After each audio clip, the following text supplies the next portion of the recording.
Hello everyone, and peace of Christ all of you. For some reason, my audio is not coming from the video.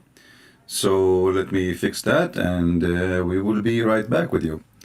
I'm not sure why this is happening. Need to fix it. All right, let us see.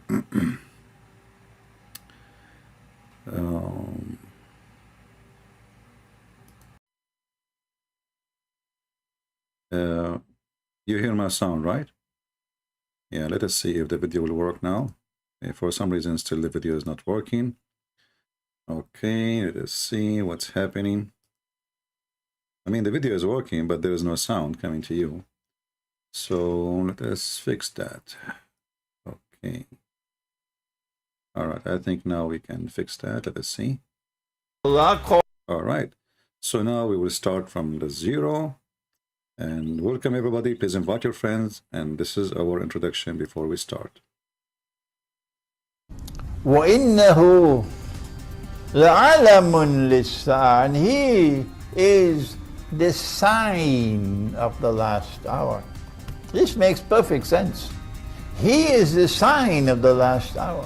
But someone put in the diacritical marks instead of alamun, ain, alif, lam, alif, nun, dhamma, alamun, put ilmun. And this is wrong. Human beings, when they put in the diacritical marks, made a mistake here. We killed him. The Messiah, the son of Mary, the messenger of Allah, we killed him. In fact, if you and I were there, we would also come to the conclusion that he died. And you will hear him say, according to his misunderstanding of an ayah in the Qur'an, Surah number 43, ayah number 61, وَإِنَّهُ لَعِلْمٌ لِسَاعَةِ, according to his misunderstanding, where he believes that if you recite it like that, it would mean that Isa alayhi salam has the knowledge of the hour. That he died. Let me warn you. And my language is sometimes very harsh, because that's the only language some people can understand. Don't come with this nonsense to say that Allah, وَنَعُوذُ بِاللَّهِ مِنْ هَذَا, Allah calls someone else to take the appearance of Nabi Isa alayhi salam, and that innocent man, innocent because he never claimed to be the Messiah, he was crucified. Wait for judgment day with that nonsense. What a brainwash ummah we are today.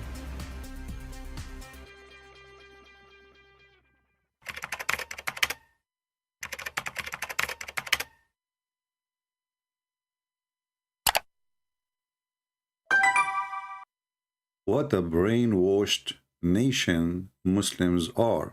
Dear Sheikh, he said. We agree. Peace of Christ to all of you. Please invite your friends.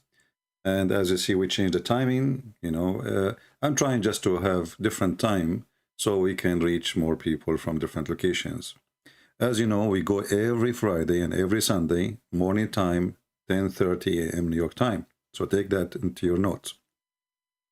Every Friday, every Sunday, this is a fixed date, 10:30 New York time in the morning. Today our topic is about the crucifixion of Jesus, and because it is the week of the crucifixion, actually today is Wednesday, and I believe that's the correct dates, or let us say the correct timing of the crucifixion. It's happened between today and tomorrow. But anyway, this is not really too much important, because we know that most of the Christians celebrate what it's called the Good Friday, and they consider Friday as the day where Jesus was crucified. But I believe this is a wrong understanding, and the reason they think it's Friday because it says the second day was Sabbath, but Sabbath in the Hebrew and in the Old Testament is not necessarily a Saturday, it is just a holiday. Any holiday is called Sabbath. But our salvation is not based on the day, if it's Friday or Wednesday or Thursday. Our salvation is based on believing in Christ and what he did to us, including the cross. The Muslim lately, they are being really exposed to many informations, and nobody questioned this information, not even for a second. I hope there is no bad noise. Let me know, because I have the city working in the street outside and taking them forever to finish. So I hope there's no bad noise coming to your side. I hear it, but I don't know if you can hear it. So when we saw this Sheikh here explaining that there is no sense, there's no sense. It doesn't make sense. It's stupid to believe that there's a God, his name is Allah. He exchanged the one they call him Isa, which supposedly Jesus, by someone else. Why does it make sense? Because that will be funny, stupid, and that make Allah as a cheater. They hold this mysterious view that Allah, wa na'udhu billah min hadha, caused someone else to assume the appearance of Jesus, Nabi Isa alayhi salam. And that innocent man,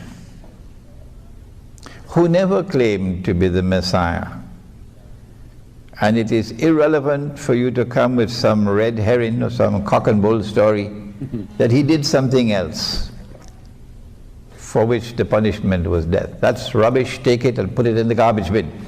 I don't want to hear it. This is rubbish. Take it and put it in the garbage. Now, this is my challenge to the all Muhammadan.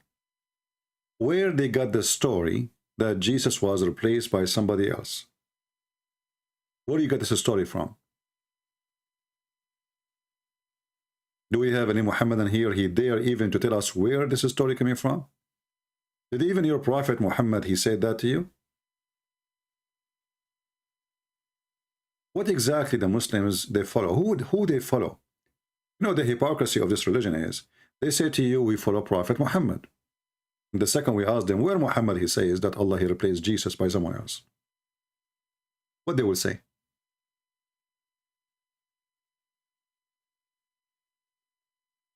What they will say? Be my witness. Here we go. My Skype is open. I challenge the Muslim to show me what their prophet said about this incident. I mean, at least follow your prophet. This religion, if we can call it a religion, it's a collection of many beliefs, is the most stupid ever. I mean, you know, I notice always that Muslims, they take their knowledge from low IQ people. Actually, before I go live, I was searching for Sheikh Omran, and a video appeared in front of me of Muhammad Hijab. And the video of Muhammad Hijab is saying, look at the title, How to Stop Africa Westernizing Nigeria Lecture. How to Stop Africa Westernizing, so to become a Western. And look what he's wearing. He's wearing a suit and a tie. I mean, you are telling people, this is how low IQ this religion is. You are getting a guy to teach you how to stop African from becoming Western. And you yourself wearing a tie and a suit, which is the clothes of the Western. Go and see his video with Yasser Qadi. He is wearing the jeans, have holes in it, the most, like, this is fashion. I mean, even kids will not wear those with things. So this guy, he want to teach you how to stop being Westernized. How we can stop that? 1 hour ago, 4,000 people watch it. And he is wearing fancy, expensive suit made in England. For sure, it's made in China anyway.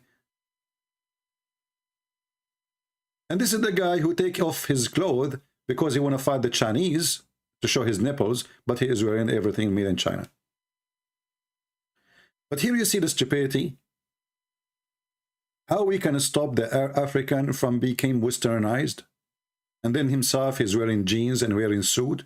Why you don't dress like your prophet? Shorter dress, showing your ankle. This is how stupid this cult is. So this guy, he was made famous by David Wood. Thank you, David.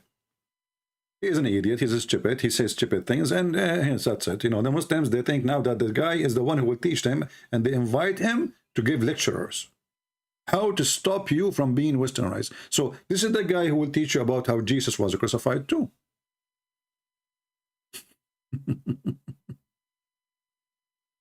This is the same guy who said, not a single Jew believed that God have a son. And then we find in the Quran that the Quran saying that all the Jews believe in that.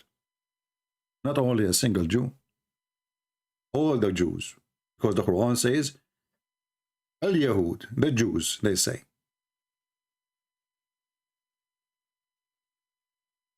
And when one of them, he is old, he is more educated, he speak, they laugh at him. They start washing their hands from him. Like Yasser Qadi, he is more educated than the rest of them. He said there's holes in the narrative. The whole narrative is a hole. What are you talking about? Do we have any Muslim can help us, please? And tell us where you Muslim got the conclusion that Jesus was replaced by somebody else. Anyone?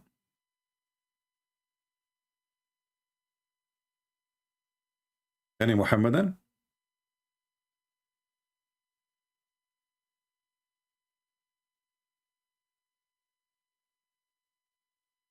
When I say educated, you know, like, I remember when I got my my first degree in Islamic law, you know, I called the house, told them from the school, hey, I'm graduated, you know. My dad, he said to me something that made me feel very, very upset. He said, oh, you got a degree in farting. And I really got upset from him because, you know, you study all those years and then your dad, he says to you, you got a degree in farting. And then by the time I understood, I mean, this is a religion about farting. The whole religion is about how to shave your vagina, how to take hair from your underarm,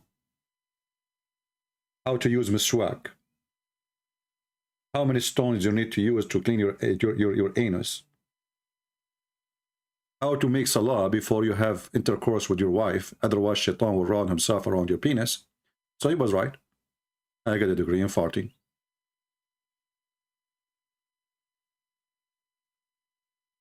Right? Somebody saying David Wood is a fake Christian. Jeremy, I think I need to send you free shipping and handling. No, David Wood is not a fake Christian. I think you are fake. Because, you know, a person, even if you don't agree with some of like how he debate, but you cannot deny that this guy, he do his best, is better than you. If you are a true Christian, let us see what you can do. Those who, you know, like they speak about people who they are doing work, and they are the last one who do any work. I mean, at least do something. So don't come here again. I just block your, you know, your words.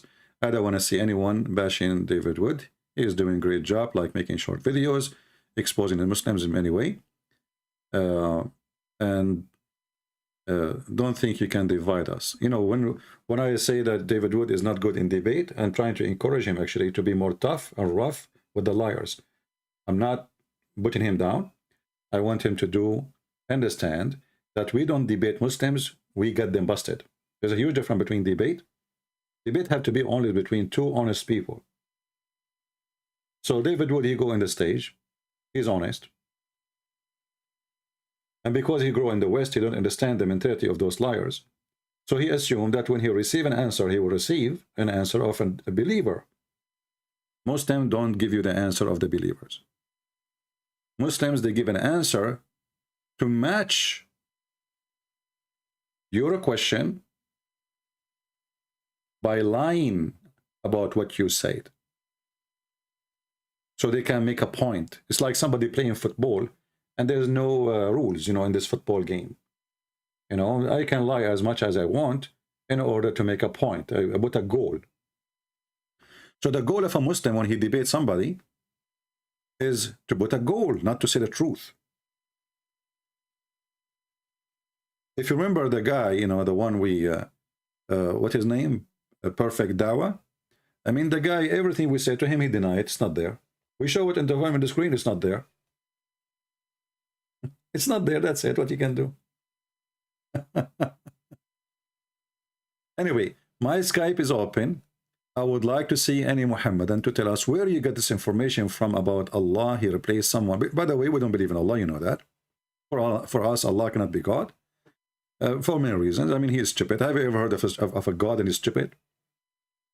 Have you ever heard of a God? He say the most stupid things ever. You know, you say to the Muslims, you know, like you go to a Muslim who don't know anything about Islam yet, you know, you say to him, he's a Muslim, you know, he grew up in a Muslim family. You say to him, where the sperm coming from? He start giving you a scientific answer. You say, so this is the correct answer. He say, yes. And then you say to him, well, if somebody says that the sperm coming from the backbone, what you say to him? He said, stupid, this is disgusting. This is silly, you know. And then when you show him it's from the Quran, suddenly he's trying to explain.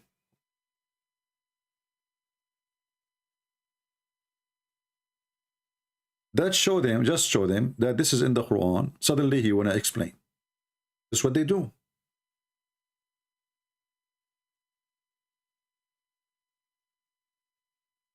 Like the guy who called me to tell me that you are teaching hate. I said, what hate? You know, you can watch the video made by Sheikh or Mad, you know, just for comedy. So do we have any Muhammadan here would like to join us in a nice conversation? Yeah, وَمَا قَتَلُوهُ وَمَا صَلَبُوهُ وَلَكِنْ شُبِّهَ لَهُم. That doesn't mean that Allah replaced him by someone else. Nowhere it says that. You know, let us go to the verse.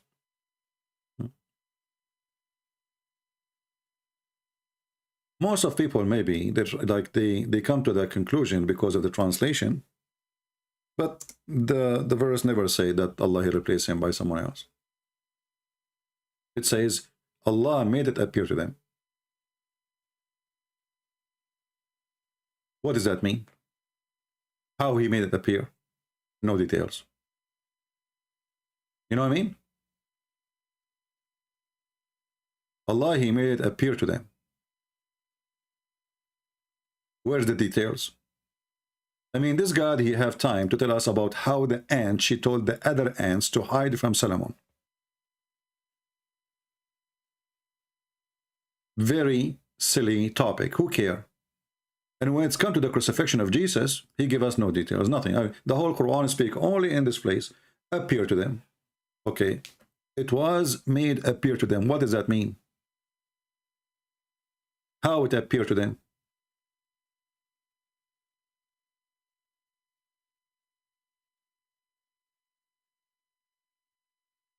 Any Muslim? Did your prophet explain it to you? Or this is what your Muslim tried to find out or to figure out? And the funny is, this is a book, the Muhammadan, they say, that Allah, he explained it in details.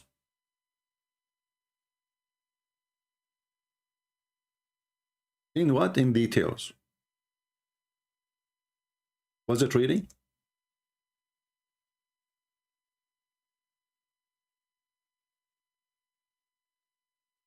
Was this book explained in details, or nobody understand anything what this book is saying? All those verses in front of us is speaking about how Allah explained the book in details.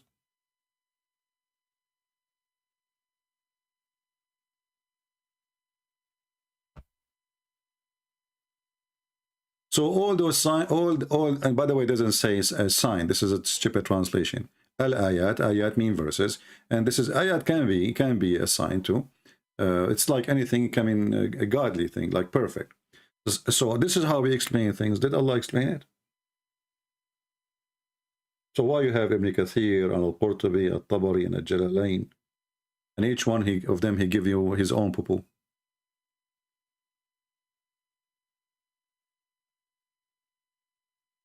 And the funny, the Muslim, they say, if this is a book made by other than Allah, you will find a lot of contradiction.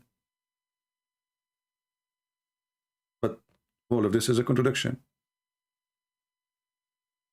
Because the Muslim, after all of this, claiming in the Quran that it's explained, we find the Muslims cannot explain anything.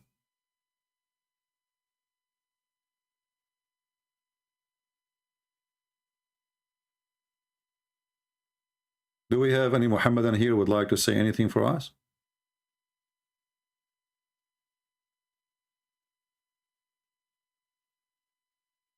Anyone?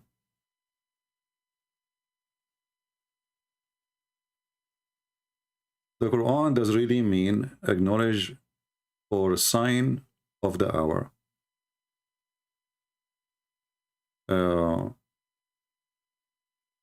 4361. Yeah, I mean, you mean the one who this Sheikh he mentioned, right? You know, if you think about it, you will see why the Muslims always they are in chaos when it's come to their religion. All of us, we knew that the Muslims, they add things to the Quran. Well, never was there. There's a guy, his name is Al-Farahidi. He is the one who changed the Quran upside down. And all the Muslims agree. But look what happened now.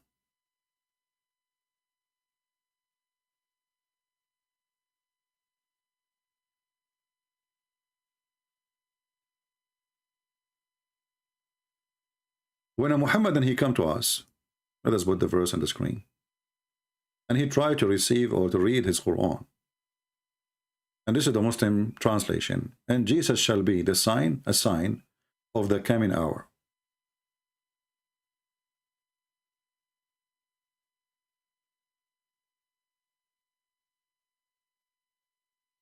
Any Muslim can explain it to us?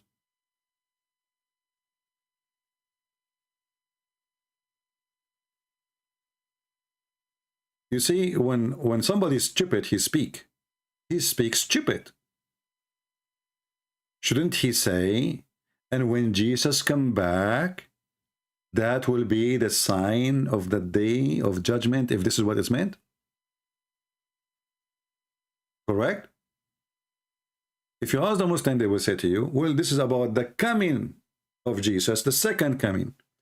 So why Allah did not say the second coming of Jesus? Where is the second coming? All what it says, the verse in front of us, according to the Muslim translation, well, this is the sign of the judgment day when Jesus come. But Jesus came already. Do you see the stupidity? People, are we listening? This is the Muslim translation. And this is the major understanding. Like we showed you that Sheikh Imran, he is getting them busted about their interpretation or understanding, because he is saying, well, it is not لِعِلْمُ السَّاعَةِ, it is لَعَلَمُ السَّاعَةِ, which means somebody took the alif here, took a letter off.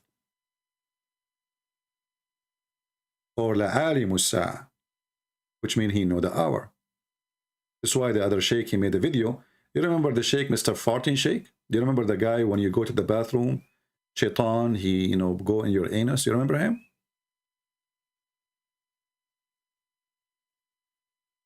I don't know if you remember him. Let me remind you. This guy, he made a video trying to, like, he is upset from Sheikh Imran because Sheikh Imran, he made it clear that obviously Jesus, he knew the hour, not only the verse understood wrong. This is Sheikh Mr. Fart, Dr. Fart. He have a PhD in Islamic farting. He made a video, and later, by the way, he made it private after he had used his video, but it's too late. We have it already.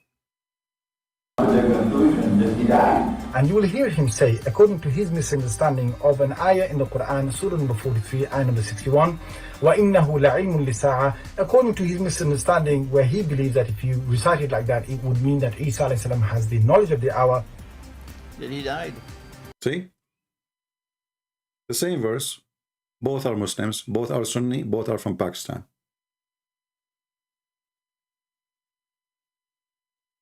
Why the confusion is all over?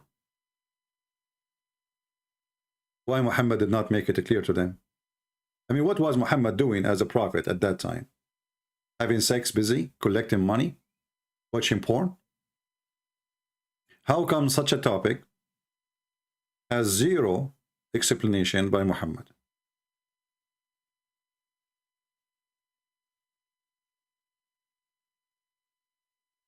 Anyone?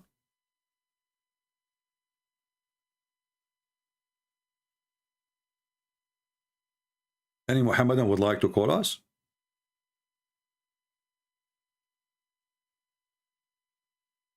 The Quran is a very stupid book, trying to summarize stories from here and there, some from the Hindu, some from the Buddha, some from the Sabi'an, some from the Jews, some from the Christian, Islam trying to hijack everything.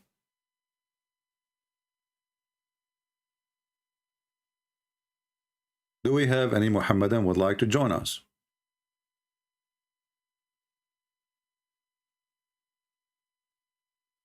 Any Muslim would like to prove to us that their understanding of the Quran is a correct understanding? And if they could not give us correct understanding, so what's the point of this book?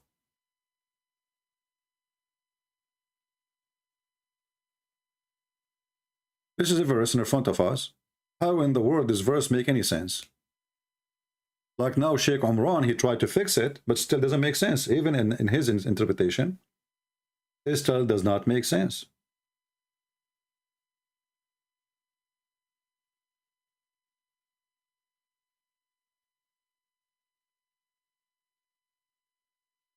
If Jesus is a sign of the coming hour, the judgment day, what does that mean?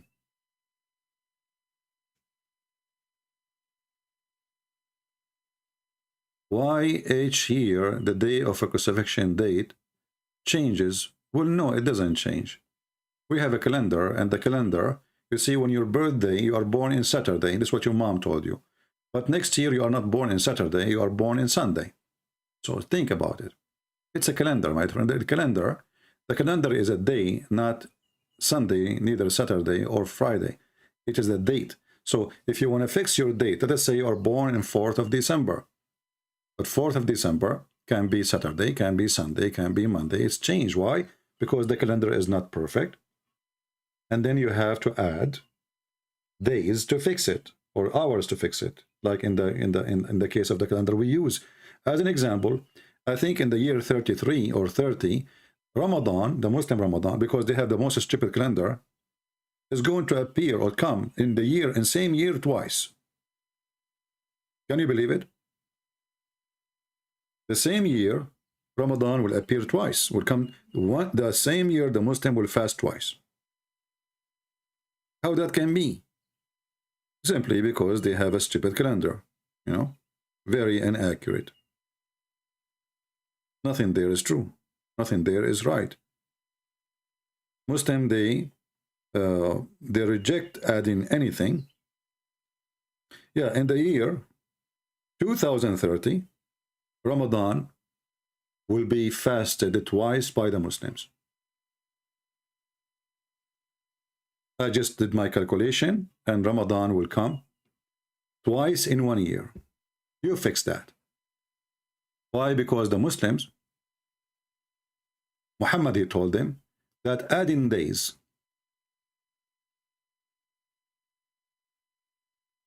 to fix the calendar, this is from the Shaitan. That's what he told them. And this is why Ramadan, if you go to different verse in the Quran, it says here, let us find it. Very stupid man. I mean, this guy, he was adding things. But by doing those stuff, he destroyed his religion. Chapter 9, verse number 37. It says that the one who add days to the calendar, إنما النسيء زيادة في الكفر. Okay, what the heck does that mean? The Arab, they knew that their calendar is not perfect. It's the lunar calendar. So what they do, they learn from the Jews. They have to add days at the end of the year to fix it. Muhammad, he told them, if you do that, you are a kafir. If you try to fix the calendar, because this is the calendar of Allah, how dare you to fix it? This is what happened when you have a donkey claiming to be a prophet.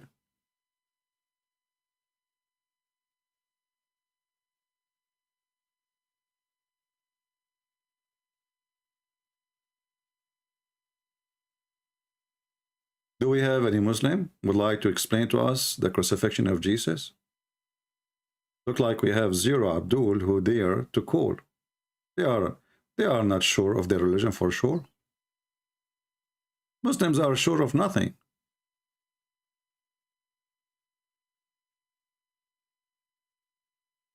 Any Muhammadan? Any half Muhammadan?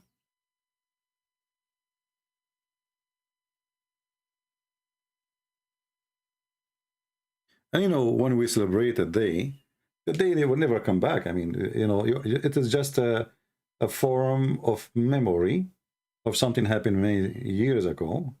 It might be, let's say you are 30 years old and celebrating your 30 years birthday. You know, for me, I never celebrate birthday. I didn't even know when I was born. You know, I asked my mom. She said the only thing I know about your birthday that it was a bad day. She doesn't know the date. You know, so when you celebrate your birthday, you are just fooling yourself that you are born in this day or not. That day is there, and the time never come back. It just, you know, like you are born in the, you know, in such a day. So you every year celebrate, but if you calculate the number correctly, you will find that even your numbers are wrong, because you have to add. There's a lab year, you know, and lab year is why, because we have to correct the calendar. So you have to calculate that, and then you will find that depending on your age, you are missing a couple of days, or adding, or you know, you have to add a couple of days before you can celebrate that birthday. But you are always trying to be consistent, and you say, well, you know what, I am born in this day, I will keep it in this day, but the fact it's not your day. Do we have any Muhammadan would like to tell us what happened to Jesus on the cross? And why Jesus, by the way, Muhammadan? He is the one who nobody can kill him. You know, the funny is that the Muslims, they say to us how Jesus can be God. And then we find that this is the only person who is born, but you don't have a father. He's the only person who was born, but you don't have need Jibreel. Right away, he took from the cradle 40 years, and after being squeezed and beaten by the angel, the guy cannot even breathe. He went to his wife. He was terrified, you know, almost having poo-poo and diarrhea. And then the wife, she took him from his hand, took him to Waraq ibn Nawfal, and then he told her, oh, must be Jibreel. Jesus born with the word of God. Everything about him is different. So he is born with no father. He speaks in the cradle. He speaks as what? He speaks the word of God. Not when. You know, the Muslims, they say to us, how Jesus can be God and he is born. Well, as long as you are questioning this, you need to question how come Jesus himself is the miracle. You see, God do miracle. In the case of Jesus, he is the miracle. I mean to that. Not only Jesus can do miracles, he himself is the miracle. Was Muhammad a miracle? He cannot do a miracle, and he have no miracle, and he himself is not a miracle. I mean, what kind of miraculous prophet is 40 years old? He could not even write and read. I mean, this is something I can teach him in 2 days, especially if you speak Arabic already.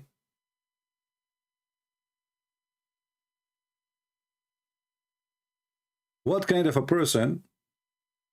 And where in the Quran it says Muhammad is illiterate, by the way? I mean, those Abdul, they don't understand their book. The Quran never said that Muhammad is a person who do not know how to write, how to read. The word ummi mean the gomai. You know, the Jews, Muhammad, he learned that the Jews believe that the one who is not from the children of Israel, he's a gomai. Who is the gomai? The gomai who don't have scriptures. And this is what the Quran says, chapter 2, verse number 78. And there are among them. There's no Jews here, by the way. This is false translation here. Illiterate people who know not the book. So who is the one who is illiterate? Is the one who do not know the scriptures. Nowhere in the Quran it says what the Muslims claim. And it's very funny that we, the Christians, we know their book more than them. And actually, this is from the beginning. You will find that Muhammad himself was being taken by his Khadija wife, the old woman, to her cousin, and the cousin of the cousin of the cousin is the one who told Muhammad, you saw Jibreel. The Prophet himself, he did not know what he saw. He did not know he spoke to who, you know. But the cousin of the cousin of the cousin, and suppose he's a Christian, is the one who told Muhammad he been squeezed by who? Even the Prophet himself, he do not have an idea what's happening. So how the Muslim can have an idea if the Muhammad himself, he have no idea? And not only that, I wish things can stop there. Even the Qur'an says, Allah, he said to Muhammad, if you have a doubt about what we revealed to you, go and ask the Christians and the Jews. Do we have any Muhammadan? Don't forget to subscribe, and please, I like to see people making comment, not only in the chat, like in here in the chat, we see how many people making, comment in the chat. But your comment in the comment section, it's going to reach the video. I like to see how people think, what they understand. Maybe we can learn something from you. Maybe you can say something, like smart. People can learn from you. I'm sure there's a lot of smart people here, way smarter than me, and they can teach me something. So please don't forget to leave a comment later.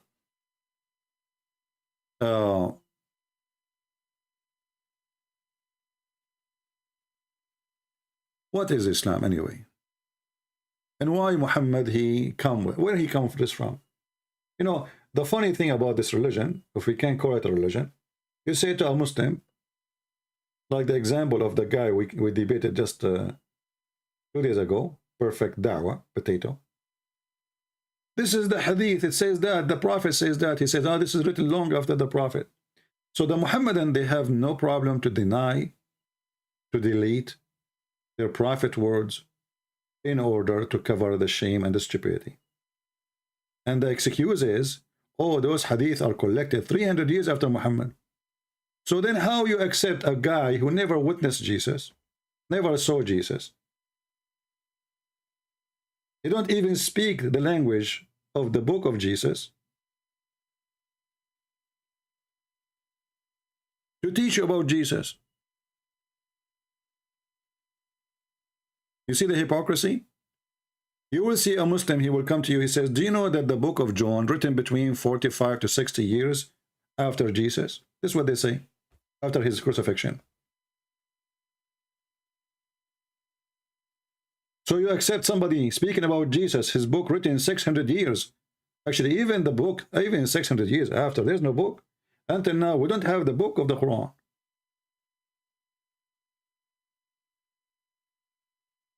Do we have any Muhammadan would like to join us and tell us something we do not know?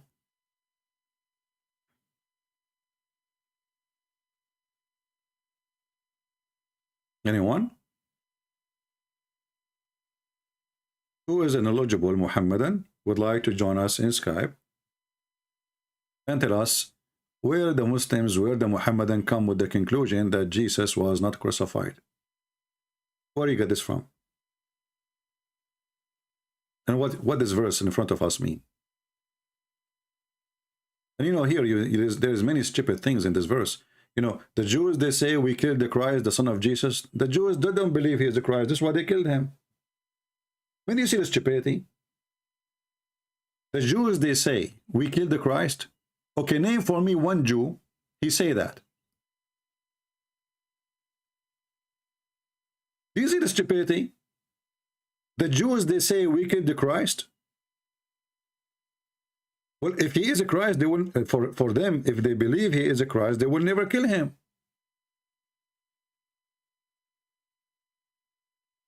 Who is the stupid here? How they believe he is a Christ and how they will kill him. The Jews until now, they are waiting for Christ. And then the Jews, they said, we killed the Christ, the messenger of Allah. Do the Jews believe in Allah?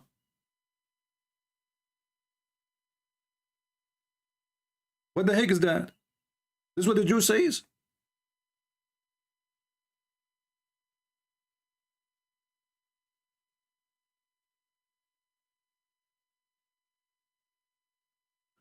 And then to make it, more horrible, he said they killed him not, nor crucified him, but it was made to appear to them. How does that happen? If it was made to appear to them, that's mean this is what happened. Because, you know, you go to the judge he asked you to say what you saw, correct? There's nothing it's called appear to me to happen. This is what they saw. This is why we saw this Sheikh, he is saying, well, if we were there, we will have the same conclusion. If me and you were there, we will have exactly the same conclusion. What conclusion we are talking about? The conclusion that Jesus was crucified. This is the conclusion. Listen carefully what he said. If we were there, me and you. And he is the sign of the last hour. This makes perfect sense. He is the sign of the last hour. But someone put in the diacritical marks instead of alamun, ain, alif, lam, alif, nun, dhamma, alamun, put ilmun. And this is wrong. Human beings, when they put in the diacritical marks, made a mistake here. We killed him. The Messiah, the son of Mary, the messenger of Allah, we killed him.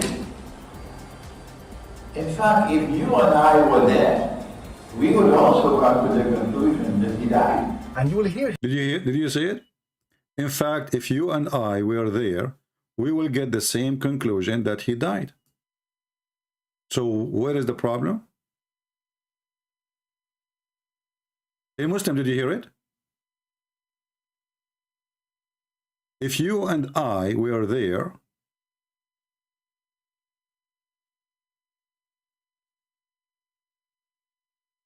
we will get the same conclusion. So what is the problem? The messenger of Allah, we killed him.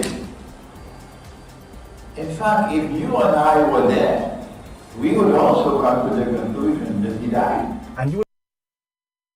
Can you believe it?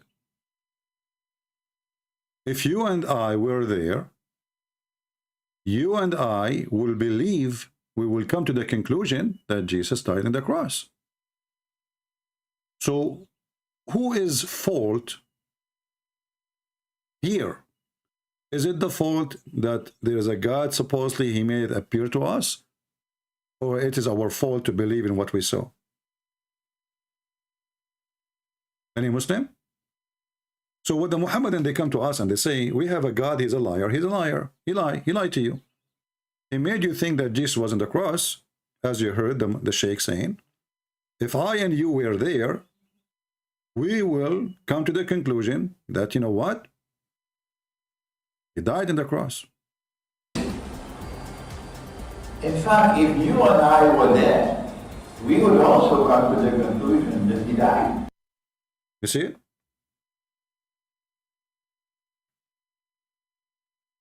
So what Muhammadan, they believe that they have a deceiving God, satanic God.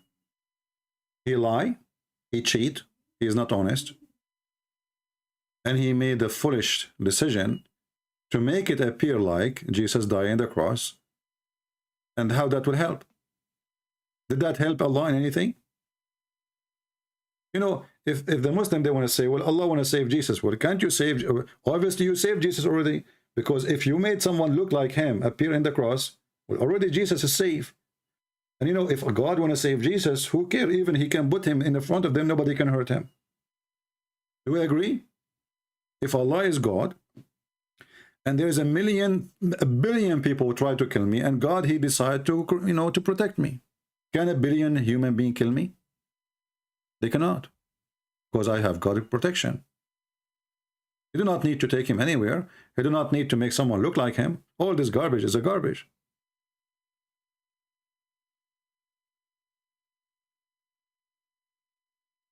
You don't even need to take him to heaven. He can live in earth. But why Jesus right now is in heaven, Muslims?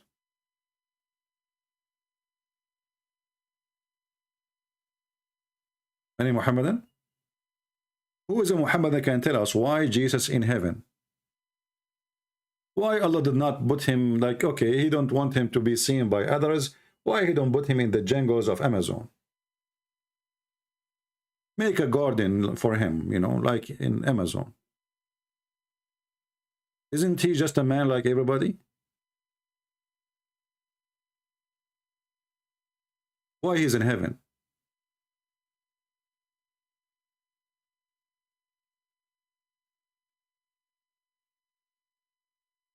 Do we have any Muhammadan?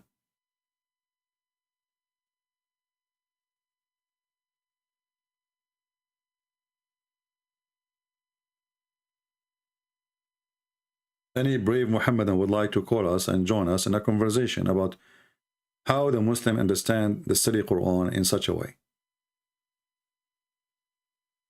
Where in the Quran it says Allah he replaced Jesus by someone look like Jesus?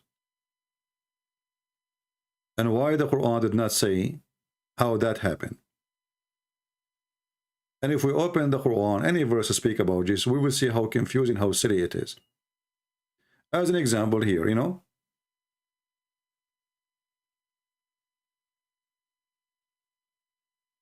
when we ask Muslims about any verse in the Quran, the first thing the Muhammadan they will say to us that, you know, Allah, he have an amazing book. Nobody can write Quran like this Quran. And I agree, nobody can write it, because if I write a book like it, then I am copying it. I have to write something different. And if I write the same quality, that's mean nobody will read my book, because that would be so stupid. I mean, the Quran is a book of stupidity. You can't understand anything.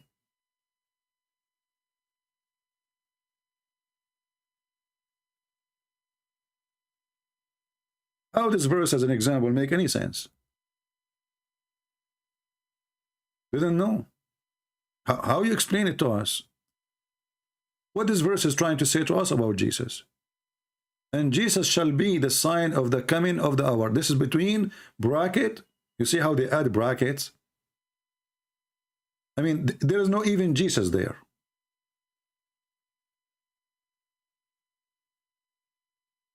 Where is the hour? Where is the Jesus? Where is the coming?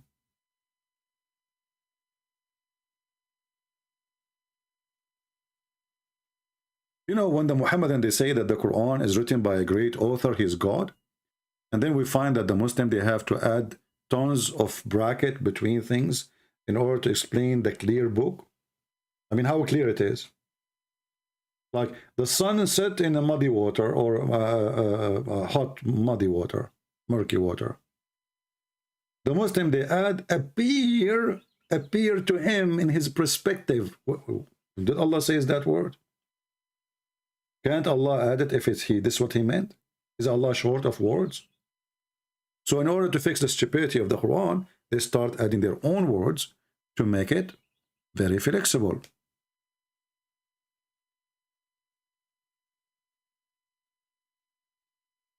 Do we have any Muhammadan? Guys, can you forget about this guy Rob Met? Just forget about him. I mean, what this is it's like, you know, I want people to focus with me. Okay? Just focus here. If that guy wanna call me, he will call. He don't wanna call, he don't call.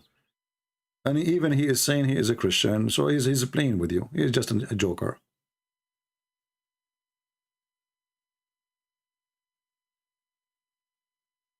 Let me block him. If you have something to say, call me. Potato.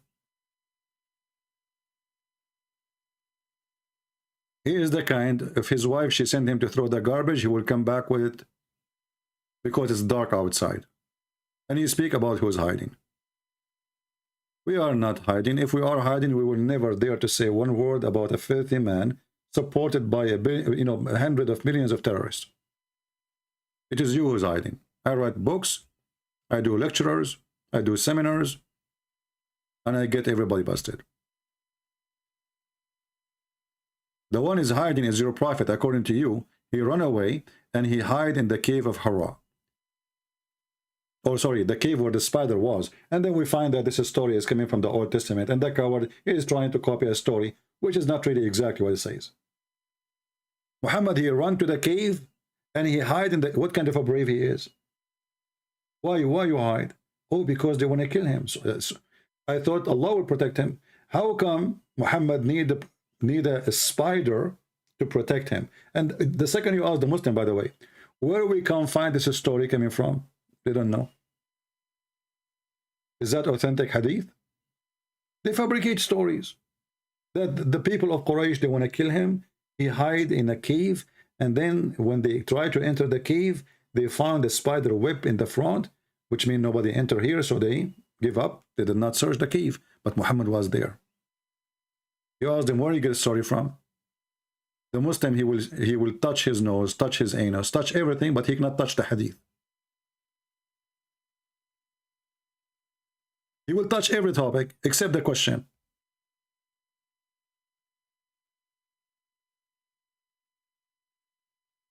Any Muhammadan?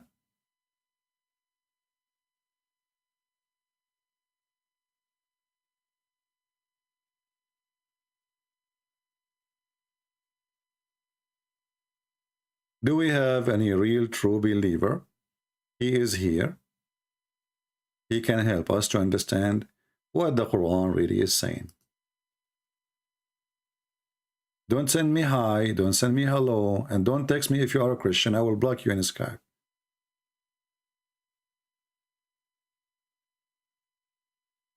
Skype is open not for Christians.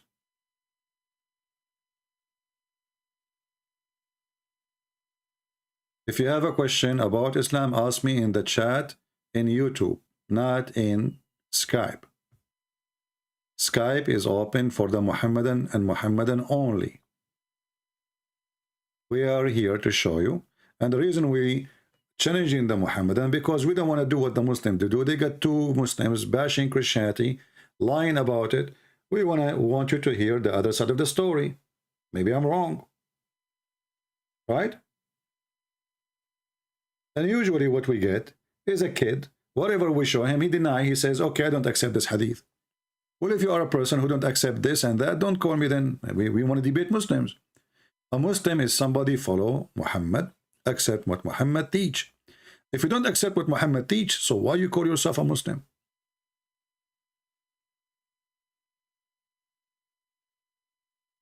You know, my friend, today we are not going to explain about Ramadan. Focus with me. Do you see the title?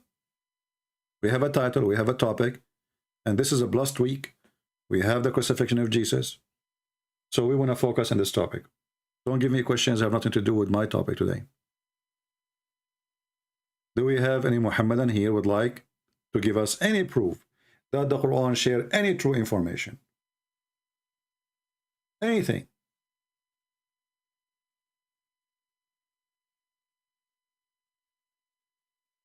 Anyone?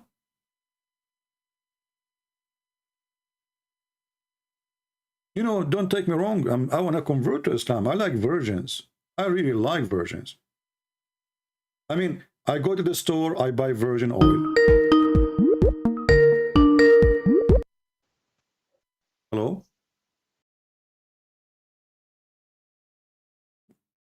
This guy, he is barbing. He called. Nobody heard you anyway.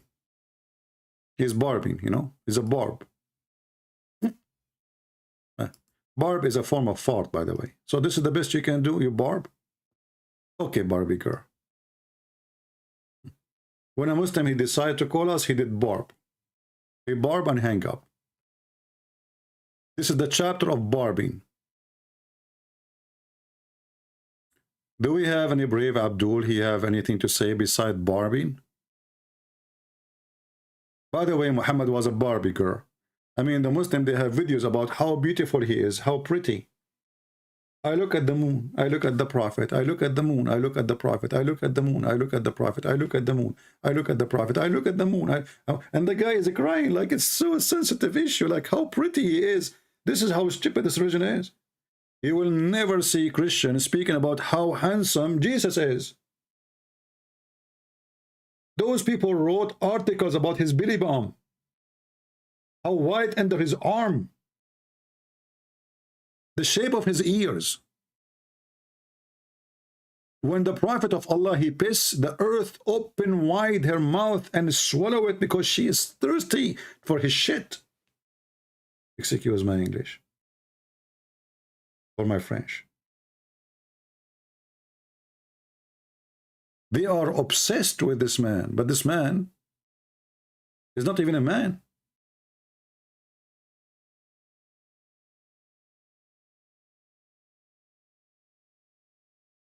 Do we have any Abdul?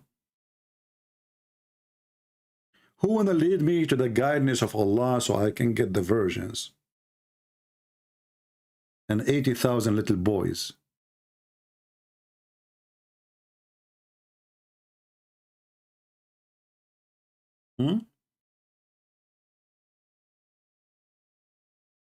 Any Muhammadan?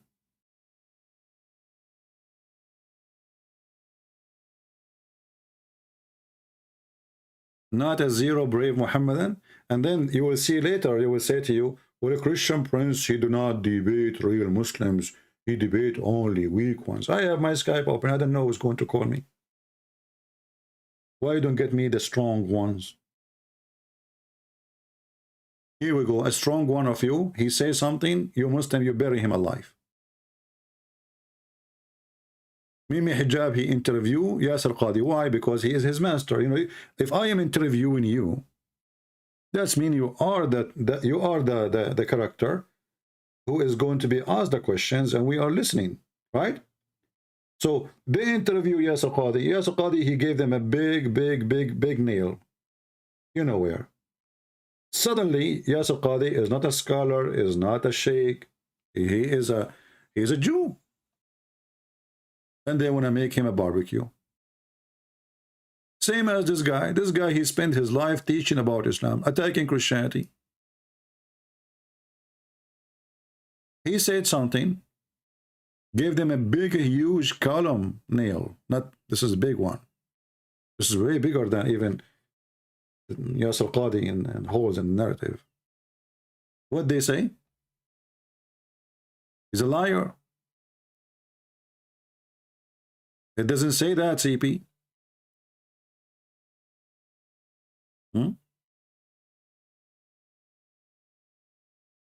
Do we have any Muhammadan?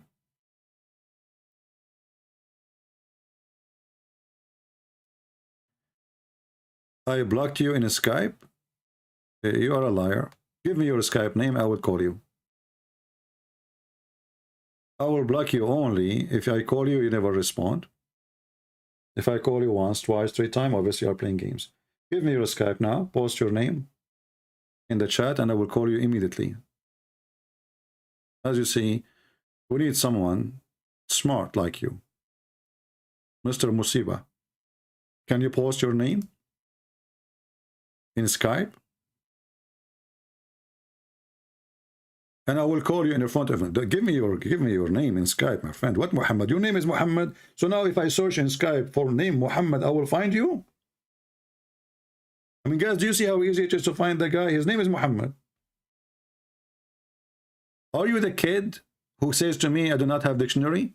The one is 15 years old. If you are 15 years old, then yeah, I blocked you. I don't have time for kids. Yeah, just get he's the kid. 15 years old. Get me your dad. Let me call him. If you can get me your dad to call and he is next to you and he will talk to me, you're welcome. Or your mom. 15 years old. Where is the sheikhs? Yeah, already we spoke to you and we, you know, and everybody is laughing at you already. Do we have any brave Abdul? Anyone? Any adult Abdul? Yeah, all of us, we are scared of you. There we go. I just block you too here. Because you are scary. Do we have any Abdul? He have the courage and the knowledge and he is adult, mature person. If we speak to this 15 years old kid, the Muslim, they will say, see, 15 years old kid. If we speak to a female, they will say, see, she is a female. That's what they do. And then when we speak to the adult, one of them, we die laughing. Let me refresh your memory about what happened just 2 days ago. This guy is adult, you know. This guy is adult.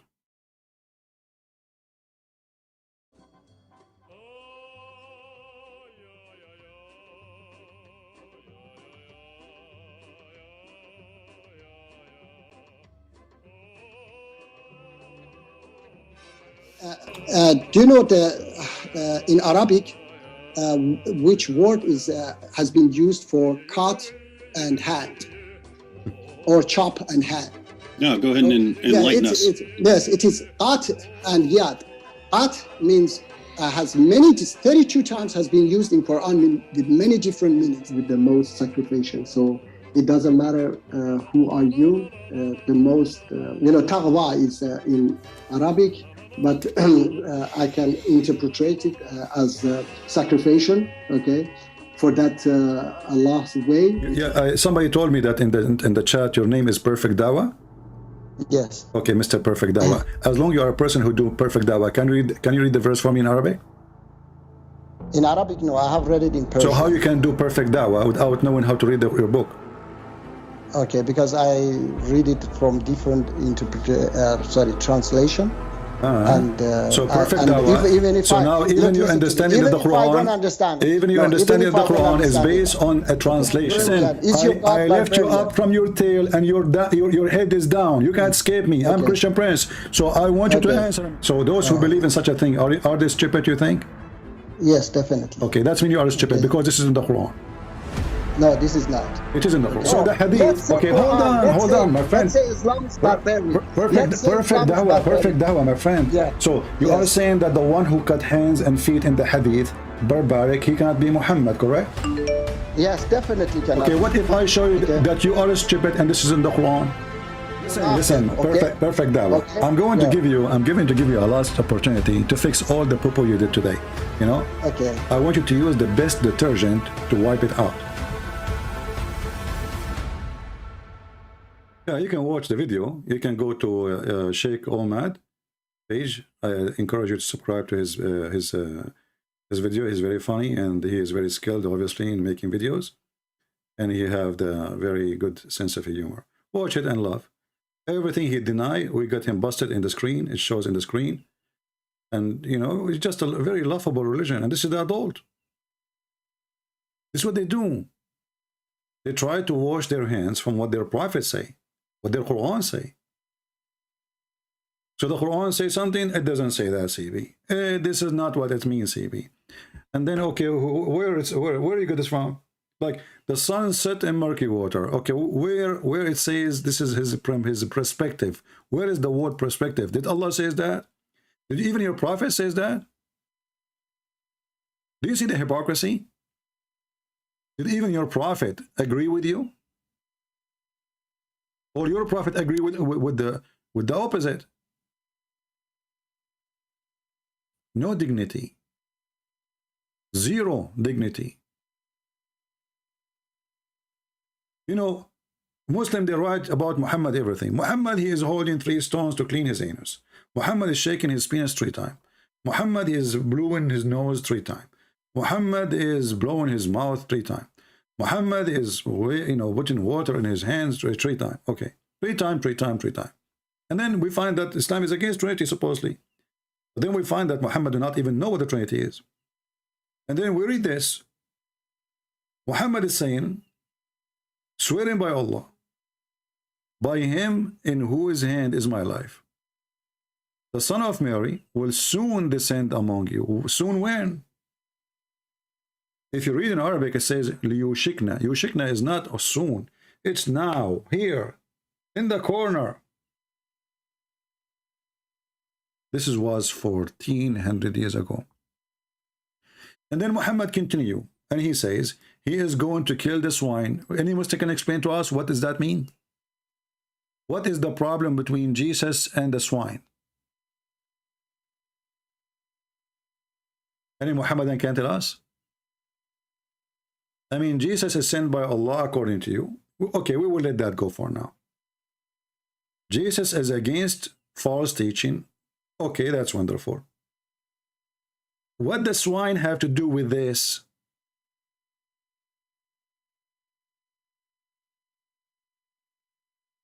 Any Muslim can tell me? What exactly this is? That like Vladimir Putin?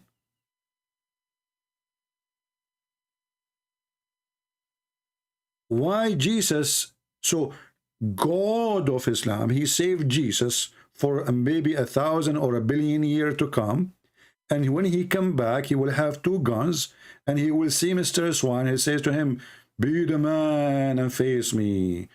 Turn your back, and I will turn my back. When you hear the whistle, the one who would draw first and faster, he live." This is what Jesus will do. I mean, how stupid this is. So Jesus, who Satan, when he see him, he will be like dissolved like salt, as Muhammad said. He will fight with the pigs. And how many pigs there is? I mean, what Jesus have to stay? What do you mean he will kill the swine? What the heck is this?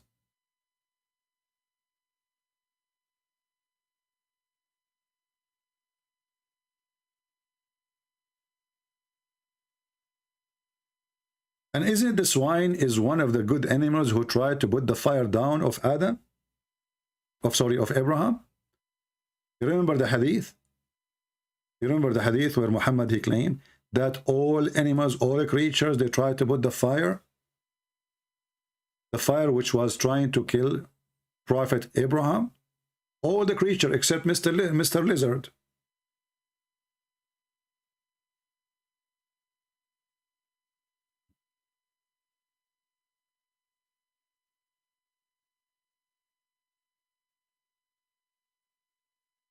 All the creatures, they try to stop the fire, which means pig, they are good.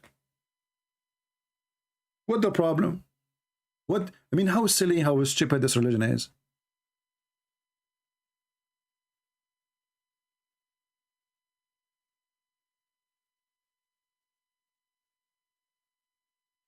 Let us find the reference so people will not say.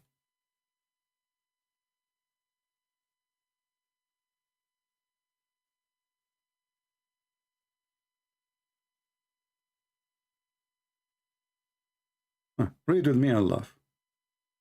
So Mr. Pig was trying to stop the fire too. Why Muhammad want to kill him? I understand that now the number one enemy of Allah is Mr. Lizard, Geigo. A woman entered upon the Aisha. In her hand was, in her hand there was an iron-footed stick. She said, "What is this?" Aisha, she said, "Oh, it's for this Geigo. Because the Prophet of Allah told us that there was nothing that did not try to extinguish the fire to Abraham." This is like wrong typo, Abraham, except for this animal. So he told us to kill it. As you see, all creatures, they try to stop the fire, including pigs. So why Muhammad wanna kill the pigs? Cockroaches, flies, mosquitoes, everybody carry water to stop the fire.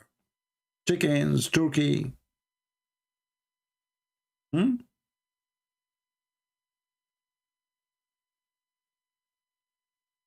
Even Geigo is the enemy of Allah. So Muhammad, he have time to tell us all those stupid stories, but you don't have time to tell us what happened with Jesus. Oh, he gave you a verse, says, "Oh, Allah, he made it appear." Okay, explain to us what happened. You have time for this? What this will help us about? What we learn exactly? That Geigo is an enemy of Allah?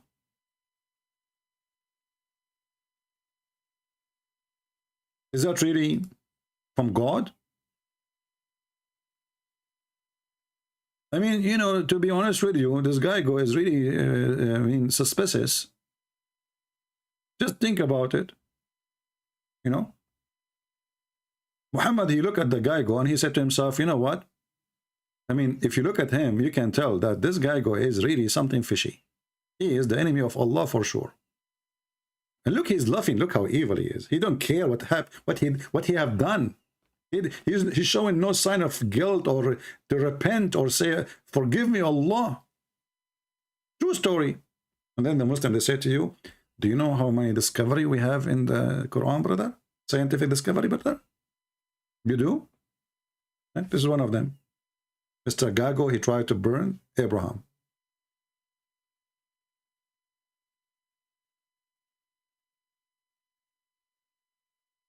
Do we have any Muhammadan? Don't take me wrong, by the way. Me and myself, I will join jihad with you against the Gago. I mean, Gago is a good creature. They eat the animals. If you know, farmers, they love to have them in their yard, in their land, because they will kill all bad insect who they are eating their leaves and their fruits. Why you want to eat the Gago or lizard?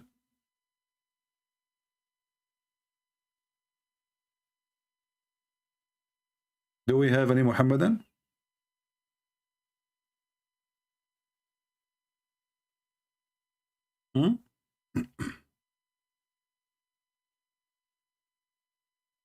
Maghrib in Arabic mean west. Oh, okay, let's call Mr. Osman.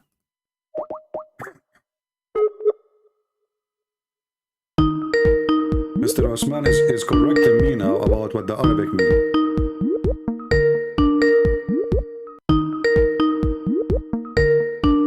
I told him I found where the sun set. Let me mute the speaker so it doesn't bother you.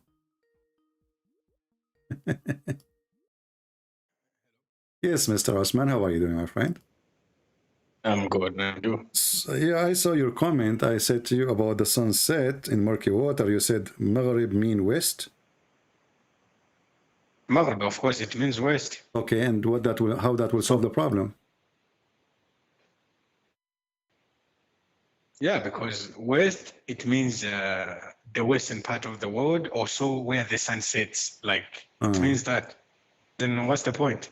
My friend, all of us, we knew that when we say the word Maghrib, we mean where the sun set, right? So it's always it's the west, because which means the west also. So because in Arabic it's like that. Okay. So Sharq means east, also means the rising place of. Okay. So if we read together, you will see until he arrived to Maghrib al-Shams. How you explain that to us? Go ahead. Yeah, he went. Yes, he went to the western part of the world, which is the Maghrib al-Shams.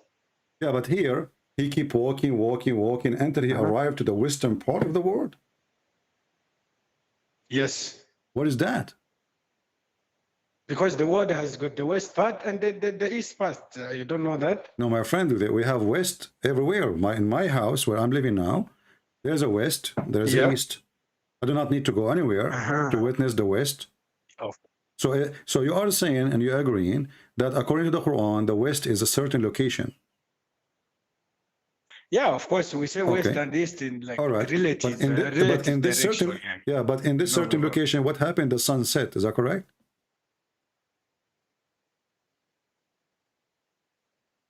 Yeah, when he went there, he saw the sun like, because he was near a sea, so he saw the sun like setting. Okay, Osman, I want you to show me. In water. Osman, I'm here. I'm trying to be very easy with you. Can you show me where it says in the Quran he was near the sea?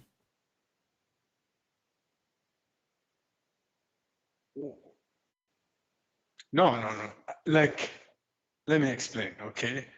No, you said something. It doesn't say Osman, like, are you adding? But it doesn't say the words you are saying. Okay, but are you adding things now to the Quran? Are you fabricating? You said he was next to the sea. So where do you get this from? That he was next to the sea? No. I'm just trying to make you understand. No, how are you going to make me understand by fabricating? Does the Quran say? Does the Quran say sea, or you are fabricating? No, of course it doesn't use the word exactly. Okay, so where you get the word sea from? Explain to me. Go ahead.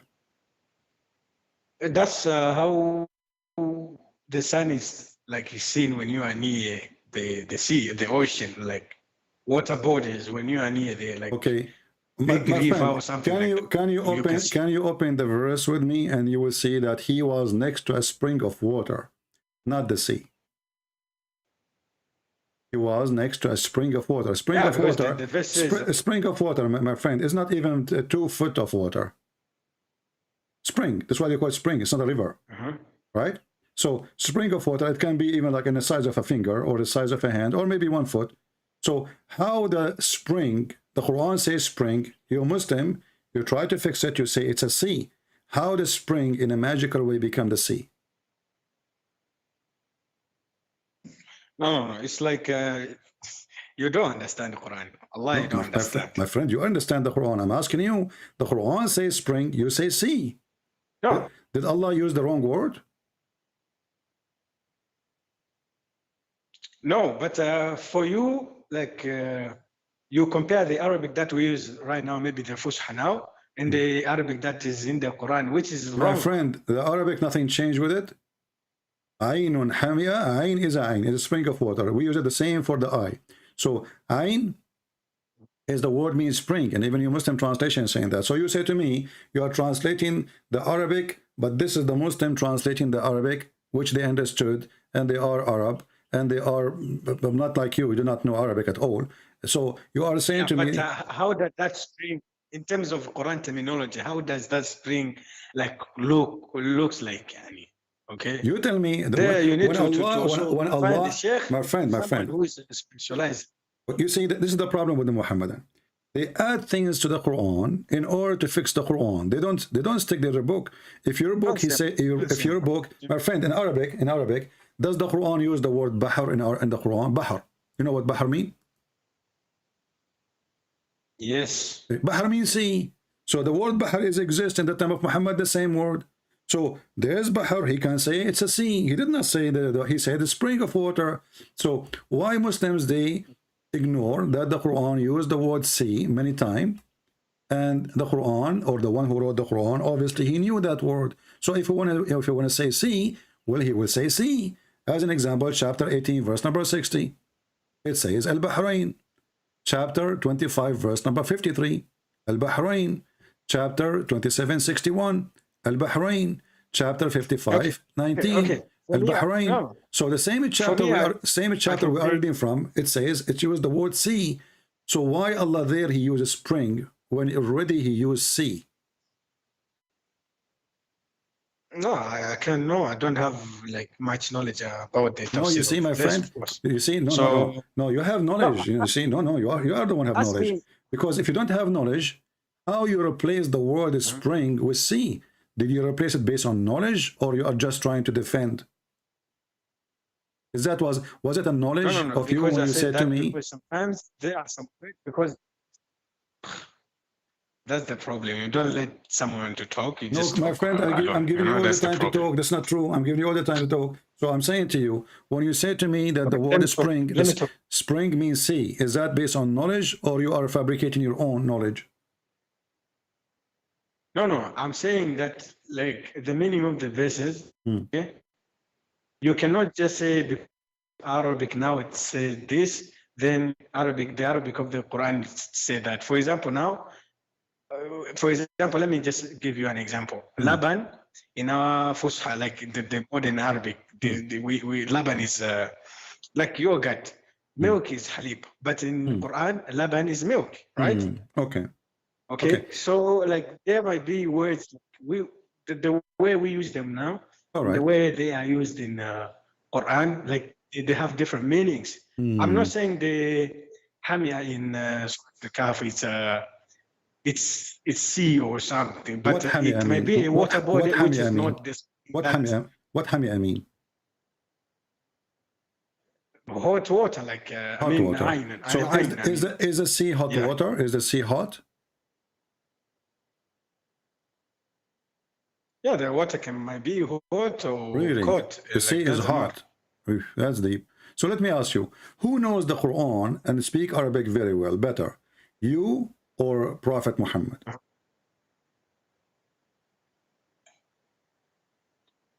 Is that a question or an answer? It's a question. I'm asking you, who knows better the meaning of the Quran? Who speak Arabic better?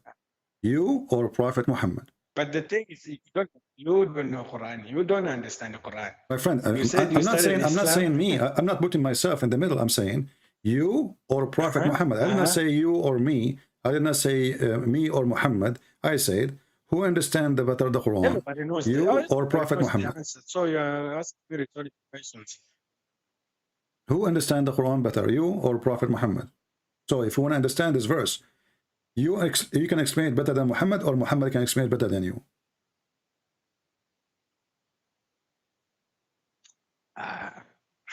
Even this one is hard to answer. Bro, are you saying? Are you claiming that you understand the Quran better than Muhammad? Okay. Goodbye. We'll talk later. See, he want to hang up. He want to hang up because now I'm going to show him. He knew. I'm going to show him what his prophet said. Not hang up. So why you goodbye? I'm asking you, who is the one knows better the verse meaning, you or your prophet? I mean, any Muslim should say, well, the prophet. I cannot believe that you're even hesitating to say the prophet for sure. But you are hesitating because your prophet will get you busted. What you said to me about the spring, it's a sea, it's a lie. Here we go, hold on. This is your prophet. This is your prophet, and this is why you want to hang up and you want to run. This is your prophet. Explain the verse. I said to you, he hang up. See the cowardness? See the cowardness? Call ended. Oh, you don't understand what the word spring mean. Oh, yeah, I don't. Yeah. It means sea. What the heck? This is what their prophet said. And this is a Sahih Hadith. And the Muslim, they will say, oh no, this is Da'if Hadith. This guy is very well known to be a liar. All of you are liars. All of you.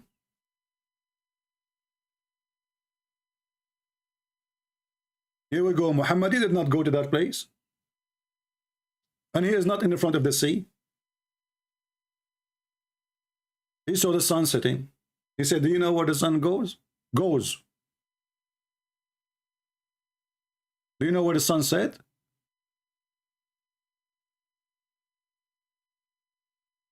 Do you see how they try to fabricate?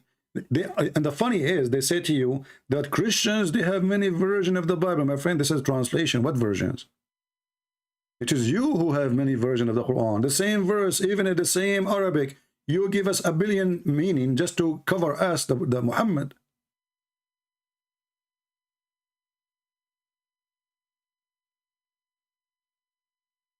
Is your prophet talking?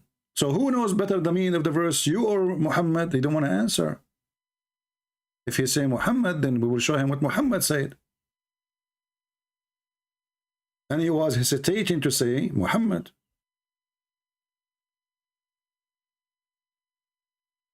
And this goes for everything. Everything in this religion is a joke, is a mockery. Mr. Muhammad, suddenly he became an employee of NASA. He's a scientist. He loved to say, do you know? And the Muslim, they say to him, Allah and his messengers know best. And look here, Muslims are mushrikeen. Do you know what mushrikeen mean? Mushrikeen means someone who associates the name of a man with the name of a god. The Muslim, they associate the knowledge of Muhammad with the knowledge of his God. Allah and his messenger knows best. But this is kufr. They are kuffar. You see, I cannot say Peter and his God knows best, because that makes Peter equal to Jesus. Correct? Both they know best. Both they have the same knowledge. They don't. Is Muhammad a man or is God? They are the one who kiss a black stone and they accuse others to be pagans. They are the one who bow in front of a stone. They go around the stone. All their religion is based on stones. And they call you pagan. They are the one who claim that Muhammad and Allah, they share the same knowledge. Actually, the first time Muhammad, he learned about Tawheed, he learned from a Jew. A Jewish guy, he was walking by and he said to Muhammad, you Muslims are kuffar. You associate with God others. Who is saying that to Muhammad? A Jew. A Jew is schooling the false prophet. And did Muhammad say to him, you are wrong? No. He told them, from now on we say as this Jew, he said. Read it in front of your eyes. A Jewish guy, his name is Jack Shalom, he came to Muhammad. Habibi Muhammad. Habibi. Habibi Muhammad. You are setting up rival to Allah, Habibi. You are associating with other by Allah, Habibi. Muhammad, he said to himself, what the heck we do? Really? Oh, okay. What the heck? And then he said to them, you say whatever Allah wills and you will. And you say by the Kaaba. They swear by the Kaaba. They don't swear by their God. They swear by the Kaaba. So the Prophet commanded them, if they wanted to swear an oath, to say by the Lord of the Kaaba, and if they want to say whatever Allah will, and what you will additional. So a Jewish guy, he gave a finger to Muhammad, and he gave him a certification of being a false prophet. You see, if the Jew is wrong, Muhammad should argue, correct? Should say to him, no, we don't mean that. We don't do that. We don't say that. It doesn't say that, CP. At least say that. He agreed with the Jew. And he adopted what the Jew, he said, word by word.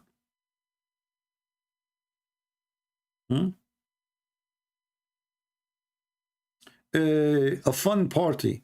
I don't know. Your name is Fun Party. Can you call me so we can have fun? Can you call me so we can have fun? Fun Party? I don't know. Somebody delete your comment. I approve it, actually. Because we need to laugh. Hey, Fun Party. You just give me a text in Skype. We will call you so we can have Fun Party. Just keep your top, please. Don't open the camera. Yeah, talk is cheap. You can accuse us whatever. But the second you speak to us, we got you busted. We make you shish kebab. Do we have any brave Muslim? They don't know what they believe. They try to duct tape their prophet and their Quran. Allah, he meant that he, the word Maghrib. Suddenly the guy, he don't speak Arabic. Suddenly he knew what Arabic mean. Maghrib. Maghrib mean what? West. No, Maghrib does not mean West. This is why you say Salatul Maghrib, not Salatul the West. Salatul Maghrib is about timing where the sun set. Al-Gharb is the West. Maghrib is an action or a name of what's happening. Description. I mean, I find it very funny when they try to explain Arabic to a person who they themselves don't speak Arabic and they want to explain Arabic to us. Do we have any Abdul would like to join us? Who want to get the blessing from Allah? It is in the month of Ramadan. If you call me now, Allah will make your private part bigger and it will give you way more big women. Because size is matter in Islam. Everything is about size. That's why Allah, he promised you endless penis. If size does not matter, then why it is endless? And actually, this is confirmed that Allah must be God, because the only true God who promised you endless penis. I mean, look how endless his giving is, like endless penis. You are here and your penis is going behind Star Trek movie, beyond all those movies about like galaxies, blah, blah, blah. Your penis is going in the space. By the way, I heard in the space, like it reached like -400. I don't know what will happen to your penis. I mean, endless? And it's -400 there. I mean, it's going to be an icy penis. How you can even use it? If you try to move it, will break. What if the sun rises on your penis? Do you think you're going to like have some fire somewhere and you will heat it up? I mean, what will happen to the tip of it? I don't want to go dirty. Somebody check for me, by the way.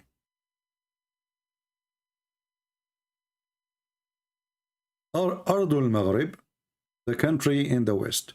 Well, you know, no, the Maghrib is called Maghrib, not because really it's in the west. It's in the west for somebody, but it's in the east of somebody else.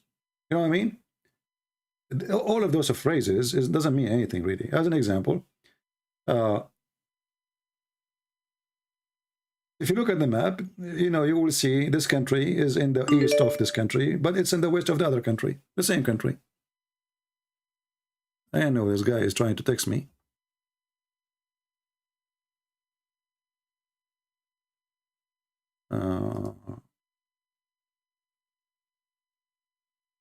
Let us see if he's a Muslim. Looks like we have a possible Muslim. Okay, let us see.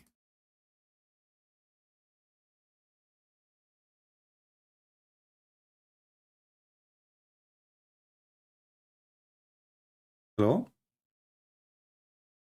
Hello? Hello? Yes, my friend, you are live on air. Hey, how's it going, friend? I'm fine. You are a Muslim? Yes, I'm a Muslim. Your name is Saleh? No, my name is Muhammad too. Okay, so what do you want to say to us? You were watching us on YouTube, Mr. Muhammad? Yes, I'm watching you on YouTube. You say you wanted to debate Muslims. All right, so, you know, if this is what you want, go ahead. Tell us, what do you think about what we are showing you? Like, we are talking about the crucifixion of Jesus. We talk about the sunset and murky water. Which one do you want to talk about? Give me 1 second. I'm sorry about that. Let me turn my TV off. I'm getting this echo noise here. All right. Be sure that YouTube is off. I mean, so you don't have double sound. I'm sorry, what was that, friend? I'm saying be sure that YouTube is off in case you have it in the background, so you don't have double sound. Yeah, I just turned it off. Yeah, okay. Thank you for the advice there. All right. Yeah, I'm sorry. This is the first time I'm calling into a show, you know. All right. Well, but, you know, I give you opportunity, actually. If you want to even change the topic, I don't mind. I mean, here the purpose is to see if Islam is teaching us something true or false. So feel free how you present Islam to us. Go ahead. Okay. Well, I guess the first part I would say is that you believe that the Jesus was born through immaculate conception. Is that not correct? What does that mean? No, I don't understand. Explain to me. What you believe that Jesus was made through God's will alone. Isn't that not right? We don't believe in such a thing. You don't believe that? No, we believe that God, he himself, he become a man, is born, you know, through a human. Yeah, I understand that. I understand that he became a man. I'm asking you, how did God become a man? What was the mechanism in which this took place? Well, you want to go by your religion or my belief? I'm asking you, according to your belief, because I just told you, when I read the Bible, for example, when I read the Gospel of Luke, right? Yeah. Right. Many Christian scholars have said it portrays an incarnation Christology. I don't know if you know what that means. Yeah, but you know, the existence of Jesus have nothing to do with the incarnation because he exists before his incarnation. So he said, I understand. It says something different in the Gospel of John. No. This is all your fantasy. Jesus No, said, no, it's not my fantasy. It's not my fantasy. It doesn't say that Jesus was pre-existent. Okay. Let us go. You are a Muslim. How come it says something different in the Gospel of Luke than in the Gospel of John? You are a Muslim, aren't you?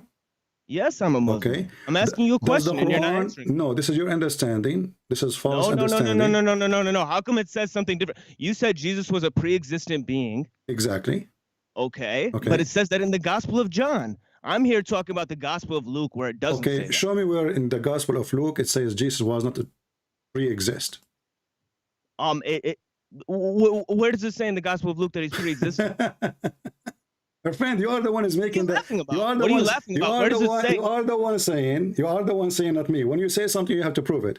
You are the one who's saying to me in the Bible of Luke, it doesn't say that Jesus was pre-exist before his birth. You said it says he's a pre-existent being in the Gospel of Luke. So why don't you prove it? No, I'm saying Jesus said. Why don't you prove hold it? Hold on. Okay, but you are the one who made the claim. Prove it first. You are the one who made the claim. Why you don't want to show me what you are saying?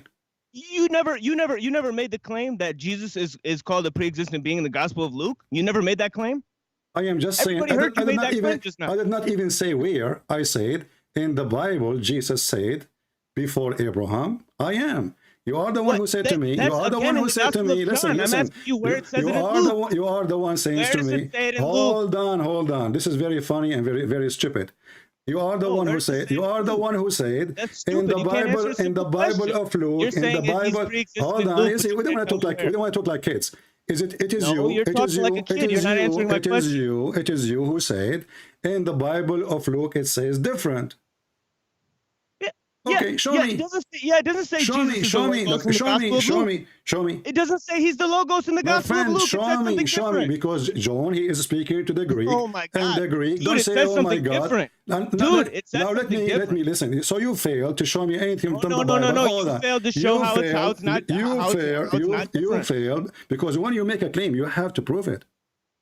What? You are the one who said in the Bible of Luke.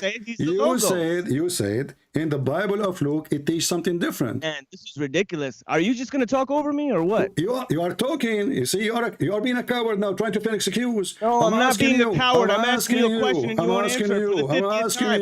Where does it say he's a pre-existent being in the Gospel of Luke? My friend, for us, we have 4 Bibles. Where does it say he's a pre-existent being in the Gospel of Luke? We have 4 Bible, and this is how we learn about Jesus. You don't take a verse and you forget about the rest. So I'm asking you, can you show me from the book of Luke? You are the one who mentioned that book.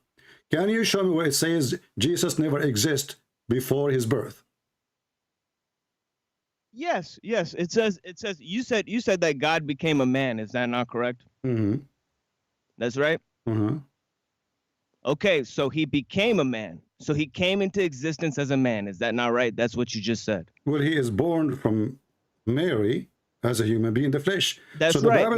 That's exactly what I'm talking about. Okay. And you keep acting like you don't know what I'm talking about. And you are the one who do not know, obviously, what you are talking about. No. Okay, so now I want you to show me. Abdul, listen, everybody is laughing. Hold on. Everybody is laughing. Can you show me?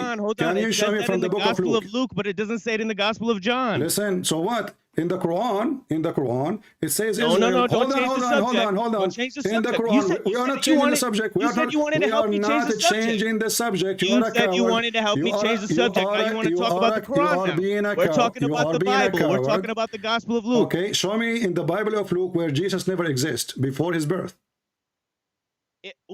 Where it says that he came into existence as a man, as you just said. You just said that, man. You see, you are the one who made the claim.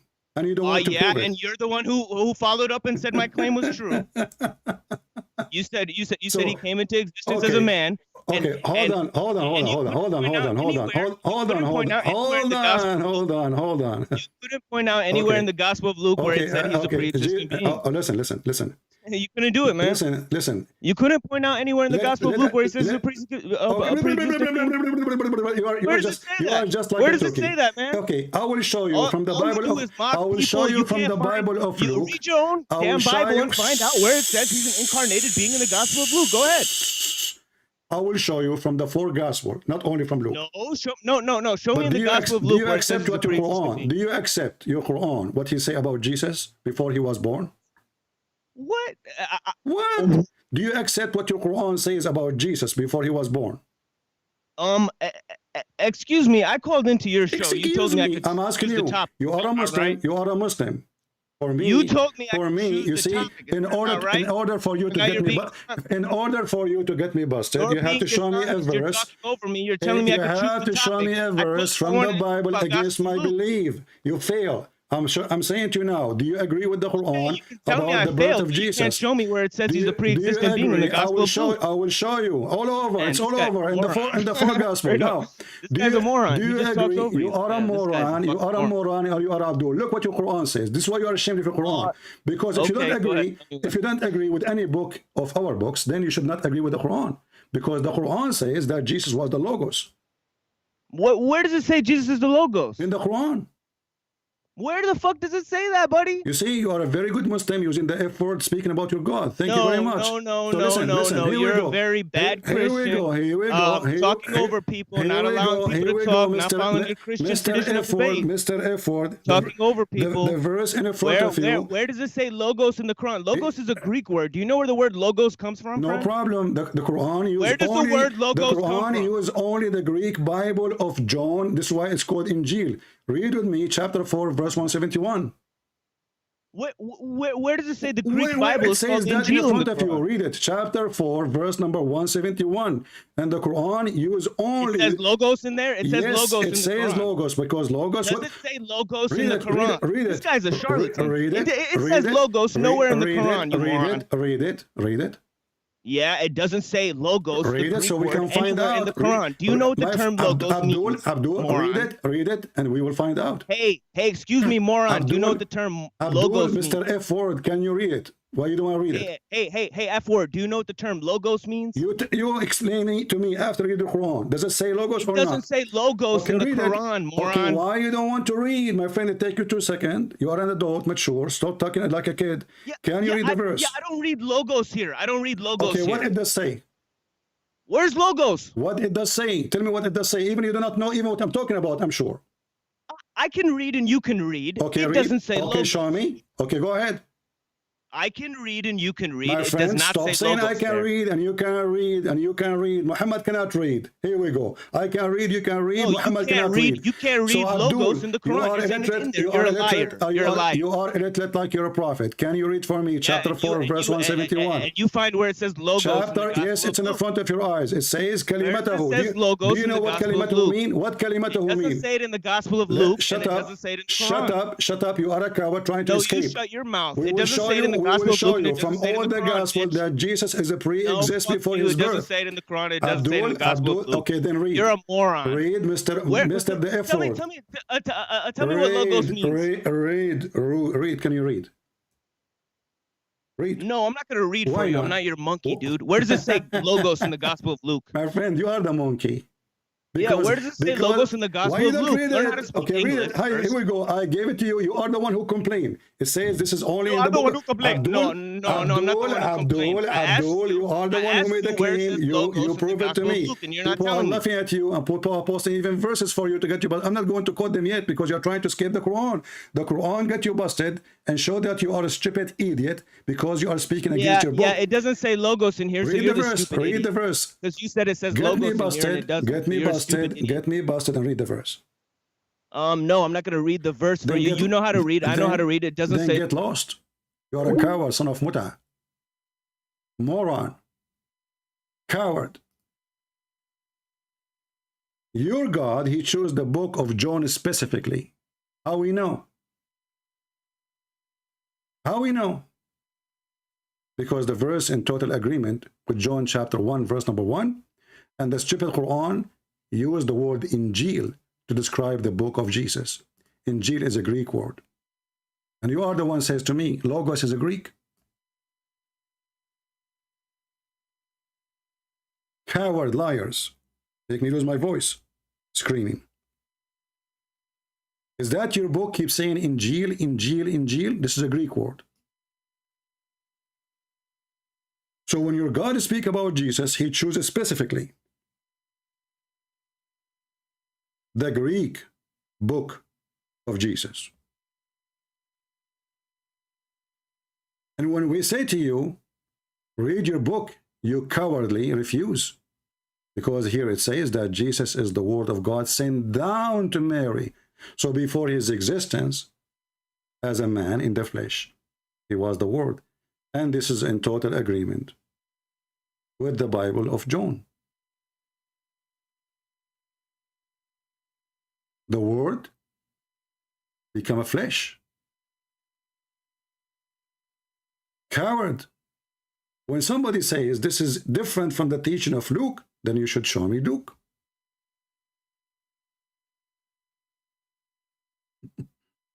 You should show me where in Luke it says, no, he is not the Logos.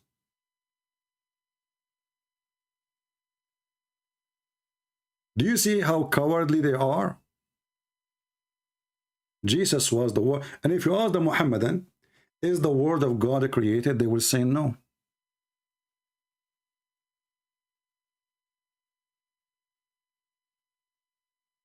And now if we go to Luke, we will find tons of verses.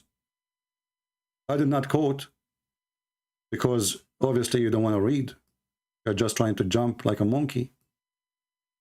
And you are filthy like your prophet. That's why you use the filthy word.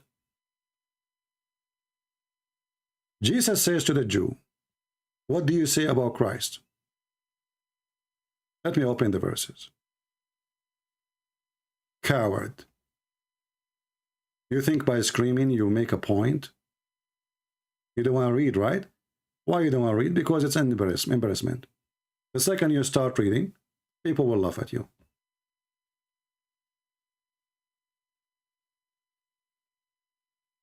We will go to the Bible. You know, there's many chapters in the Bible. Many.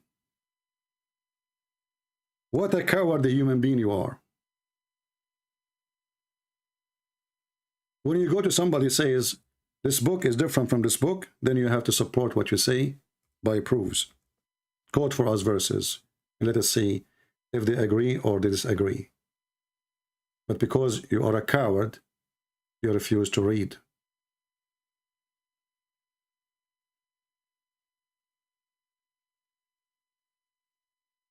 Let us go to the Bible. So we can prove it from the Bible and we can prove it from the Quran. What a cowardly religion.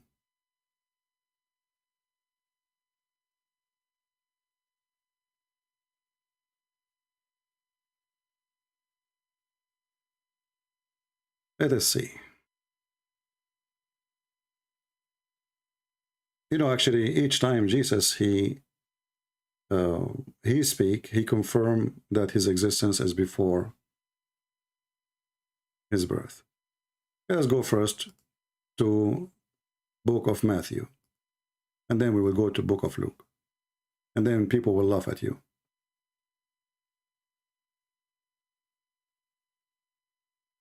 The Messiah, he said to the Jews, who is speaking now? This is not a disciple.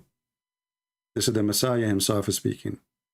He said to the Jews, Yeshua, he said to the Jews, what are you saying about the Messiah? Whose son is he? They were saying to him, he is a son of David. He said, how did David by the Spirit call him the Lord Jehovah? For he said, the Lord Jehovah said to me, said to my Lord, sit in my right hand until I place your enemies under your feet. Now, was David born before Jesus? Well, he is a Muhammadan. He will not get the answer.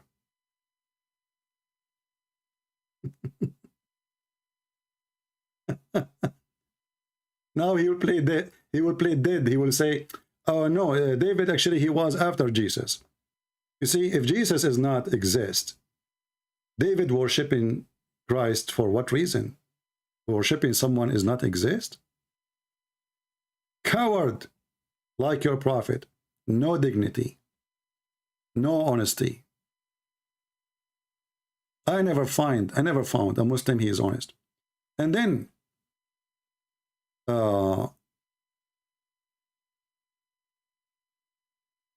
when we show him the Quran, he don't want to read the Quran because the Quran confirms that Jesus is the Logos. Do you know what the Logos mean? He said the will of God. He said, not me.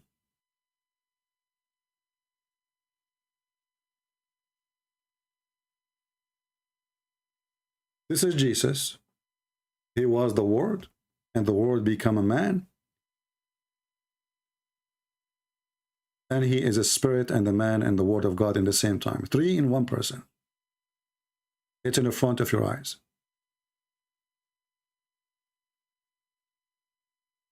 Learn how those people, they play games A Muslim refusing to read his book, he refused it for a reason. Because it's an embarrassment.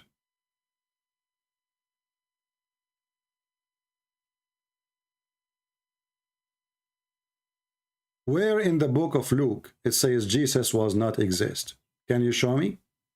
He said, you show me. What do you mean I show you? Show you what?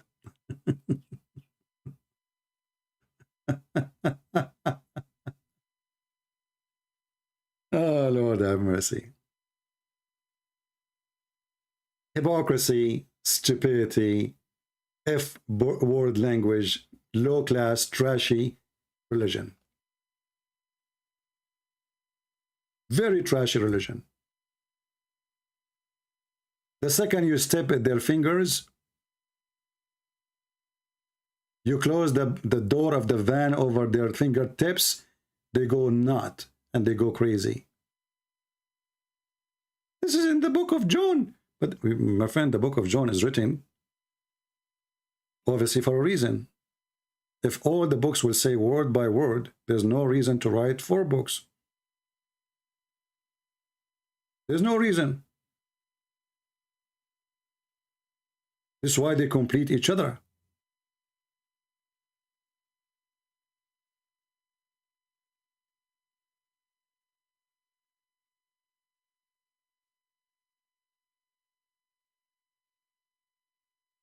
A Muhammadan, because of the lack of the dignity, he will do anything he can do to deny the truth. And then we try to prove it to him from his book. He refused to read his book. Or obviously his book is a big embarrassment.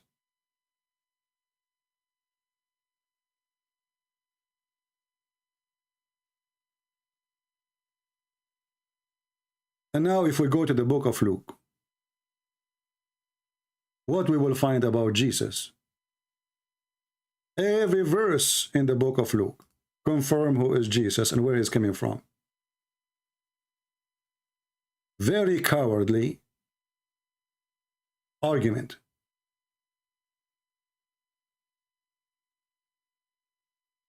From here you learn that when a Muhammadan he speak to you about something, tell him, show me. When he make a claim, show me. When he say something, tell him to show you. He made a claim. The coward is asking me to prove the opposite, to prove that Luke is different from John. Where? How?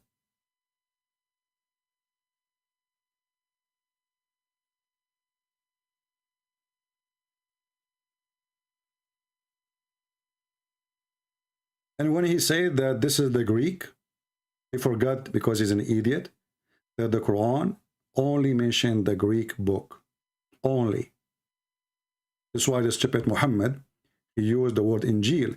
And here, when we see the word Injil, we need to ask ourselves why Muhammad do not know about other books. Why he chose only the Greek book. And how Jesus was sent to the Jews, yet his book is in Greek, if he sent only to the Jews.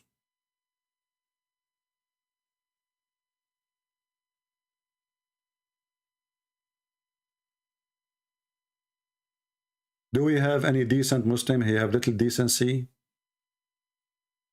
to read for us what the Quran says about Jesus? Why Muslims are ashamed? It doesn't say logos. What logos mean? The will of God, he said. Good. Here we go. Actually, just to show you how stupid you are, the Quran says that the similarity of Jesus is the same as Adam. That's what the Muslims say. He said to him, be, and he was. That is the will of God.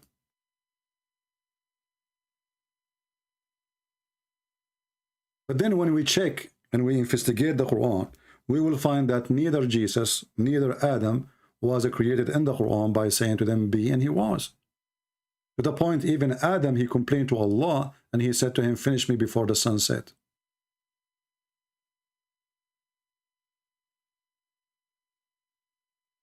Any Muhammadan?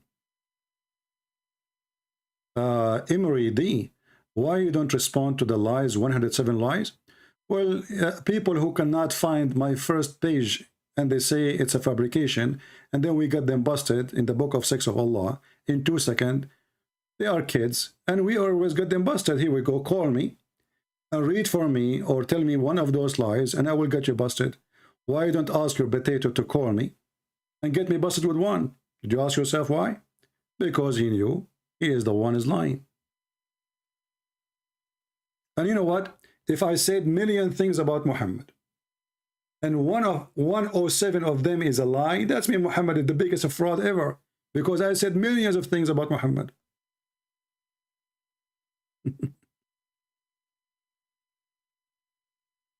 Do you have any brave Muslim want to call us? Where is your brave man? Why the Muslims are ashamed of their book?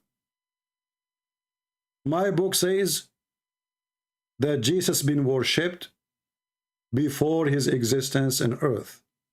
My book says that God, he humbled himself. He humbled himself. And he took the form of a man. My book says that. What your book says?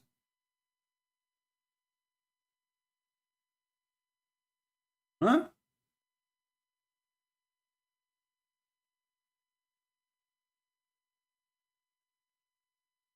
Zero knowledge, zero religion. They don't know even what the Trinity is, and they want to school you about what we believe.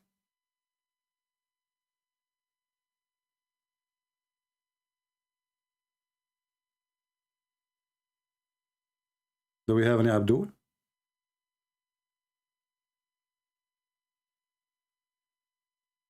Quran never say logos? Well, you need to prove it. You refuse to read. Let me call you again. People will laugh. As long as it doesn't say logos, why you don't read it?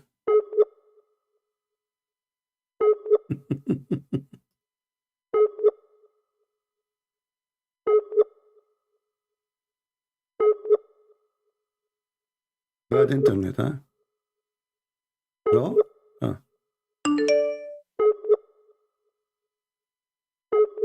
I'm trying to call you. Don't call me. If you call at the same time, it's not going to work.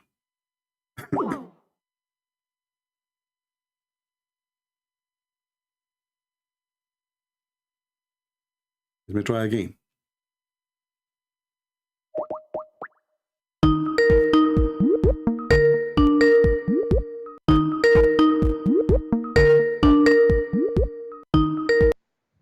Hey. Hello. Hey again. Hey, where does it say logos in the verse you just mentioned? Why you don't read it? I did read it, my okay, friend. Go ahead. I'm listening. I did read it. Okay, read it. The similitude of Jesus before Allah. Chapter 4, verse 171. Chapter 4. I don't have a Quran in front of me. So what? You know, you are in the internet, you are in the computer. You can search the verse, or you can look in the screen. Look at the screen. Look on my YouTube. Okay, give me a second. Let me look it up. Since you insist, you know, but you still didn't answer me. Where does it say logos in the Gospel of Luke? Well, you see, you are an idiot. You know, John. No, you're a moron. Well, John, it doesn't say that in the Gospel of Luke. So tell me where it says that. You fucking idiot. Don't use the F word. No. Don't call me a moron. Don't use the F word. Where does it say it in the Gospel of Luke? You are a filthy and you are a whore. That's why you are using the word. Little bitch. You are filthy and you are a coward and you are a son of muta and you are the bitch. That's why you are using those words. You are a street boy. A person is defending his God using the word bitch, the F word, or you are the son of a whore, obviously. You learned about your God in the bar, in the nightclub.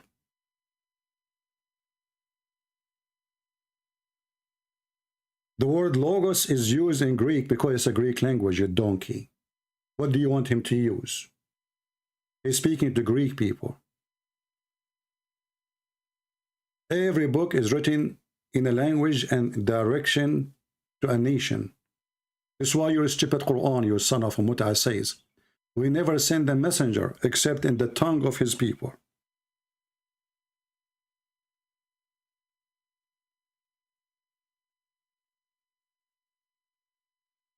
Read it and laugh at your God.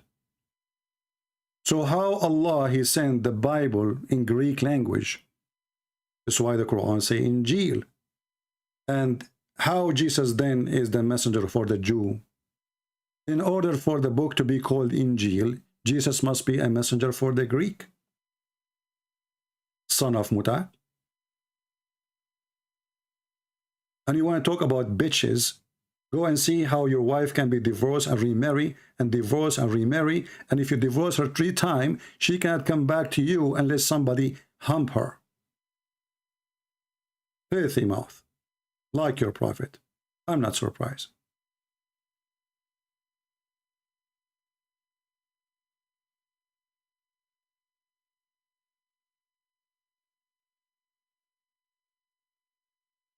We never send a messenger except in the tongue of his own people. How you explain the stupidity of the Quran?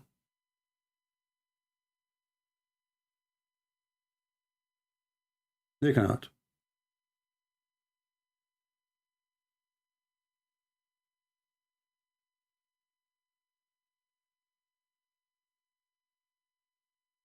Do we have any Muslim, his mouth is clean? Where it says the word logos.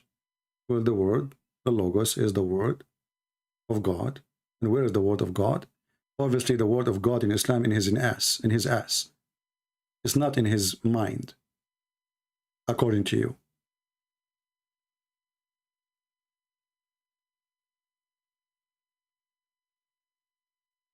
Very coward people, very filthy.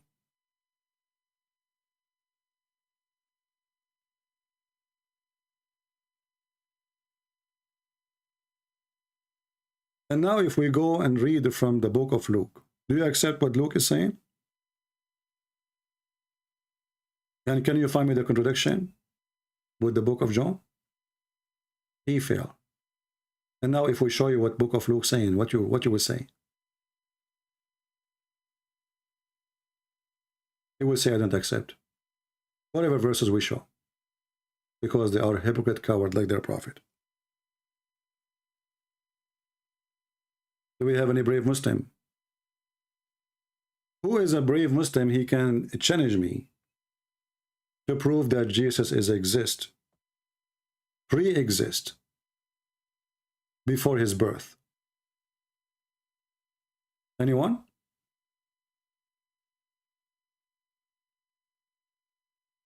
Any brave Muhammadan?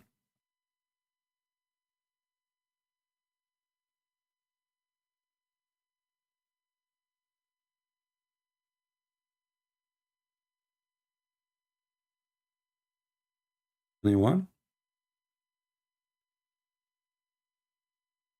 I apologize because we allow this person to speak. He have a very filthy mouth, but what you can do? We don't have a filter. The only way we can just hang up on him when he speaks filthy language.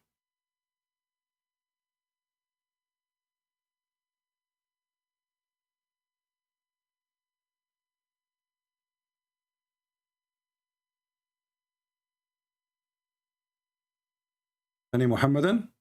My Skype is open. Just keep your mouth clean. You are welcome to call me.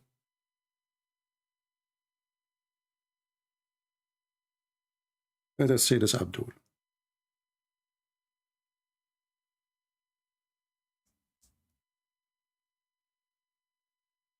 I just send you a text. If you're still there, please call me.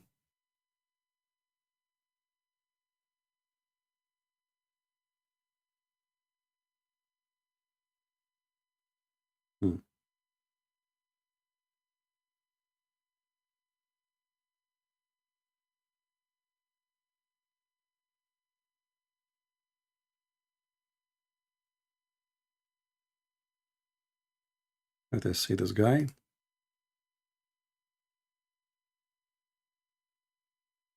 Well, there's a guy, his name is Mac. He keeps texting me. If you are not a Muslim, I will block you. If you are not a Muslim, I will block you. So stop being stupid. I said a million times, if you are not a Muslim, don't text me. Let us see. Different Abdul.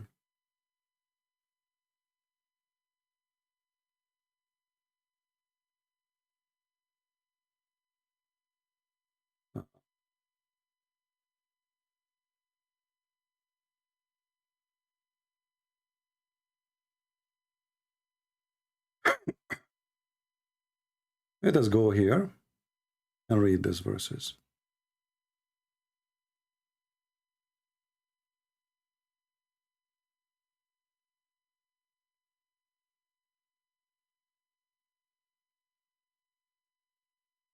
Okay.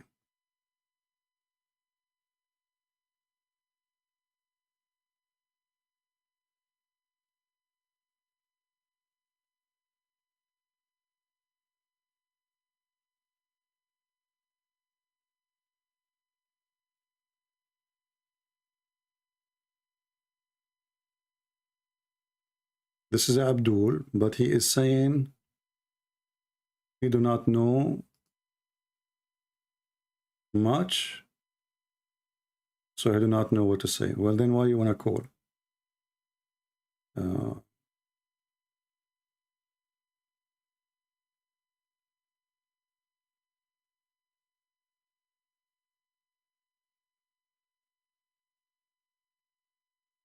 Let us see here.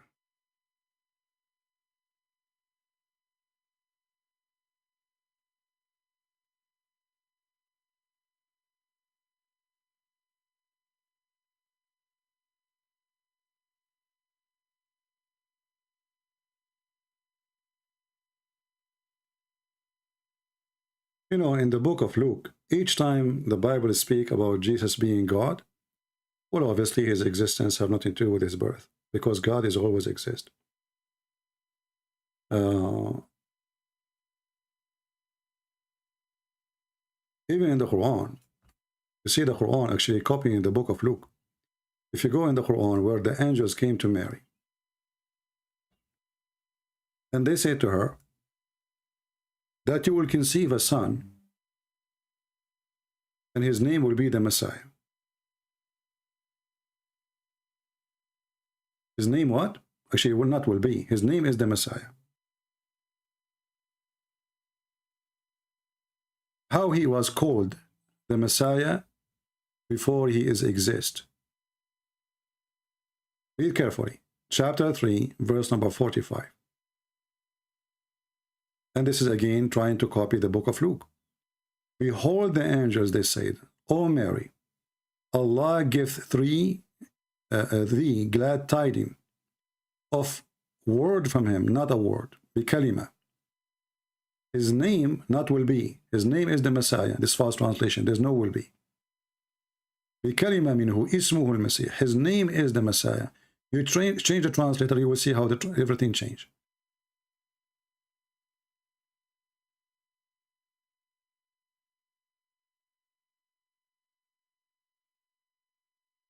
Look here, they start adding words. It's not there, you know. His name, suddenly, glad tidings of a word, and then between two bracket be, and he was. But we know that Allah, he blew into Mary from his mouth into her vagina, and then she got pregnant with Jesus, and then she delivered Jesus. So he was not be, and Allah never used the word be. Change the translator, right away you will see different in the new Quran. For every Muhammadan try to cover the stupidity of his prophet. Let us see this guy. Behold the angels told Mary, God has given you glad news of the coming birth of the son, of a son, whom he called his word. Look at the translation, how it changed. Whose name will be the Messiah. Again, there's no will be. His name is the Messiah. So he have a name. He was the word. And the word sent down to Mary. If you go to the other verse, in chapter 4, You will see even he used the word he alqaha, which means he throw down or send down. He sent down or he throw down. The Muslim here translate as bestowed on Mary. He is his word, which he bestowed on Mary. So what was Jesus before he was born in the flesh? He was the Logos, the Word of God. If you go to John chapter 1, verse number 1, it says, in the beginning it was the Word, or the Logos. And the Word was with God, and the Word itself is God. And then in verse number 14 it says, and the Word become flesh. This is what the Quran is saying, copying the book of John. Then, if you go to Luke, you will see it says that he will be the Son, he is the Son of the Most High. He is already the Son of the Most High, not the Son of Mary. This is in the book of Luke.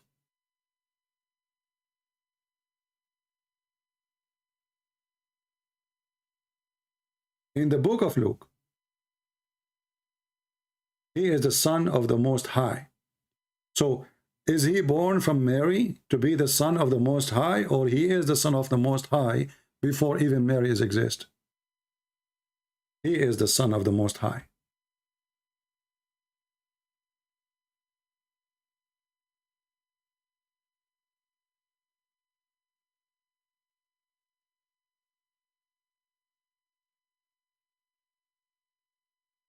This is always Muhammad, he copy from the Old Testament and from the New Testament.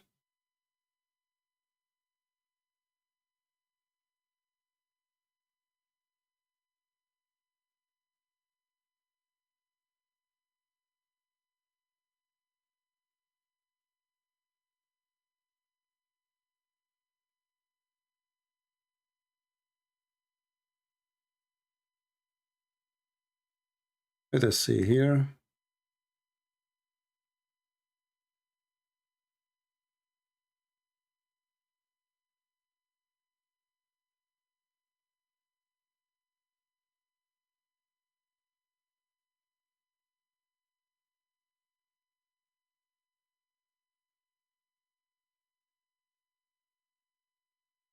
And we try to read.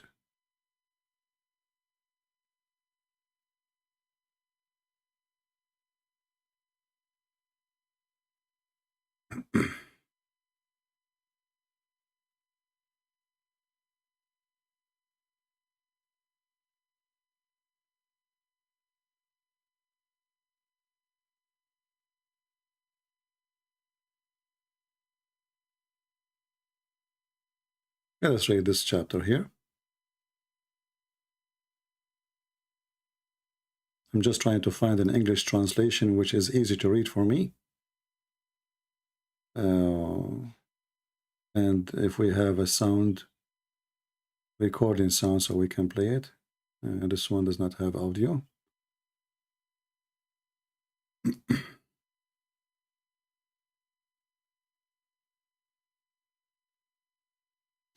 Well, let us go into the King James translation because this is the only one have audio. Let's see here. The Gospel according to Luke, chapter 1. For as much as many have taken in hand to set forth in order a declaration of those things which are most surely believed among us, even as they delivered them unto us, which from the beginning were eyewitnesses and ministers of the word, it seemed good to me also, having had perfect understanding of all things from the very first, to write unto thee in order, most excellent Theophilus, that thou mightest know the certainty of those things wherein thou hast been instructed. There was in the days of Herod, the king of Judea, a certain priest named Zacharias, of the course of Abiah, and his wife was of the daughters of Aaron, and her name was Elizabeth. And they were both righteous before God, walking in all the commandments and ordinances of the Lord, blameless. And they had no child, because that Elizabeth was barren, and they both were now well stricken in years. And it came to pass that while he executed the priest's office before God in the order of his course, according to the custom of the priest's office, his lot was to burn incense when he went into the temple of the Lord.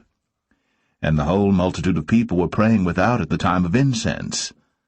And there appeared unto him an angel of the Lord standing on the right side of the altar of incense. And when Zacharias saw him, he was troubled, and fear fell upon him. But the angel said unto him, Fear not, Zacharias, for thy prayer is heard, and thy wife Elizabeth shall bear thee a son, and thou shalt call his name John. And thou shalt have joy and gladness, and many shall rejoice at his birth. For he shall be great in the sight of the Lord, and shall drink neither wine nor strong drink. And he shall be filled with the Holy Ghost, even from his mother's womb. And many of the children of Israel shall he turn to the Lord their God. And he shall go before him in the spirit and power of Elias, to turn the hearts of the fathers to the children, and the disobedient to the wisdom of the just, to make ready a people prepared for the Lord. And Zacharias said unto the angel, Whereby shall I know this? For I am an old man, and my wife well stricken in years. And the angel answering said unto him, I am Gabriel, that stand in the presence of God, and am sent to speak unto thee, and to show thee these glad tidings. And behold, thou shalt be dumb, and not able to speak until the day that these things shall be performed, because thou believest not my words, which shall be fulfilled in their season. And the people waited for Zacharias, and marveled that he tarried so long in the temple. And when he came out, he could not speak unto them, and they perceived that he had seen a vision in the temple, for he beckoned unto them, and remained speechless. And it came to pass that as soon as the days of his ministration were accomplished, he departed to his own house. And after those days his wife Elizabeth conceived, and hid herself 5 months, saying, Thus hath the Lord dealt with me in the days wherein he looked on me, to take away my reproach among men. And in the 6th month the angel Gabriel was sent from God unto a city of Galilee, named Nazareth, to a virgin, espoused to a man whose name was Joseph, of the house of David, and the virgin's name was Mary. And the angel came in unto her, and said, Hail, thou that art highly favoured, the Lord is with thee, blessed art thou among women. And when she saw him, she was troubled at his saying, and cast in her mind what manner of salutation this should be. And the angel said unto her, Fear not, Mary, for thou hast found favour with God, and behold, thou shalt conceive in thy womb, and bring forth a son, and shalt call his name Jesus. He shall be great, and shall be called the Son of the Highest. And the Lord God shall give unto him the throne of his father David, and he shall reign over the house of Jacob for ever, and of his kingdom there shall be no end. Then said Mary unto the angel, How shall this be, seeing Let's stop here. I know not? You will notice here it says that his kingdom there shall be no end.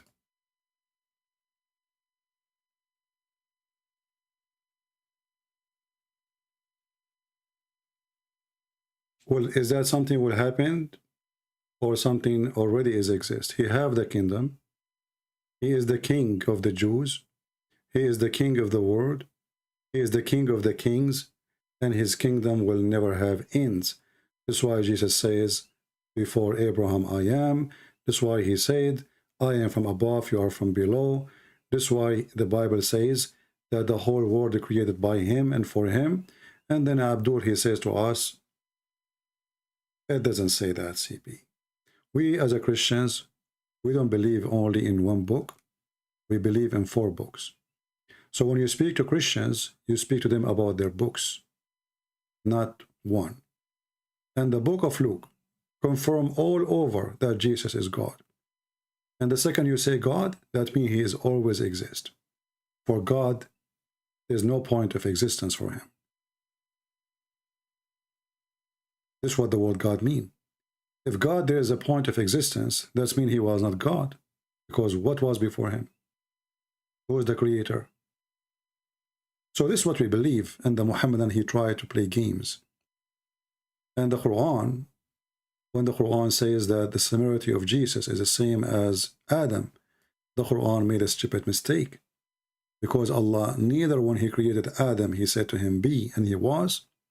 The Qur'an says that Allah, he made the mud, he fashioned the mud, and then after he fashioned and he complete partition, he breathed into the mud. And actually, he created him by his two hands. And this is a clear contradiction. You see here, this is the same book, not book number 2, not book number 3, not book number 4. This is the same book, cannot maintain its own language. This is Allah. He created the human being out of a pure mud, molded clay. So he made a mud. Chapter 15, verse number 26. He made the genie from a smokeless fire, which is fiction. Then the angels, they say to Allah, are you going to create someone? And here you see that stupid God of Islam, he is claiming that the angels, they knew the unseen, they knew the future. You know? This is even before any Muslim can open his mouth. The angels are complaining to their God. Why? Because Allah, he said to them, I will create a human from a clay, not by be and he was. Be and he was, there is no need to say from a clay or to fashion clay. And then here it says, and when it's properly shaped and I blown my spirit into it, they should go down and bow down for him. This is the command. So how Allah, he created Adam? Step by step. First, he made the clay. Second, he fashioned the clay in the shape of a man, the statues, and then he breathed into the clay. So how does stupid Qur'an say in the other verse? The similarity of Jesus is same as Adam. He said to him, be, and he was. And you will notice the Muslim, he said, well, I don't have Qur'an. But he was watching YouTube, obviously. This is how he saw this verse. And he is listening to me. He wanted to read this verse only, because this verse does give a plain. He is Allah, he said to him, be. Be. You know, he liked to read this one. No problem with this one. But the fact this one have a big problem, because he's stupid, ignorant. We do not know that this is a contradiction, or how Allah, he created Adam, and how he even created Isa. For both of them, Allah did not say be, and they were. Allah, he have to breathe. This is the final step. And not only that, if we go to the stupid Quran, we will find the Quran says, وَكَانَ الْإِنسَانُ عَجُولًا. Adam, he was ever hasty. Why? He told Allah, finish me before the sun set. If Allah, he said, be, and he was, why Adam is worried about the sunset and he is not finished yet? So even after he breathed, and you can open the Islamic interpretation so you can read and laugh.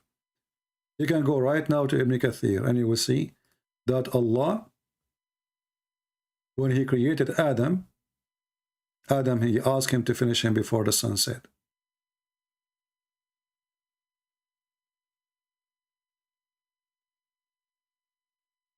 Read and laugh. So did Allah created Adam by saying be, and he was? Adam is ever hasty. This is Ibn Kathir. Salman al-Farisi said that Ibn Abbas, this is the cousin of Muhammad, the one who is authorized by Muhammad himself to explain the Quran.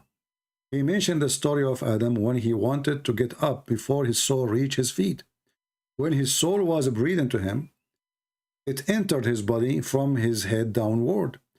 When it reached his brain, he sneezed and he said, Alhamdulillah. Adam, he speak Arabic. There's no Arabic yet, but Muhammad, he say what as he wish. Praise be to Allah. Thanks to Allah.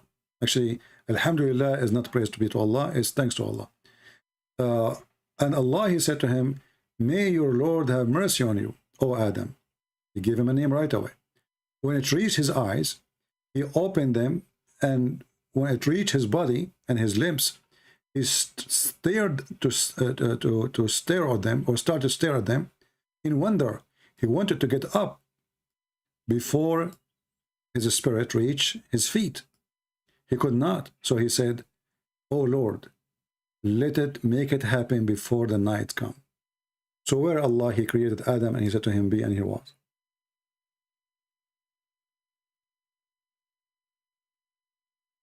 Do you see the stupidity? So Adam is not the same as Jesus. Secondly, Adam never been created from the word be. Here we go, Adam is done, and there's no be. Still Allah is working. So when he said be, after he finished everything, what the point of saying be? After you make the mud, the clay, you breathe into it, and then you say be? And then Adam is worried that Allah could not finish him yet?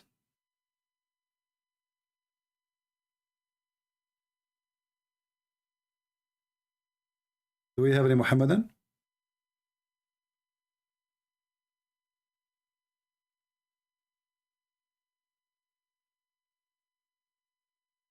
Anyone?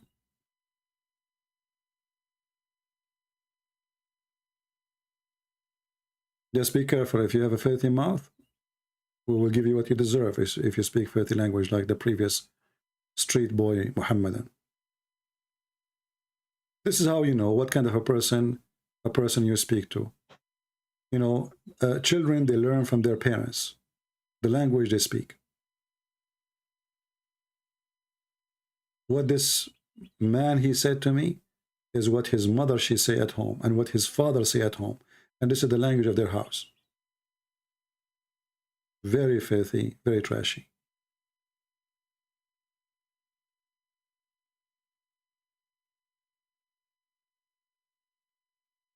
Any Abdul?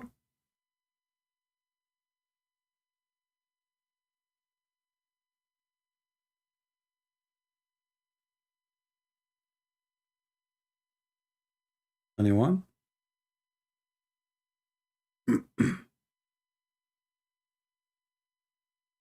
Very embarrassing. The God is not even finishing Adam fast. It's taking too much time.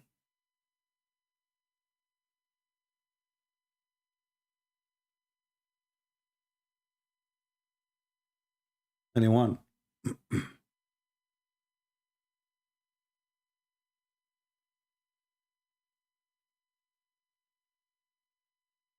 No Muslims? Are we out of them?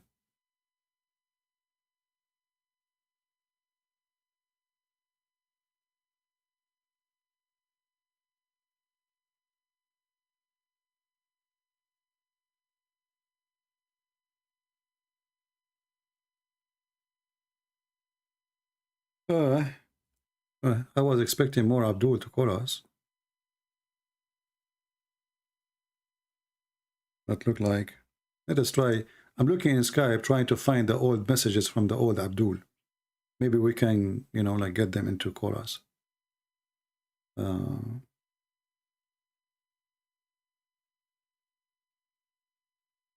Sending them messages.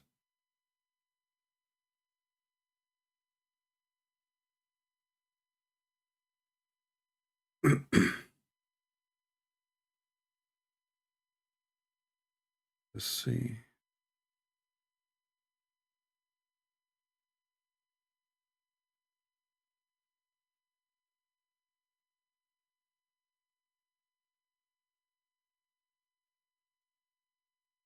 You know, in the book of Luke, as an example, in chapter 10, where it says that no one really know the Father except the Son.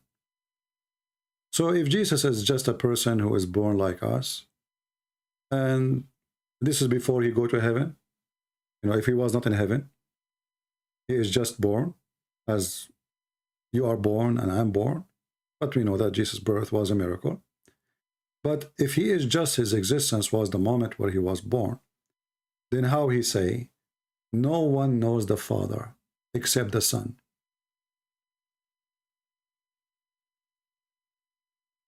And how the Son, he knew the Father? Because the Father, he revealed himself to him. Where? When? The Father is in heaven.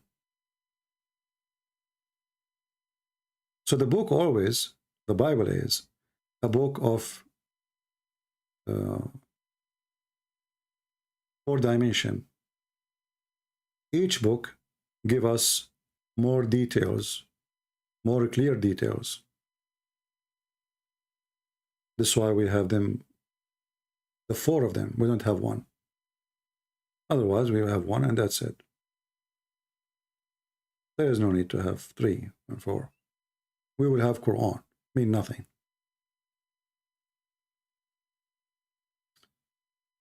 If we go to Luke verse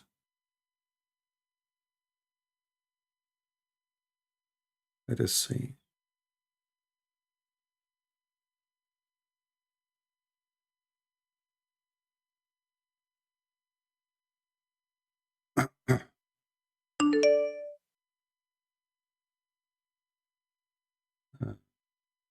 I see your name is a Christian name, so don't call me, my friend. Don't call me. I don't know even why people call, and we keep saying to them, don't call me if you are Christian. If we read this verse in Luke 10,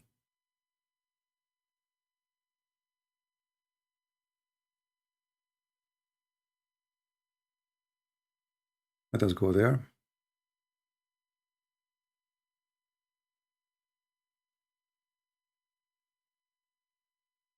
All things are delivered to me of my Father, and no man knows who the Son is but the Father, and who the Father but the Son, and he who know, or he whom the Son will reveal.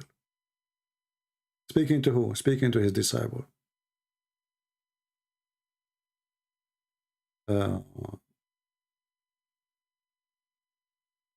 And you know, and the story continue, and Jesus, he say clearly that everything given to me by the Father, before even you, before the whole world, before the existence of the world. And then the Muslim, they say to you, this is only in the book of John. We laugh. Literally, we laugh. And even the Old Testament give us many, you know, prophecy about Jesus. Let us see those people that are trying to contact us.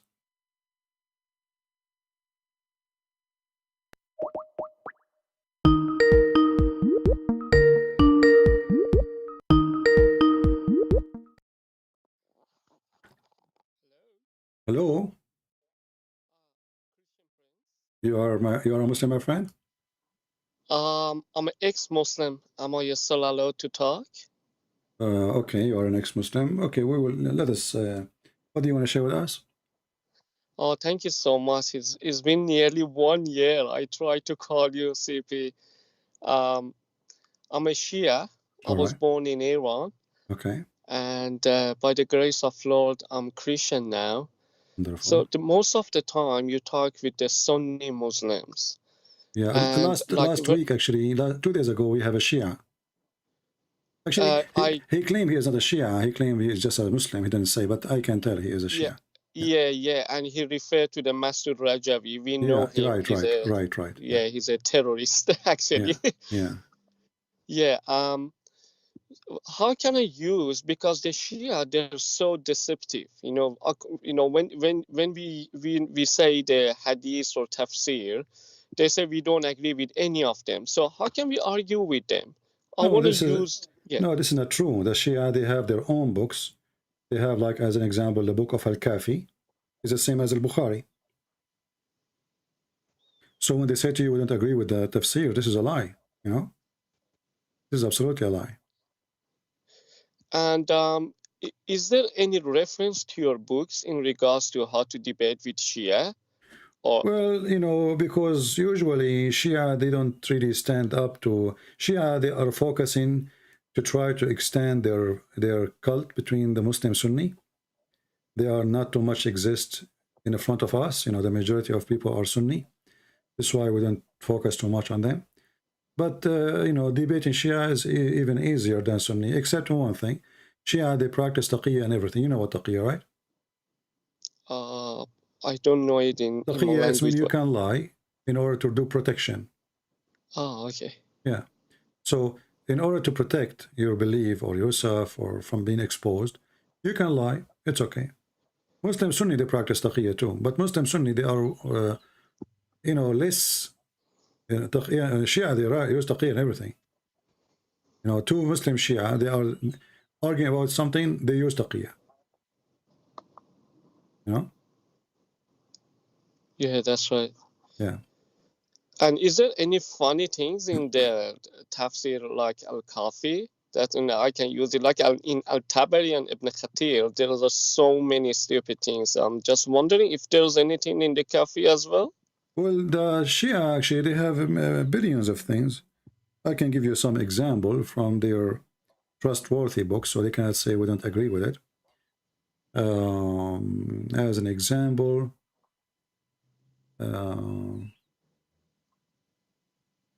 let us go and see.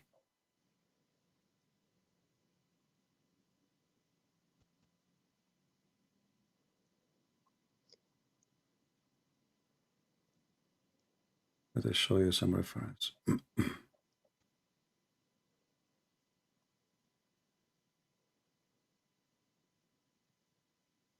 Okay, let us see about Al-Kafi, as long as you mention Al-Kafi.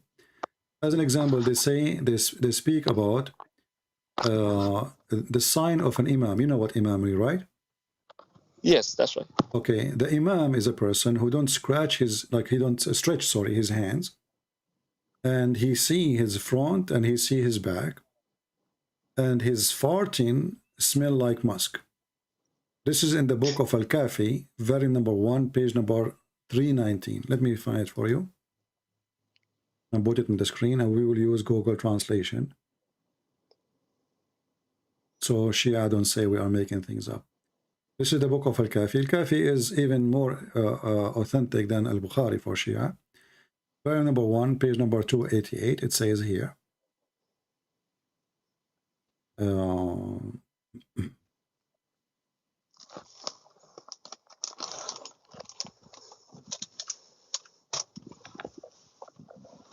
Yeah, there's tons of stupid things. As an example here, it says, Abu Ja'far alayhi salam, he said, the Imam have 10 signs. First of all, he is born circumcised already. Born with circumcision. And then, if he fell in the ground, he fell only on his ass. Only in his butt. And the second his ass touched the ground, he say Shahada. And he don't get dirty from sexual intercourse. And when he sleep, his eyes never sleep, and his heart never sleep. Sorry, his eyes sleep, but his heart never sleep. And he don't do yawning, and he don't stretch his body. And he can see his back and his front. And when he do fart, his fart the same as the musk. And the earth will eat his poo-poo. Let us see here, use translation, Google Translation.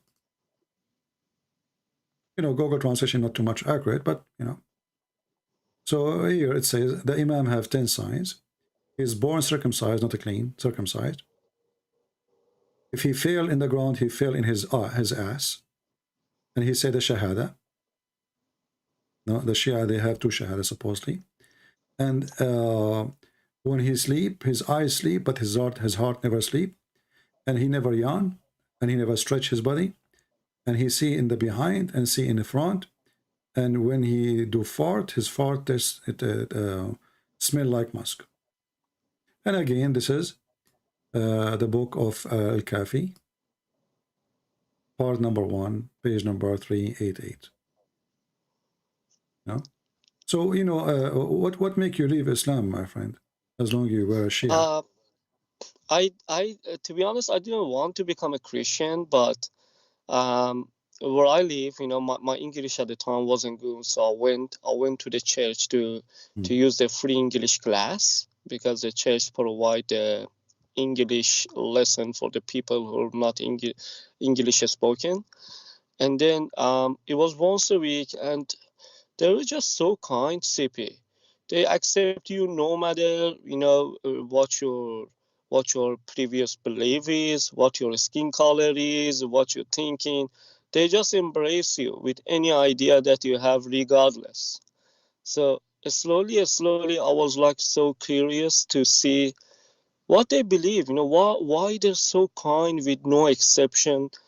They love everyone, and then is unconditional love.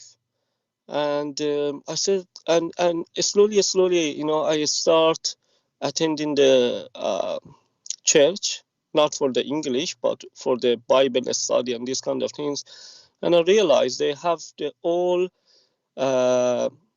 reading from the same scripture, which is the Bible. And in the Bible says, you know, even love your enemy, love your neighbor like you love yourself. I said, oh, that's why, you know, the roots of the Christianity is all based of love, not the hatred like Islam. And that was the reason. So, but what made you first, like, you know, I mean, like, did you find Islam is to be stupid, or? Oh yeah, I was born Muslim. You know, the military service in my country is compulsory, so they even in the school, you know, when I was kid, you know, they force us to pray in public in the middle of the summer. You have to stay in sun and pray for nearly half an hour or 45 minutes. You know, they force you, you know, to be fasting, and you know, we just sneak out, you know, go somewhere in the toilet, eat, and come out. If they see you eating, they beat you. And everything was compulsory. You know, you can't find a job if you're not a believer. Even if you're not, you have to pretend. Yeah, pretending is the way always. Yeah, that's right. You know, they force you to go to the mosque and they pray. Everything is forcefully. But nowadays things change in my country. Unfortunately, people becomes like atheists. They don't believe in anything because they try to force people to practice Shari'a law, and this is so bad. But people, I can see from like I'm in the clubhouse as well. It's like so many people live in Islam and become Christian. I can see, but they're doing like an underground activity. They can't do it in public, obviously, but so many people live in Islam. Well, yeah, I saw, actually, I used to have a friend when I was in the army. His name is Ruhi, you know, and he is from Iran. So he took me to his office to drink some coffee with him. When I went to his office, he had a big cross on the table. And, you know, for me, I don't have an office yet because I just moved to that branch. So he told me, you can use my my office here. I said, so this is your office? He said, yeah. Said, but you are from Iran, right? He said, yeah. So this cross for who? He said, oh, this is my cross. You have a big cross, not only cross, it's a big, huge cross on the table. And then he says, this is the cross and this is the Bible next to each other. I never move anywhere without taking the Bible with me. So I became interested to know. And then he told me that him and his father and his family, all of them, they become Christians. And he is serving in the USA Army, you know. And then, you know, I remember once another officer, he come and he says, well, sorry, we are giving you this office and you are a Muslim, right? He don't know, you know, I'm Arab, so he think I'm a Muslim. So I said, no, I'm Christian. He said, oh, okay, so the cross doesn't bother you here. I said, no, absolutely. Leave it as it is, you know? Yeah. So I was surprised, actually, about the number of Iranian leaving Islam. And I remember once I saw in the park, like thousands and thousands of Iranian, and they have a big sign in Arabic. So I stopped. I said to myself, man, this is really bad. All of those are, you know, Muslims here. You know, this is trying to fool us about Islam. So let me go in the park and see. Then I found that every single booth in the park, it was a Christian convert festival. Only convert. All of them they are Iranian. And I believe that the Iranian they are the biggest converted church in USA. Yes, yeah, even here. Yeah. Yeah, there are so many. Anyway, my friend, if there's anything else you want to say, maybe we can. Oh, take the some. last thing, Yeah. I'm not gonna waste your time anymore. Right. In Shia, they make Ali as a hero, and I remember in one of your debates says Ali burning people alive and kill so many people. Do you know any event, any war that he killed so many people? Well, you know, Muslims they have their own stories, and we cannot confirm if it's true or not. But what we have that Ali was a very aggressive criminal to the point he burned people alive for no reason. Actually, even he group of people, they praise him so much he burned them alive. Let us see where we can find the hadith, and this exists in the Shia and the Sunni book.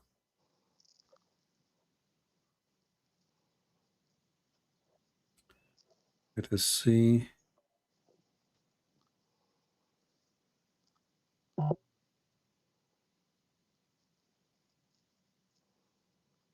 Here I see Muhammad burning people are burning trees. We want to find where Ali burned. Here we go. This is Sahih al-Bukhari. And the Shia agree with this. Ali burned some people. And this is news reached Ibn Abbas. And he said, had I been in his place, I would not have burnt them. As the Prophet said, don't punish anyone with Allah punishment. No doubt I would have killed them. For the Prophet said, if somebody, a Muslim, disgraces his religion, kill him. So obviously Ali is a very, very aggressive criminal. Now about him being a hero, I don't know what hero mean. I mean, being a fighter, maybe. It might be. Aggressive criminal, maybe. But that will not make him a good man. You know what I mean? Yeah, they say in the night time, Ali went out and, you know, just start feeding the orphan, put the food behind their door and these kind of things. Well, those stories, there's no, I mean, the Shia, they have endless stories. The Shia, they believe that Ali is light and Fatima is light, and the light marry from the light, you know? Both are light, and they are, yeah, they are not a human, you know, the Shia believe that Muhammad and his family, they are from the forehead of Allah, and they used to be light in his forehead. And they took this, the look of a human being, but they are not a human like us, you know? Yeah.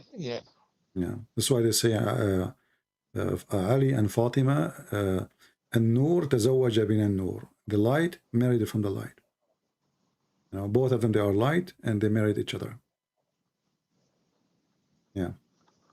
Well, I'm happy great. for you, my friend. Maybe you can invite some Shia to call us, and then we can use Shia reference in order to teach about Shia. You know, I like always to mention things if I am debating someone is a Shia. Yeah, sure. Yeah. Thank you so much, CP. What you're doing is priceless. It's priceless. I really appreciate it. I don't know how to thank you. You're doing amazing job. I learned a lot. It's been nearly 2 years, I guess, I'm listening to you. It's so knowledgeable. At the same time, honestly, it has a little bit of fun as well. I really enjoyed. I see the comment. They really enjoyed. Thank you so much. You're welcome, my friend. Take care. God bless you. Thank you. Bye. Yeah, the Shia have a lot of crazy stuff. As an example, you know, the Shia believe if you wear black shoes, your penis will not work. If you go to the book, it's called Al-Hur Al-Amili, volume number 5. Let me find the reference. Here we go. The chapter of hating wearing black shoes. Why we cannot wear black shoes? If you wear black shoes, it hurts your vision. It's going to damage your vision, and your penis will become limp. And it's more expensive than other shoes. No? Let us use translation. Now, many men now they will throw their, many women maybe they will go and throw their husband's shoes in the garbage if they are black. He advised them to wear yellow shoes. It says here, he said to him,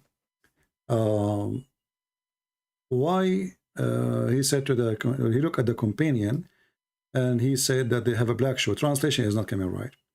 He says, why you have a black shoe? Don't you know that it harmed the eyesight and relax the penis? And that it's more expensive than other shoes?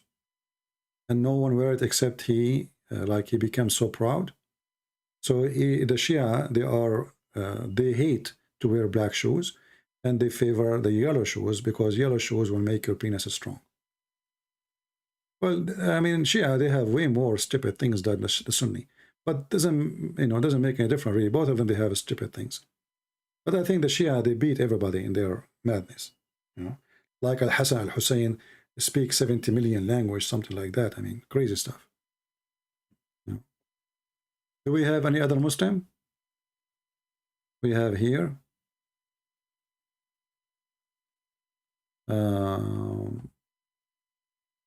Let us see this Muslim person.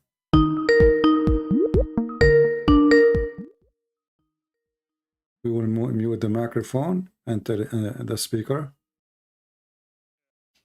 Hello? How can I fix this now? 1 second, sir. All right. Hello. You are live on air, my friend. Mr. Muhammad. Hello. Bad connection. I had to make my own actual. I had to make my own actual ID.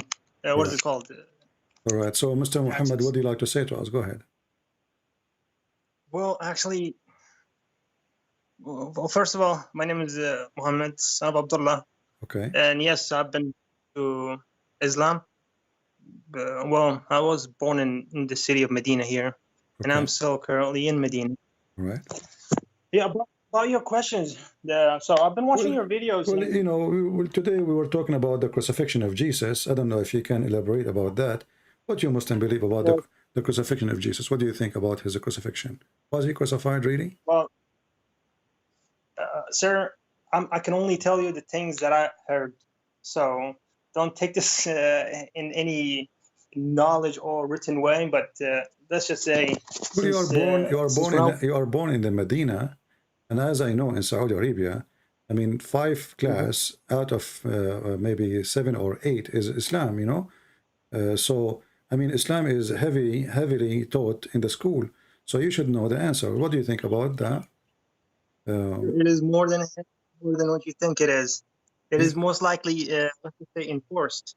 Okay, so what? If I may say. So what do you think about the crucifixion of Jesus according to Islam? So first of all, I did not study those parts, the history about the crucifixion of Jesus Christ.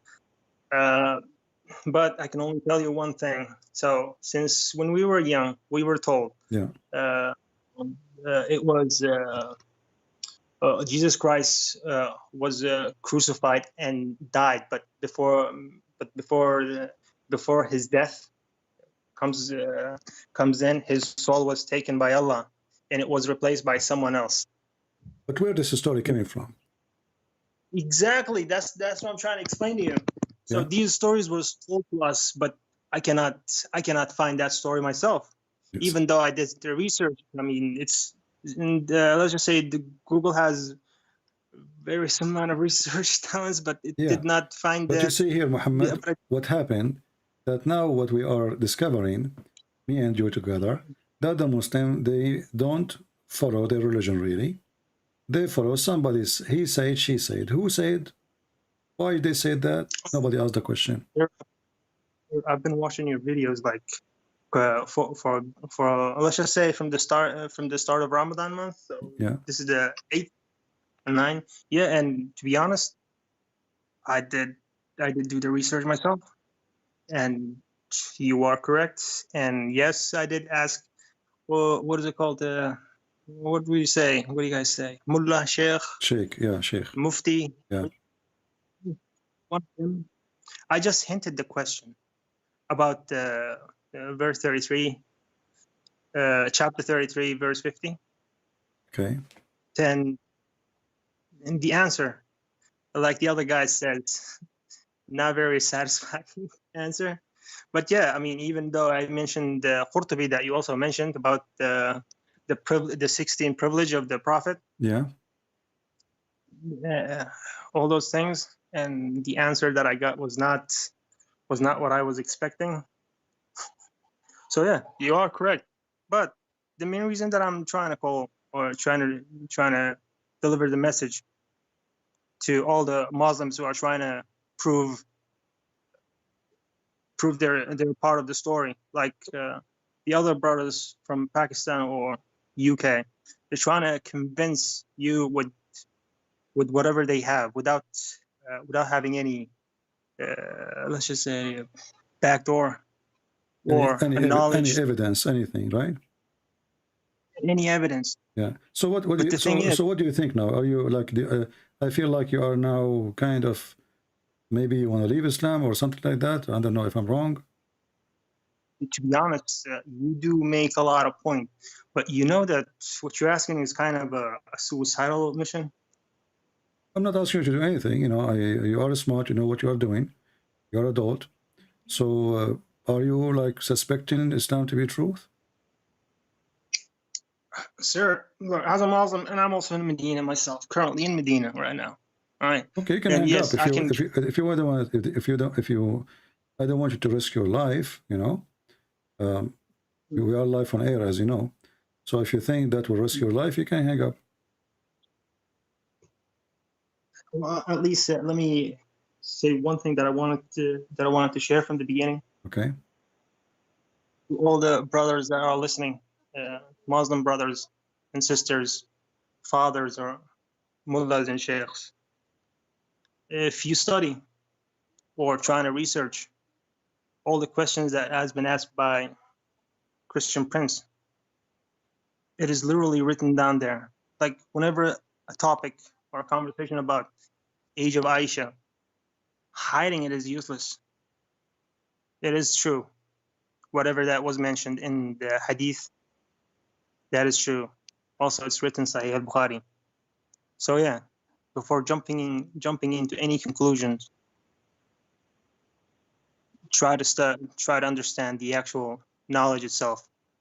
So you know why Muslims, they defend like in a I don't know if you heard the person who called me and he started calling me names. Why the Muslims, they are very aggressive, but yet they have zero knowledge. I mean, based on what? Where is the aggression is coming from? You know, when somebody, like if I am sure, I will speak as sure. A Muslim, he do not know what he's talking about. He do not know my book. He do not know his book. And then he shouted at us, claiming that we are the wrong. Yeah, well, also don't forget about the guy that says, I do not believe in hadith. I only believe in the book. Yeah. Have you heard about that guy? Yeah, all of them, actually, all of them, they do that. All of them, the second you show them the hadith, they try either to say, we don't accept any hadith, or they say this hadith specifically. It's just to get rid of it. It's just a way to escape. So according to the Islam, okay, the religion of Islam, those people who actually say that they don't believe in hadith, that means they also don't believe in the Prophet himself, which means they are not Muslim. So they just revoke their Islam at that point. Do you have any idea about that? Well, you know how somebody can follow Islam without believing in what Muhammad said, right? I mean, isn't he exactly? Isn't it he is the teacher? So the Quran is a book, is coming from Allah. So what is the duty of Muhammad? Just to recite the Quran? If this is the duty, then Allah can recite the Quran by the angel, and that's it, you know. So the Quran, even the Quran itself says that you have to obey those who obey the messenger, they obey Allah. So Muhammad, you have to give orders, and those orders have to obey. And then if you ask the Muslim, do you practice muta? They say to you, no, it's forbidden. They say, okay, then you have to accept the hadith. Because it's forbidden by who? By the Quran? No, the Quran approve it. And then you ask how the Quran can be deleted or disapproved by hadith.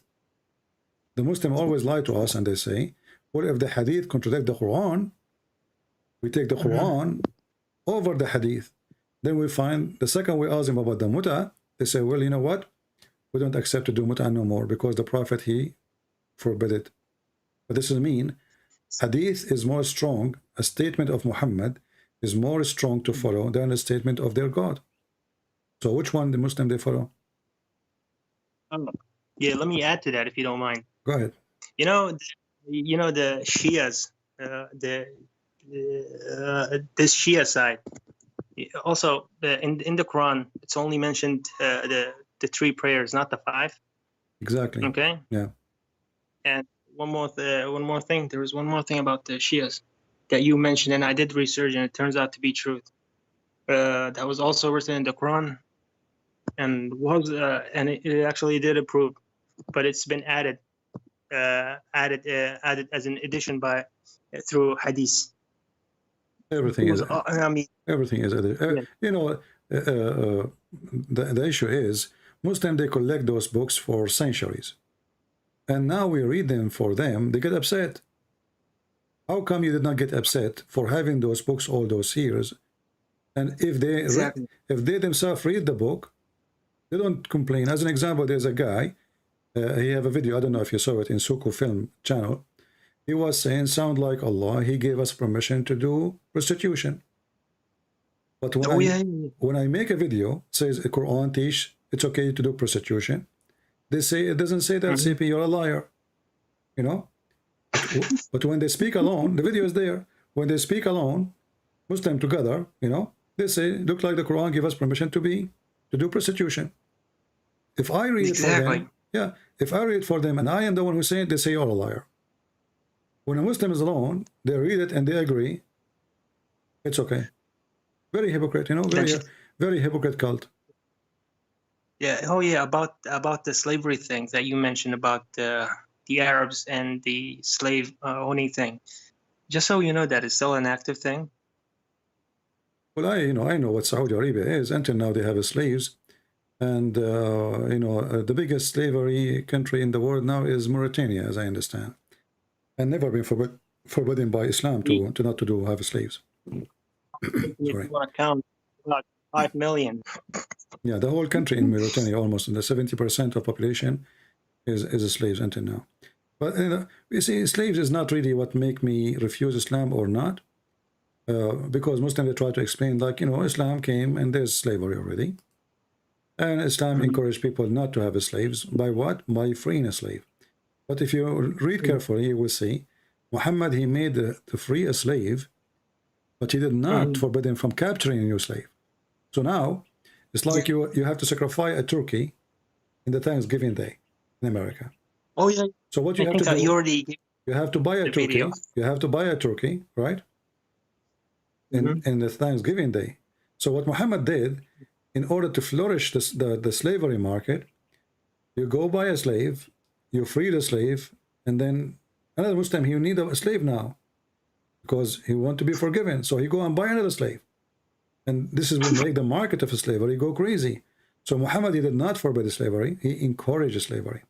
In the same time, Muhammad, he did not free his own slaves.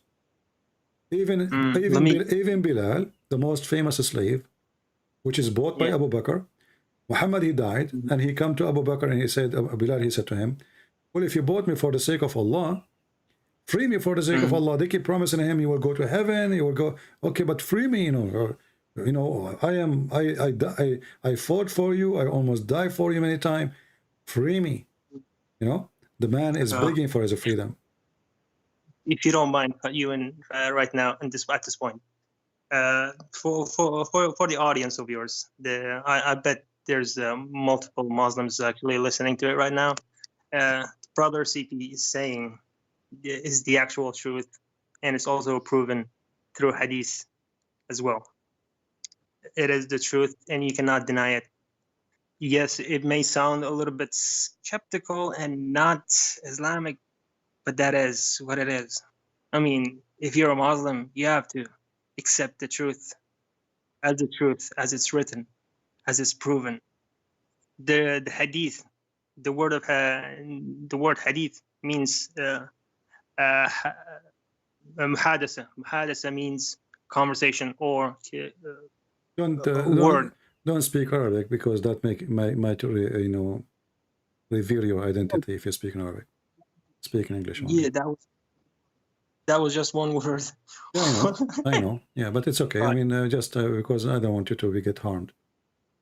Yeah.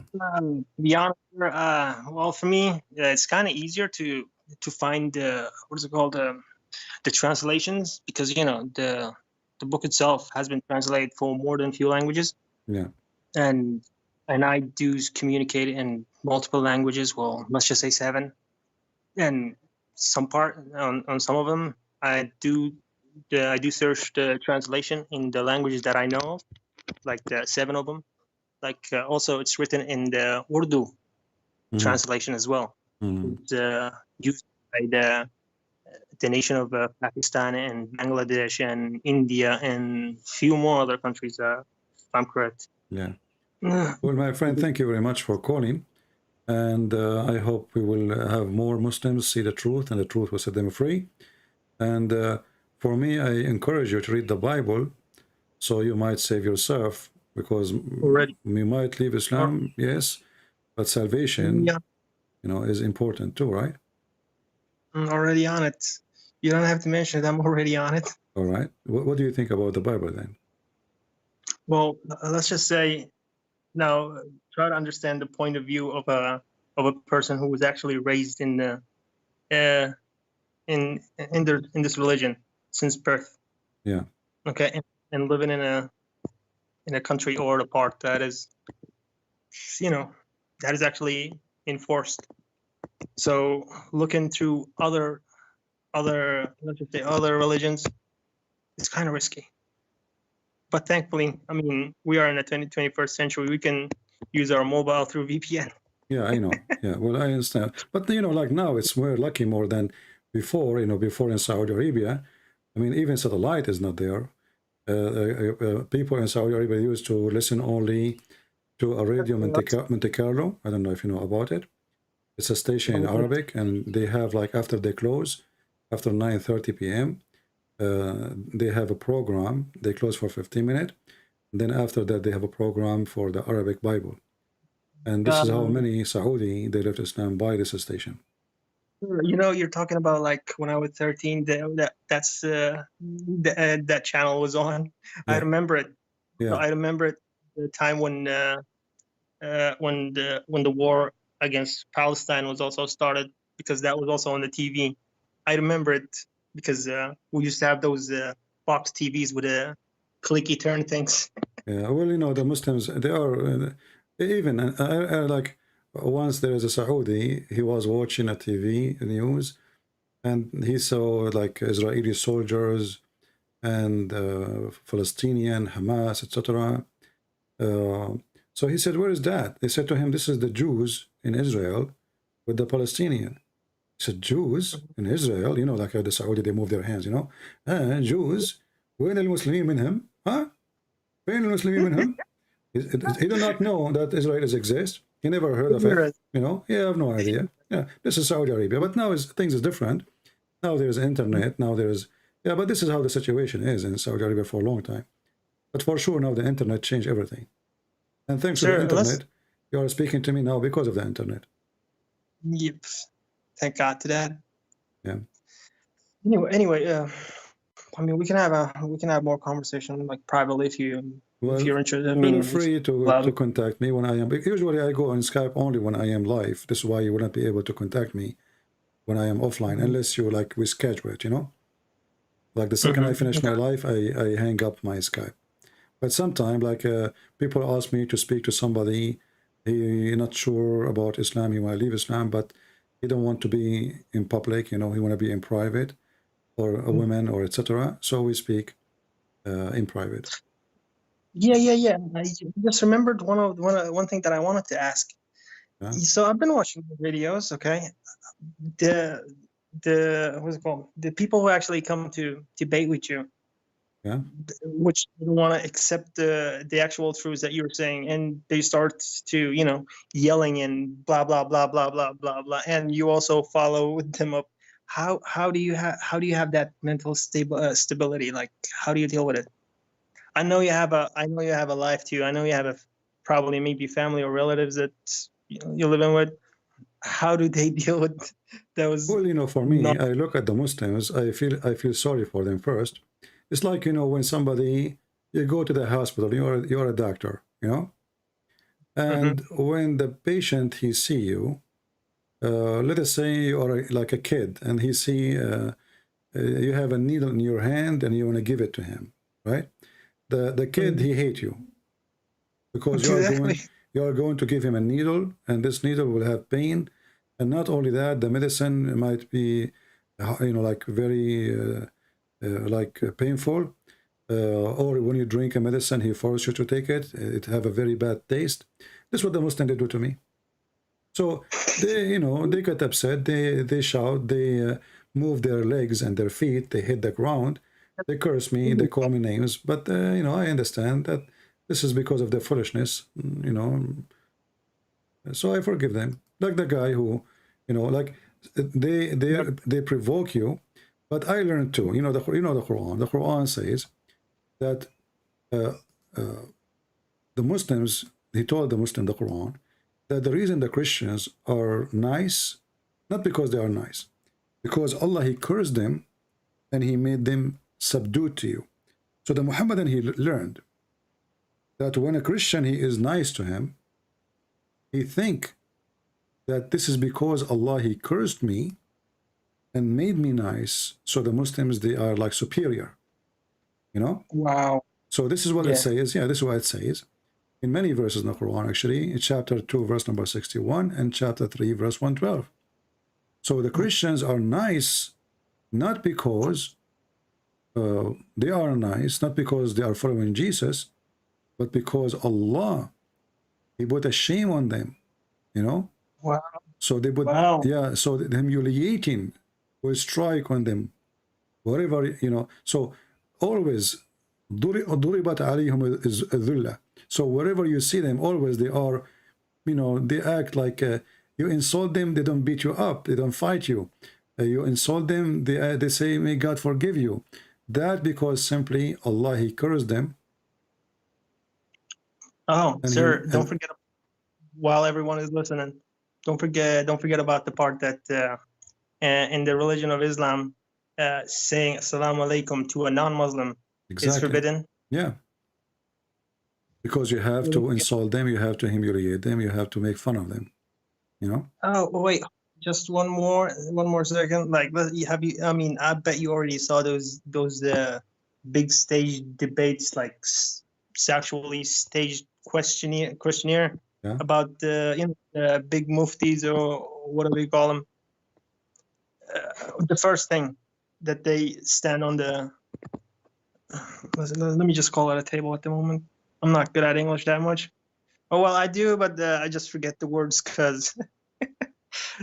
Anyway, they start like a Zakir Naik. Nabiyina Muhammad. You know the starting points, right? Yeah. Like the greetings. Yeah, like, you know, Uqdatan min lisani, blah, blah, blah, blah, blah. You know, this thing supposedly, this is Musa, what he said. Musa, he said that. And 99% of the audience are non-Muslims. Yeah. That means Sheikh, the Mufti. By the way, the word Mufti means, let's just say the master. It's higher than a scholar. Higher level than a scholar. Yeah, even those people start with the salam greeting. Yeah. I mean, hypocrite, you know, when they, in order to win people, they say assalamu alaikum, peace to you, and they call them brothers and sisters. But we know that the Quran forbid them from calling us brothers or sisters, but for the sake of, you know, fooling people, taqiyya, this is taqiyya, you know? Yeah. There's a video, I don't know if you heard of it. It's called the chapter of the apple. Did you hear about the chapter of the apple? By Al-Urayfi? Al-Urayfi. Well, I need to read that. Yeah, no, this is not a chapter in the Quran. This is Al-Urayfi. Let me see if I can find it in YouTube. It's in YouTube. He have this conference, the one you are talking about, this kind of conference, and they have like you know, Western, and I don't know where in Europe this was. I think it was France. So he asked, he want to show them that the Quran is different book, and the Quran is amazing book, and just by hearing the Quran, you will notice that this is an amazing book. So he said, he have a translator translate into French. So he asked if somebody can come to the stage volunteer, you know, and he said, I will recite for you 2 verses. One is true Quran and one is false Quran. And he claimed that right away you will find out which one is true, you know, and which one is false. Because Allah, this is what Allah, he said, you know, Allah, he will show you which one is true. And then he did recite the verses, the one he made up, and the one which was true Quran. And he asked the French guy, after he listened, he said, just listen, we want to translate for you. Listen to them and tell us which one you like more, the first one or the second one. The French guy, he liked the one which is the fake Quran.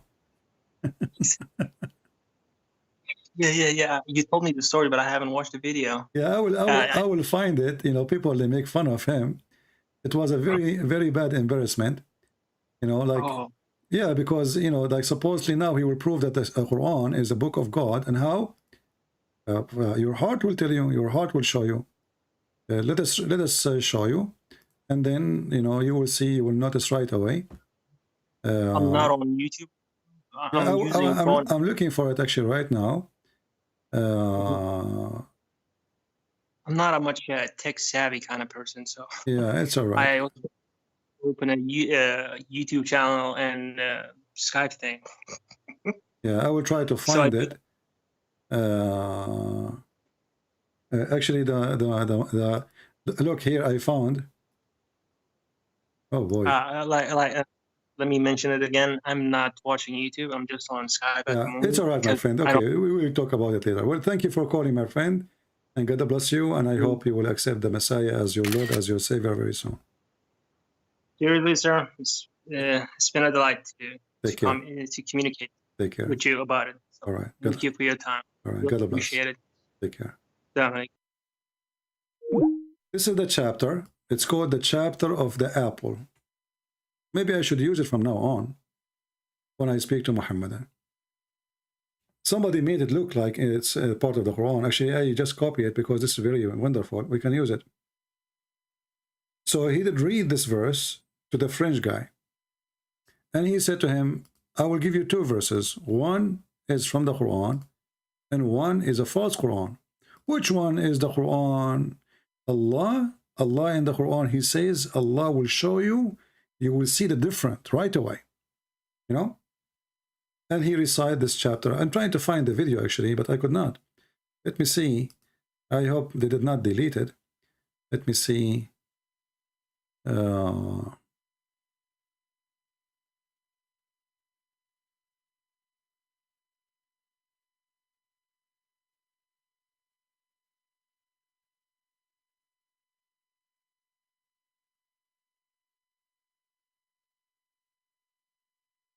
Where we can find it.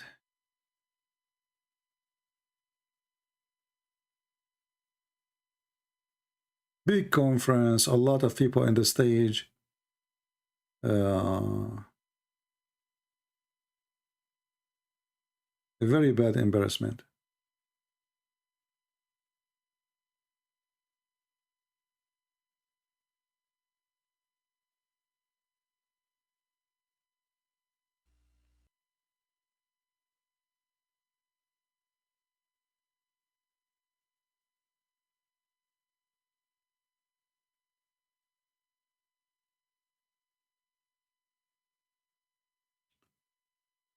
Let us try to look again. I don't know. Maybe they took it down.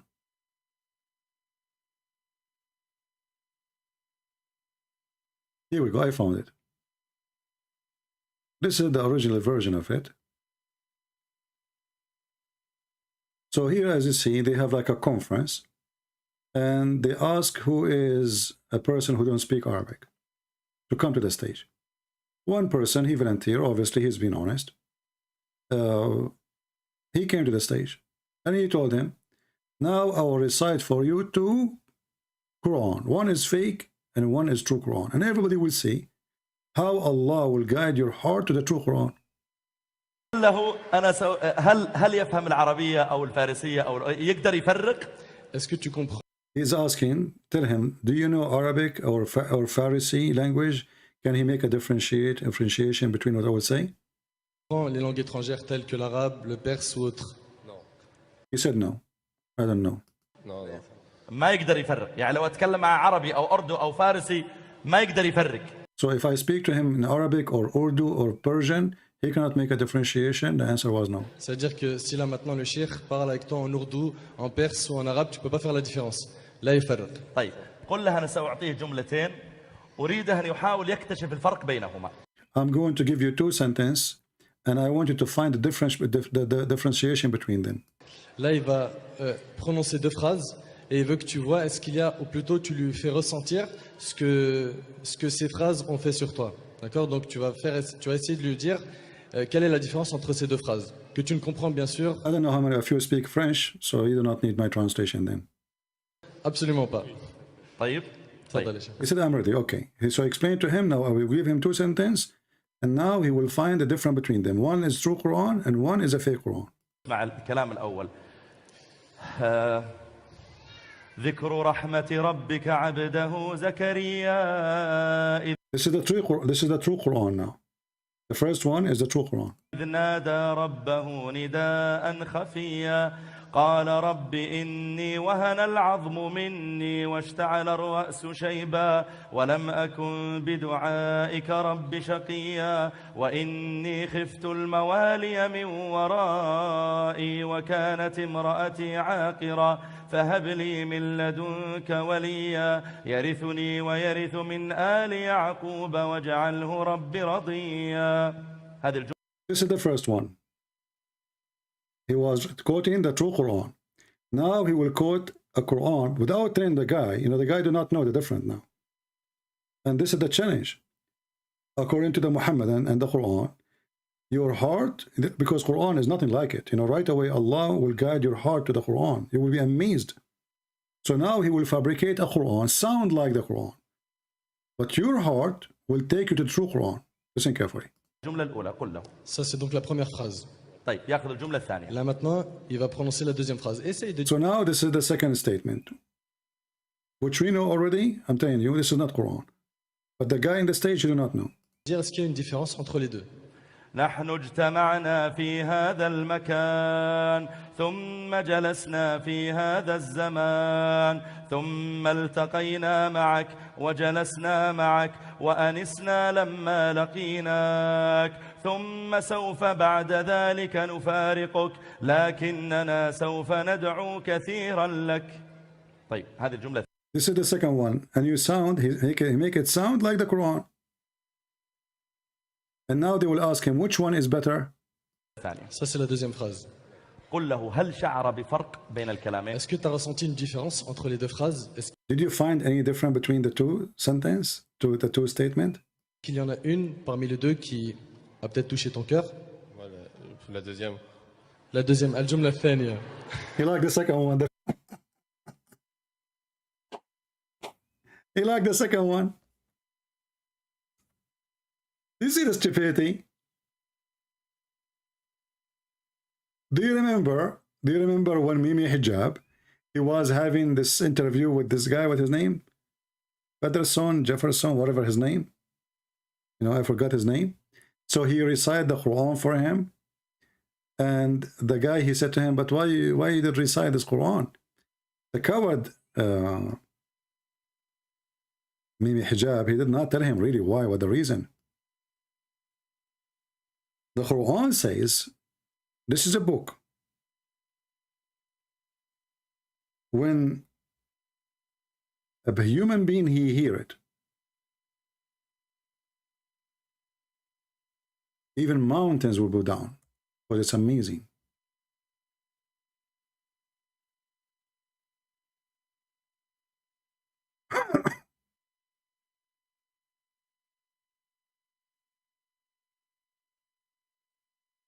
So he said to himself, I will read the Quran for this guy, you know, and then right away when we say the Quran, right away he will worship Allah. Right away he will be amazed, you know, because it's what the Quran says. Let us see the verse.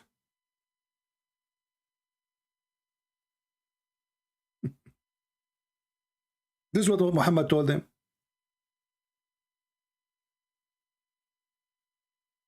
And they thought this is true.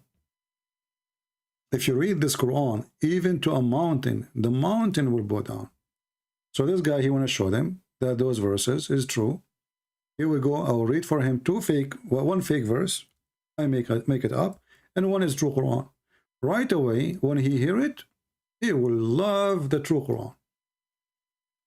Had we sent down this Quran on a mountain, verily thou wouldst have seen it humble itself and cleave asunder for fear of Allah. So Mimi Hijab, he did read the recitation of the Quran.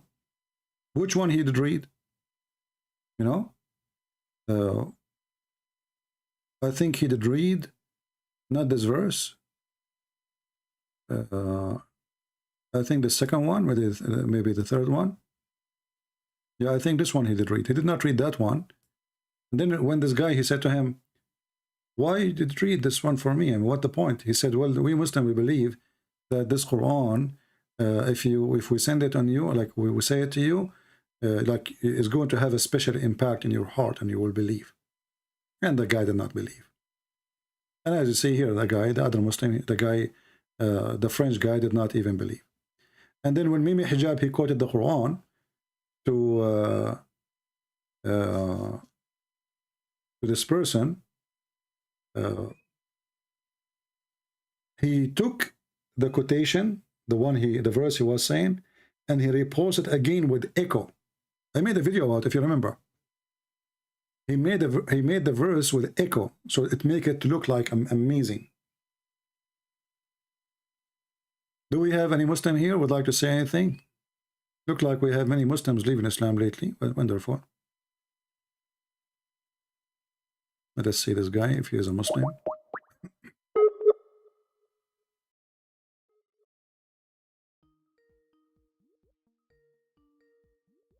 Yeah, Jordan Peterson, yeah.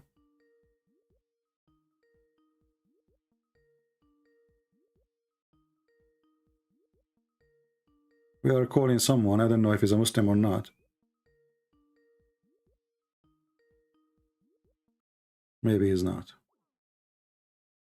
If you are a Muslim, please only text us and I will call you. Any Muslim? Any Muhammadan? Actually, this verse here proving that Islam is to be false, because if this is true, then everybody should believe. I mean, if this Quran, if you recite the Quran to a mountain, even a mountain, it's a rock, it's a dirt, the mountain will collapse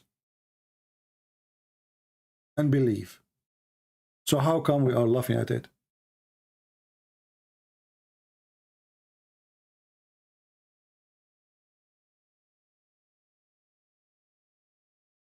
Yeah, we have it in our intro video where Mimi Hijab, he was speaking to Bert Harman, and he said to him, if this is a book made by other than Allah, you will find a contradiction. And then Bert Harman, he made fun of him. He says, well, there's a contradiction or not, that will not change anything.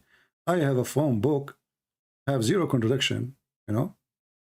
They brought this guy supposedly to help them to because he is anti-Christianity.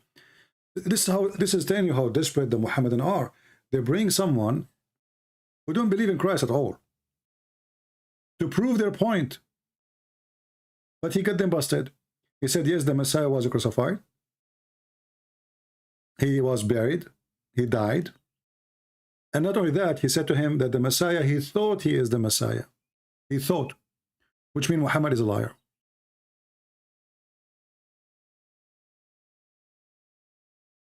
If you remember here, and you know, I find it very funny how Herman, he'd get him busted in 2 seconds, even though this guy, for me, he looked like a joker. When he said, well, I have a phone book, doesn't have any contradiction, doesn't mean it's from God.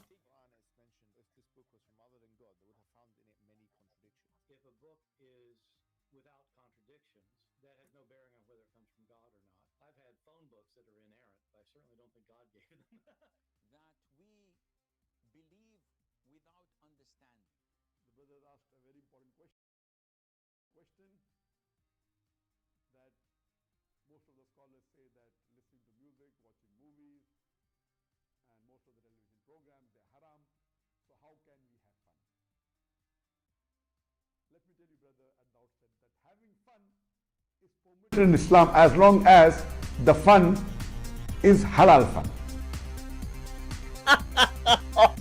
That the standard narrative has holes in it. The Prophet tells us because Satan or the devil sleeps over our nostrils. Those who oversleep and not pray Fajr on time, Satan urinates in their ears. I really do think Jesus was crucified and that he really was dead and buried. He thought that he was a son of God. And so imagine they got the interview and they were so excited, and then they got a guy, he told them in their face, well, you know what, Jesus was crucified and he was dead and he was buried. When the whole point of this interview, if we can quote an interview, is to prove the opposite.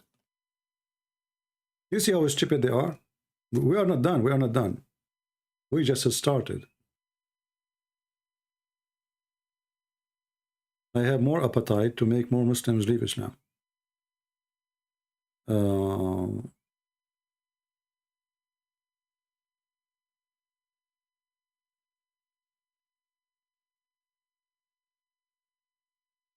You communicate with me in other account. I don't know, what does that mean? You want to talk to me or not?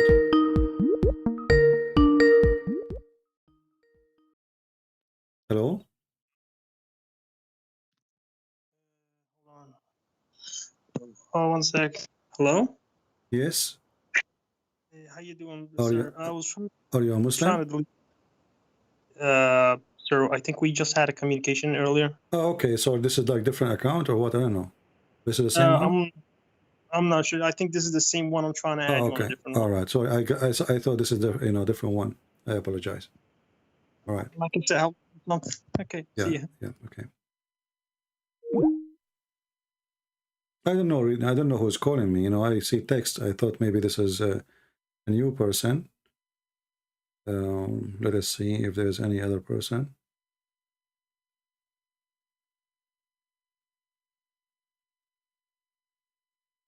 I don't see anyone. Do we have any Muhammadan would like to call us? And by the way, Mimi Hijab, he want to teach you, if you are an African, how not to become westernized. He just posted a video, says, how to stop Africa westernizing. Nigeria lecturer. So Mimi Hijab, it was in Nigeria. And look what he's wearing. I mean, have you ever heard of a stupid religion more than this? You brought this joker to teach you how to stop being Western, and he is wearing a tie and suit. I mean, he is asking you not to be Western. I mean, do you see the stupidity? The name of the video is How to Stop Africa Westernizing, Nigeria lecturer. And the potato himself is wearing expensive suit he bought from England and tie. In his interview with Yasser Qadi, he was wearing a jeans full of holes, like those, like I don't know what I don't want to say like even. I mean, even kids will not wear it. Jeans have holes. Go watch it. And he is telling you he want to make a speech to you how to stop you from being westernized.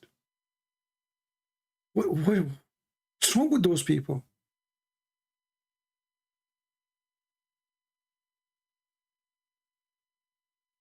The guy is wearing bikini and he is teaching you how not to wear bikini. And why you should not wear bikini.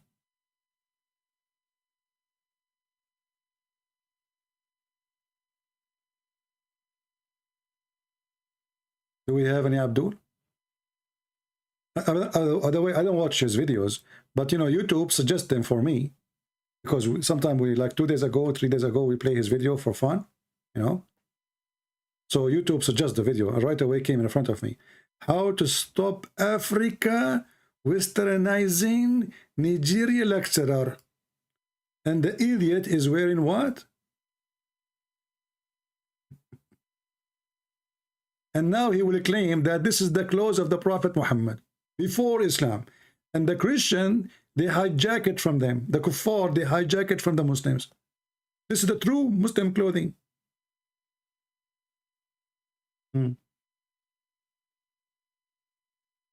Well, as long as you are against westernizing, then you should not allow yourself to be in the speaker corner, because the speaker corner is not allowed in Islam.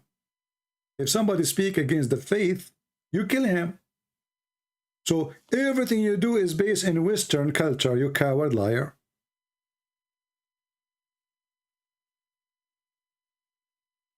Do we have any Muhammadan? Call me and I will educate you about how to stop yourself from being Western. Yeah, you know, well, you know, thanks to David Wood made him famous. We have to admit. So now this guy, he, you know, he like a Muslim, they invite him from everywhere. Even they put him in a commercial advertising. I mean, you name it. The guy is all over the place, you know. And he called himself philosopher. He have a website. He say, I am a philosopher, but philosophy is against Islam. Anyway, you know, thanks to David Wood. David Wood make the fool famous, but stronger. Christian Prince made the fool famous, but fooler. Who's next?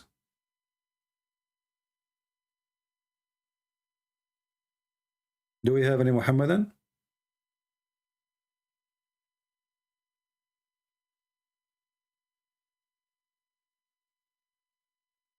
If you want to call me, the admin, they are posting my Skype, Debate TV. All right, you can join us.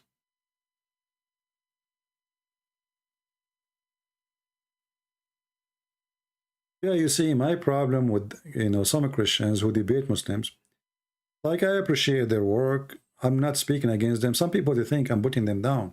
No, I'm not. Like, you know, David Wood, he make really great short videos. Me, myself, I cannot make... my short video is like 5 hours, you know? So he make a great short videos. He goes straight to the point. He's smart. But in debate, he is not good there. Why? Because he did not learn that you are not debating Muslims. You are not. Muslims don't debate you. Muslims, they are there to lie. If you notice how many times I have to repeat my question to the point I give you a headache.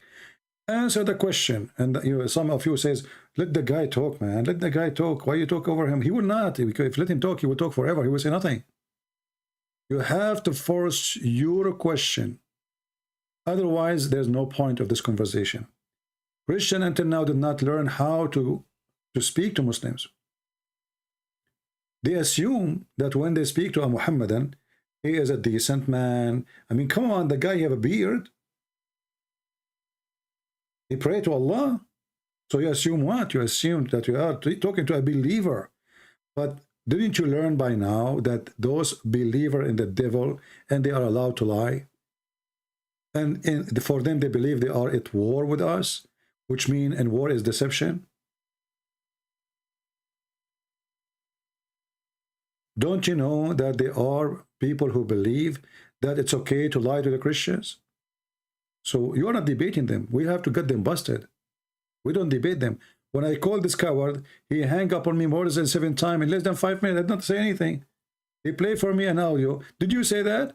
Okay, you have 30 seconds to answer, and he hang up on me. Why? Because he was terrified if we have an exchange of conversation. Where's the debate? He promised the Muslim to have a debate. How come he have 3 hours for David Wood, but with me, he don't dare even to give me a second? Because he knew what will happen if we have a real debate. Do we have any Muhammadan here?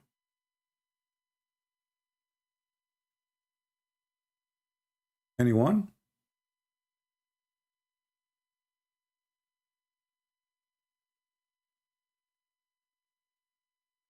Any brave Muhammadan? But you know, we are so happy to see that Muslims now, they agree that Islam is nonsense. Muslims, they don't even believe in what's written in their book. They don't believe in even what Muhammad said. They believe in he, she said. Or maybe they don't believe at all, but they say what he, she said because they have no answer. Make it appear? What did Allah do to make it appear that he died? Let me warn you. And my language is sometimes very harsh because that's the only language some people can understand. Don't come with this nonsense, because it is not only pathetic nonsense, it is absolutely sinful to say that Allah, wa na'udhu billah min hadha, Allah caused someone else to take the appearance of Nabi Isa alayhi salam, and that innocent man, innocent because he never claimed to be the Messiah, he was crucified. Wait for judgment day with that nonsense. Pathetic nonsense. It's not there in the Quran, it's in your imagination. That's why it is. And yet it took the world of Islam by storm. Nonsense. You see the nonsense? This is their Sheikh saying that the Muslim belief is nonsense. All the Muslims, I did not meet ever one. He did not say to me that they believe that Jesus was a clone by somebody. This is their Sheikh. He is getting them busted. Nonsense. We have a Muslim here, he's complaining, saying, his name is Batong Orange Otan. Christian Prince, you must prove the Muslims that call are not paid. I see your ads for fake Muslims on Indeed and Craigslist. I have ads there, me? I will not waste a penny to pay an ad for Muslims. Secondly, potato. As long all the Muslims who call me are fake Muslims, what about you? Why you don't call me? Is that fair, people? All the Muslims who call me are fake. Are you too? So be a man and stop complaining. And I know and you know what will happen. You will call me and then you will become an ex-Muslim yourself. You want to bet? Yeah, I have ads in a Craigslist. Craigslist. Christian Prince have ads in a Craigslist. And where? Indeed. Indeed, what is that? Abdul, I'm waiting for you to call me. You are not a fake Muslim. You are the only one person not a fake Muslim ever call me. Don't hesitate, please. We cannot wait to see how strong you are, how good you are.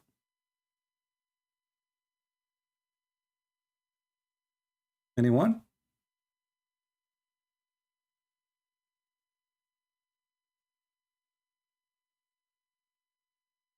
Are you there? The guy even stopped texting. What happened? Did you play? Are you playing dead now? You know, I notice always when I say, okay, guys, I'm leaving now. Thank you. Bye-bye. God bless you. Christ is Lord, etc. Right away, we see a Muslim says, I challenge you. Like, what the heck? I was here for a few hours. And now I said, okay, and I close my microphone and we are leaving. Suddenly a guy in the chat, he says, I challenge you, Christian Prince, you are running. Where you will go, I'm here. And I'm speaking now for many hours. I lost my voice, so this is your opportunity. I am tired. I'm speaking now for 4 hours, my friend. So, like, this is the time you call, you will win, because 4 hours, the guy, his brain is tired, his mouth is tired, his tongue is tired. I mean, I'm sitting for 4 hours. I did not go to the bathroom, mashallah, for 4 hours. You know, your prophet, he used to leak every 5 minutes like a rabbit. Even Muhammad, when he died, the last thing he died, he pissed. So where is the true Muslims? And I don't know what your name is. Utang Orange? I don't know. So what happened? Like your father married from a lemon? And you were like Mandarin? Utang Orange or tan. Sound like Indonesian person. I love Indonesian people. You know? Call me. Prove me wrong. You are a true Muslim. There's a true Muslim. You remember the guy who says, "Some Prince, I offer you for Mercedes. If you can answer those questions for Mercedes, are you sure?" And we made him shish kebab. He don't dare to call me. He don't dare to speak to me. He make videos to refute me. And then we die laughing at him. Christian Prince, I offer you 5 hamburger. Who said to you I like BMW? Anyway, they are expensive to fix. They take too much gas. Offer me something I can afford, because it's not only having a car, you idiot. Who's going to pay for the maintenance? I don't have Khadija here. Yeah, I know he's Indonesian. I can tell, my friend. I speak all languages, as you know. I am Al-Hassan. 70 languages I speak. You know? And look, he stopped texting. What happened to him? He went dead. Somebody get some water. He is not texting even in the chat no more. Here we go. We made you famous.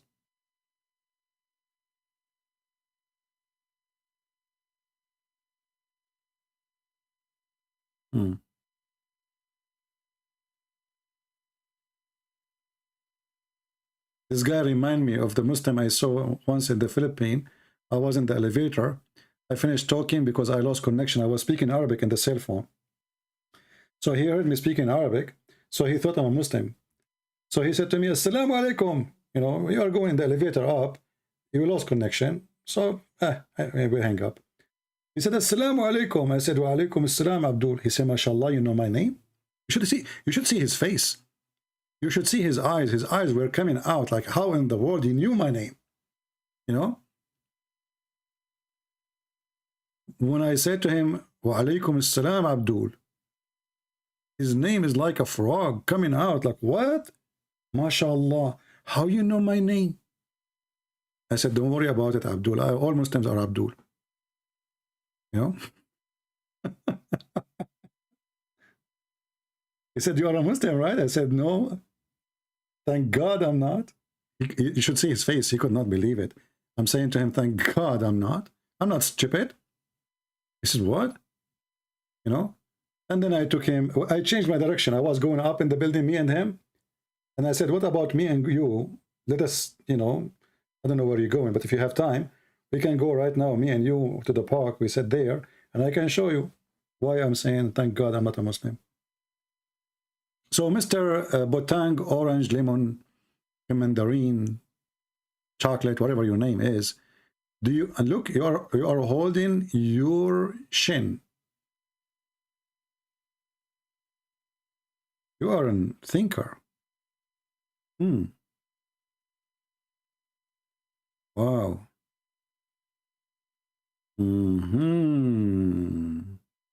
You know what? You must be reading the chapter of the Quran where it says that Solomon, he died and he was standing on a stick for a year. They were saying to yourself, only 1 year? I can stand there for more after death. Anyway, let us take his picture away. Poor guy. I mean, the guy, he made a mistake and he said something.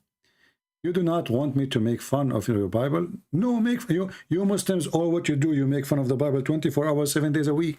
Suddenly you became a person who don't make fun of the Bible? Do you see the fabrication of this religion? They make fun of your Bible 24 hours, 7 days a week. And then he says, "Do you want me to make fun of your Bible?"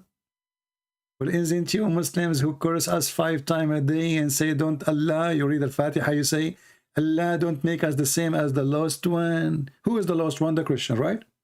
And who is the cursed one? The Jews. Suddenly you are a person who is not rude. You call us pigs, you call us monkeys, you call us infidels, you call us kuffar, you call us filthy, you call us worth of the animals. Do you want me to make fun of the Bible?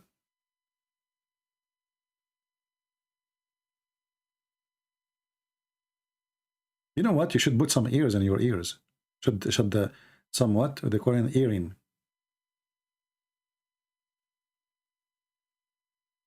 This is what you do. All your Quran is about insulting the Bible. And now suddenly you want me to... So you are not a rude, huh? Your prophet, when he says, go and bite the penis of your father, was not a good Muslim. You're a good Muslim. You don't tell anyone, bite the penis of your father, don't you? Well, you know what? I don't blame you. Because if you say to somebody, go and bite the penis of your father, as your prophet said, he will say to you, go and bite the orange, which is your father. As I see, your name is Botang Orange. So orange is your father name. So go and bite the orange. You say to him, go bite the penis of your father. He says to you, go and bite the orange. Explain how Al-Fatiha is ruled. I just explained. You curse us. You say, don't make us like the Christian, the lost Christians, or the cursed Jews. Please, Allah, don't make us like them. Okay, Allah, please. You pray 5 times, Allah, asking him not to make you like us. And then you die to get a visa to come to our country, and you wear like us. This is the chapter of Al-Fatiha. You want me to show you? Let us laugh together. This is Al-Fatiha. Please, Allah, please, don't make us the same as the Christians, Allah. Please, please, please, please. I mean, I don't blame you, by the way. I mean, if you know how I look like, you will get scared. Maybe this is what it meant. Guide us straight to the path, please, Allah. Okay? Okay, verse number 7. What verse number 7 saying? Read and laugh.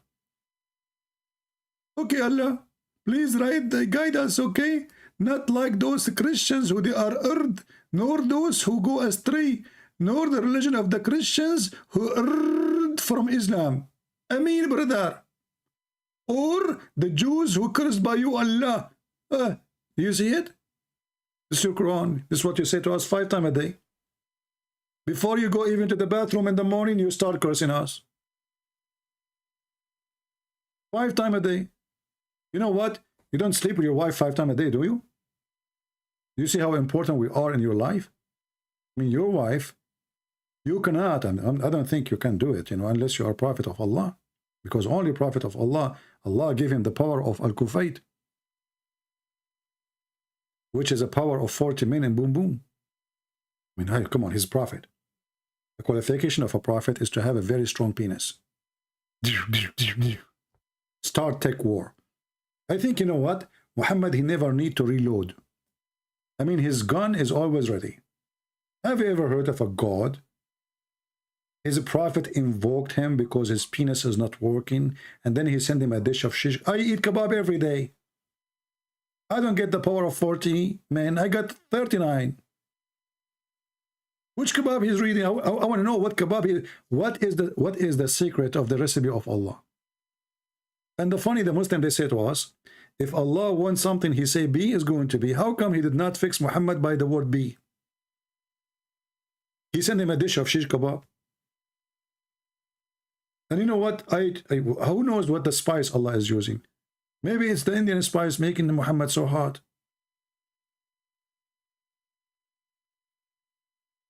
Do we have any Muslim? All his religion is about cursing, insulting. The Quran says that the Christians, the Jews, is worse than animal.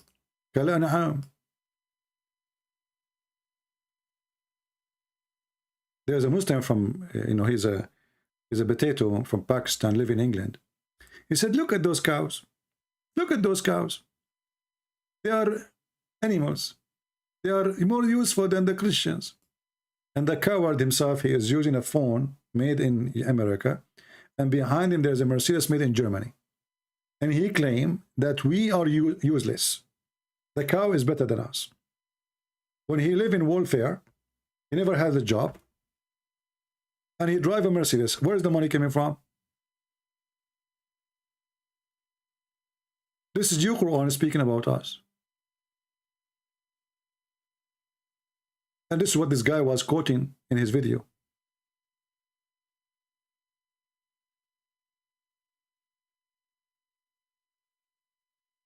If I say the same thing for Muslim, they will say he's racist. But reality is, what we get from Muslims? What they produce exactly? Oil, this is from the ground. What is your protection? What you bring to this earth? Because of you, we have to pay 3 times more for airline ticket.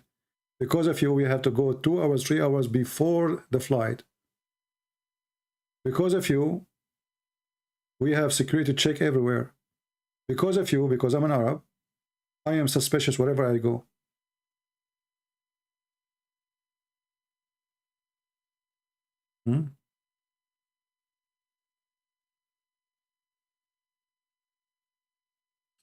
Botang orange, my friend. Why you don't call me? And I promise you I will speak to you nicely and I will squeeze you gently like an orange.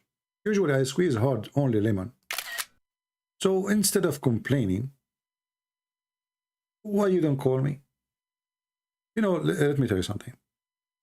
If you call me, you can download the video and you can post it over the internet, like in Craigslist, as you said. And do you know how many Muslim female they will go crazy for you? You are allowed to have 4, by the way, just to remind you. Right now you have only half one. She's 6 years old. So if you call me, the Muslims, they will consider you as a hero. And don't worry, Allah will give you victory, because who is with you? Allah. Allah is not with me. Allah is with you. So what is the problem? After you debate me, you can even change your name from Botang Orange to Botang Papaya. I'm just giving you an ideas. I don't know. It's up to you. And look what you just said. You are asking me not to make a mockery, and you are insulting the Bible. Because you cannot change it as you did to the Bible. Okay, just to show you how stupid you are. But isn't it your Quran says that this is the book of Allah? So Allah, his book, changed. This is not my book. According to the Quran, the book is sent by Allah. So you, idiot, saying that Allah, he sent the book and he could not protect his book. So how you say this is my book? It's not my book. The book belonged to the one who made the book. Who is the one who made the Torah? Muslim, they say Allah. Who is the one who made the Injil, the Gospel? They say Allah. So you are saying to me, I change my book or I change your Allah book? In the top of that, Abdul, isn't it the Quran says that the Quran confirmed the book with us? And believe in it? I mean, how stupid this religion is. The Quran says that Allah, he agreed with our book, which is supposed to his book. The Muslim, they say we changed the book. Which one of you is telling the truth? Why you lie, Muslims, huh? Confirming what is with them. Do you see it? It's your Quran, chapter 2, verse number 89.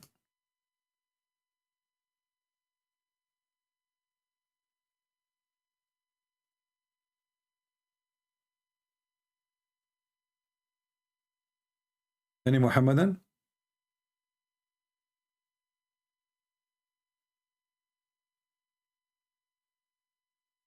Is that the only Muslim left in the drawer? I mean, you people, what's wrong? Come on, invite some Muslims here. From all the Muhammadan in the, you know, like refugee, they coming from around the world. You get me only one guy from Craigslist? I mean, obviously this guy, he spent his day in Craigslist. You find ads from a Christian Prince in Craigslist? Doing what? What the heck?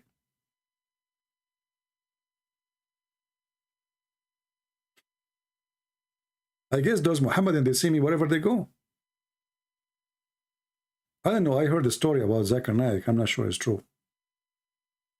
But I don't want to think it's true. Christian Prince, first of all, if you tell lie about me, Allah will burn you. Like Zakir Naik, where you come from, man? I was talking about you, but I did not say anything yet. How in the world you were able to jump in the line without calling? Christian Prince, I live in England. And you live in England now? First of all, you cut my word and you didn't let me talk. I did not say I live in England. I said I live in English territory.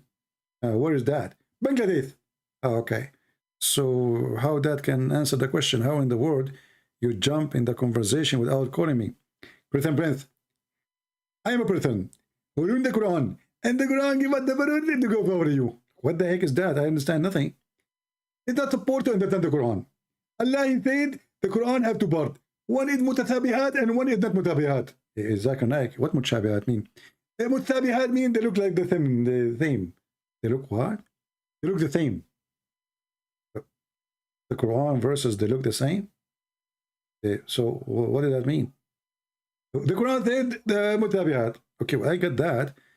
What do you mean they look the same? They look the same. Exactly. I don't understand. I mean, they are twin or what? And why we cannot understand them if they look the same? Prince, if I give you 10 people and all of them look the same, are you going to get confused? Yeah. How do you know which one is one? It's hard if they are twins. Exactly. So Allah gave us Quran, nobody knows what they mean because they look the same. How they look the same? They are different words. Exactly. But at the end, all of them, they are confusing. I mean, have you ever heard of a God? He sent the book and he said to you that the book full of verses, nobody knows what they mean save Allah. So why he send you the book? And which verses are those? The one about zucchini or the one about orange? What is this? And not only that, the one who they are mutashabihat, the one allegorical. What? Allegorical. What the heck is that? Those verses, the one who follow them is the one who have sickness in their heart. What the heck? Allah, he sent verses. So those who have sickness in their heart, they will follow them. So he's deceiving us.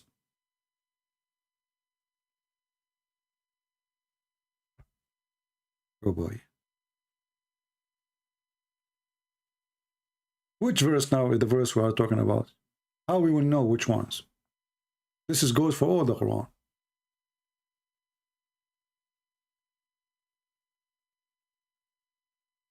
Any Muhammadan?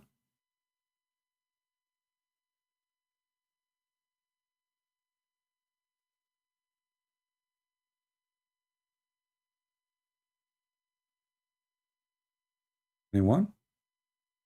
Any half one? Your book is made by a man. You are applying this verse incorrectly. Why do not read the Gospel of Barnabas? Well, why you don't read the Bible of Barnabas yourself then? Let me show you the stupidity of those Muhammad. If you ask them, do you accept the Bible of Barnabas? They will say no. So you stupid, why are you ask me to accept it then? In the stupid book of Barnabas, your donkey, it says that the Messiah is Muhammad. Do you agree? Well, you don't read the Bible of Barnabas.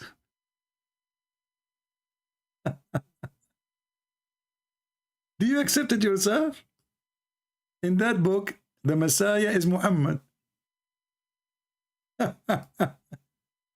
Certified idiot. Let us see this Abdul here.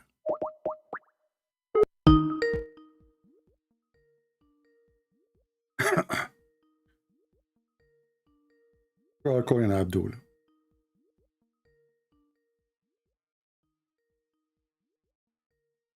He is not answering.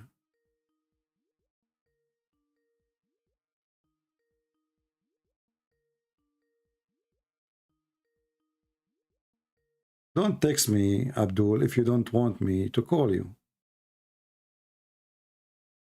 Okay? This guy, he says, I am here to prove that the Bible is all edited for fascism. Okay, no problem. Why you don't answer? See the coward? He will not answer. Call decline. Potato. If you want to talk about fascism, let us see the fascist Muhammad. The fascist Muhammad, he believed, he told the Muslims that all non-Muslims are dirty. Let us call him again.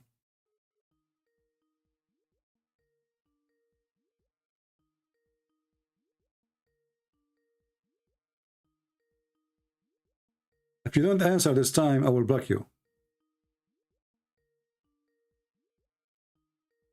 Okay, let me block you. I have no time for kids. Coward. Fascism. Look who is talking about fascism. The Muslims, they believe that they are the best of mankind, and Allah, He sent them to put a chain around our neck and bring us like dogs, force us to enter into Islam. This is fascism. According to Islam, the only one is clean is the Muslims, which means Hindus are filthy dirty, Christians are filthy dirty, Jews are filthy dirty, Buddhists are filthy dirty, atheists are filthy dirty, everybody is dirty. This is your God. Fascist God. You are the best for mankind. And the best for mankind is those who bring them with the chain round their necks till they embrace Islam. And you are talking about fascism until we embrace Hitler. Do you see it?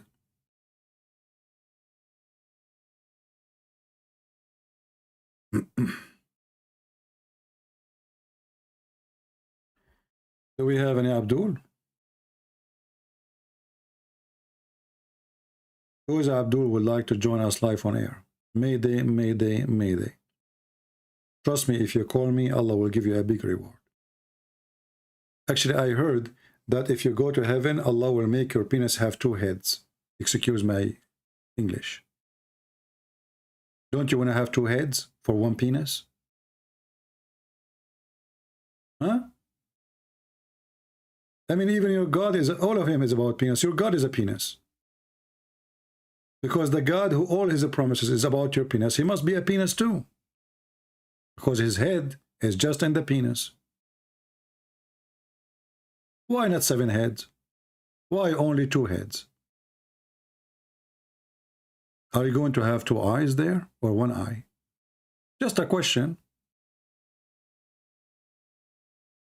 Any Muhammadan?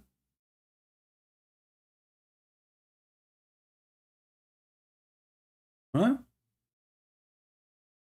You know, when Aisha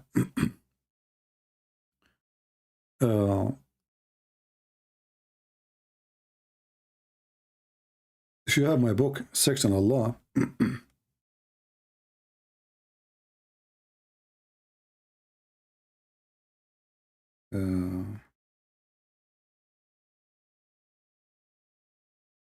it says, من شر غاسق إذا وقب. I challenge the Muslim to call me and tell me what this verse means. And look at the Muslim translation.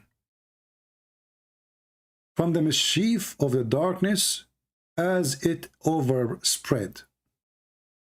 What is that? What if I show you that this is about the penis? Any Muslim want to take a challenge? And this is a false translation, trying to cover up. Aisha, she come to Muhammad. She want to have fun. You know what I'm talking about. Most of you over the age of 7, so you are mature, like Aisha. She put her hand on the hair of Muhammad. She did not have it for a long time, because Muhammad is not functioning. Muhammad, he answered her, trying to get away from doing intercourse with her, giving her this verse. Who is a Muslim want to say it doesn't say that, CP, and you are lying? Who is a Muslim, is brave enough to call me and to say, this is not true, you are a liar?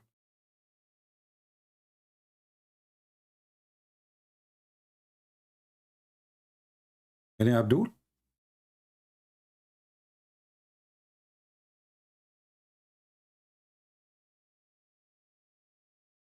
What kind of religion? This is your books. This is your scholars. This is your interpretation. This is your stories.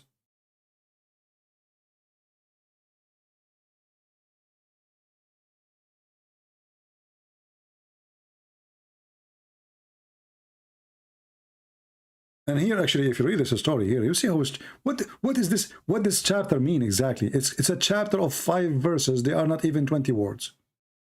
What the point of this?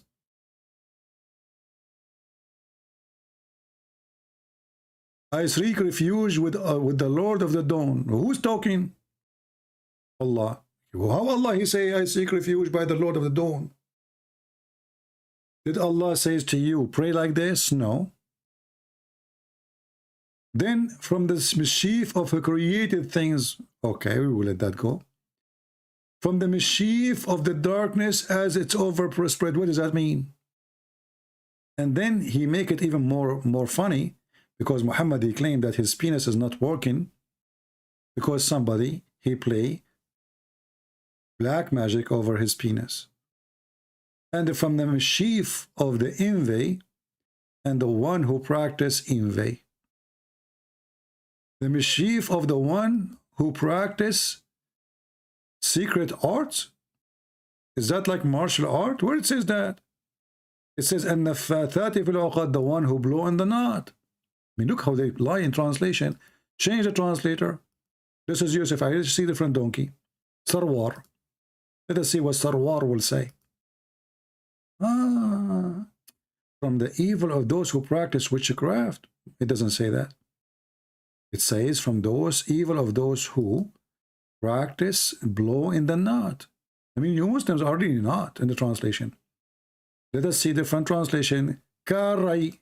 Kari. What is Kari? Here we go. And from the evil of the witches who blow on the knot. Brother, who is a Muslim agree with this? Allah seek refuge from the witches who blow on the knot. Okay, when somebody blow on the knot, what happened?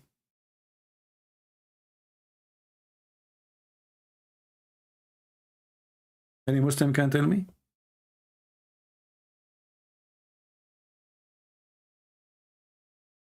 What is this? You Muslims are going not.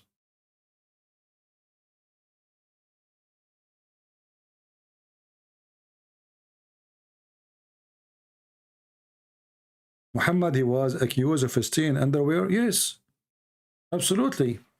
You know, if you go, we don't want to change the verse now. And why you are taking me there, man? I mean, why you people focusing in the penis and then underwear? And like, come on, leave Muhammad alone. Have you ever heard of a prophet was accused by his followers that he stole an underwear, and this underwear anyway was stolen from a Jew? So the Muslims now are fighting over stolen underwear. Chapter 3, verse number 161.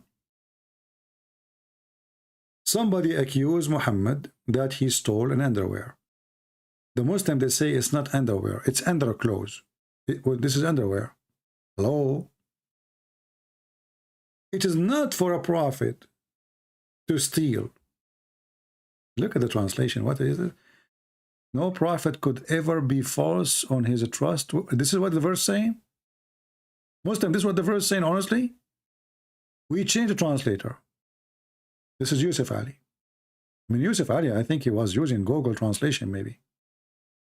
There was no Google in his time. I mean,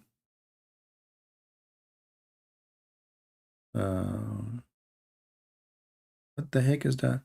It is not for any prophet to take illegally a part of the booty. Like, what the heck? Allah, he made a verse. Look at this, guys. Somebody of the believers, look what kind of believers they are. Accuse Muhammad that he stole an underwear. Allah will approve that Muhammad did not steal it.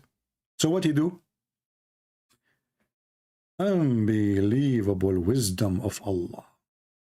Allah is all-knowing. So what Allah he do? He called the believers. He said to himself, let me give them a ring.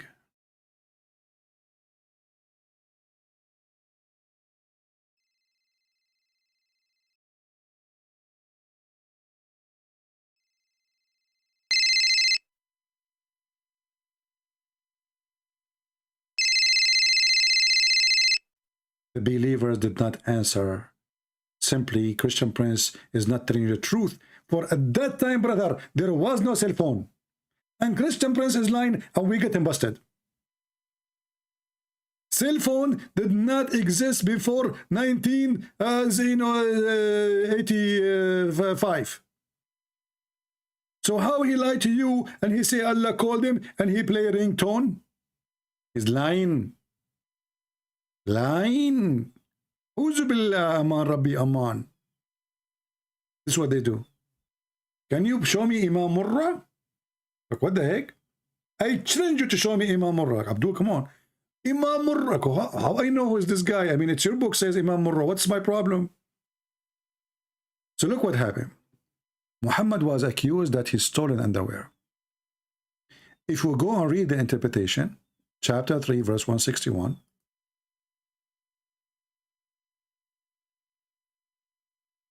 you know, the one who asked me the question, I want to ask you, like, did you, like, somebody took your underwear? Why you are, I mean, why you remind me of this verse, man? I mean, something fishy about you. I mean, from the old verses in the Quran, you could not find anything except this. Like, come on. So, this is Ibn Abbas al-Jalalain. Actually, there's a book, it's called Asbab al-Nuzul, which give you the reason for the verse. We should find the verse there. Look out how long it is, man. So after the Baal with the idolater, the Muslim, they stole the clothes of those people. So one of them, he says, maybe the Prophet, he took it. Maybe the Prophet, he took it. This is the book of Asbab al-Nuzul. Let us go to Al-Jalalain.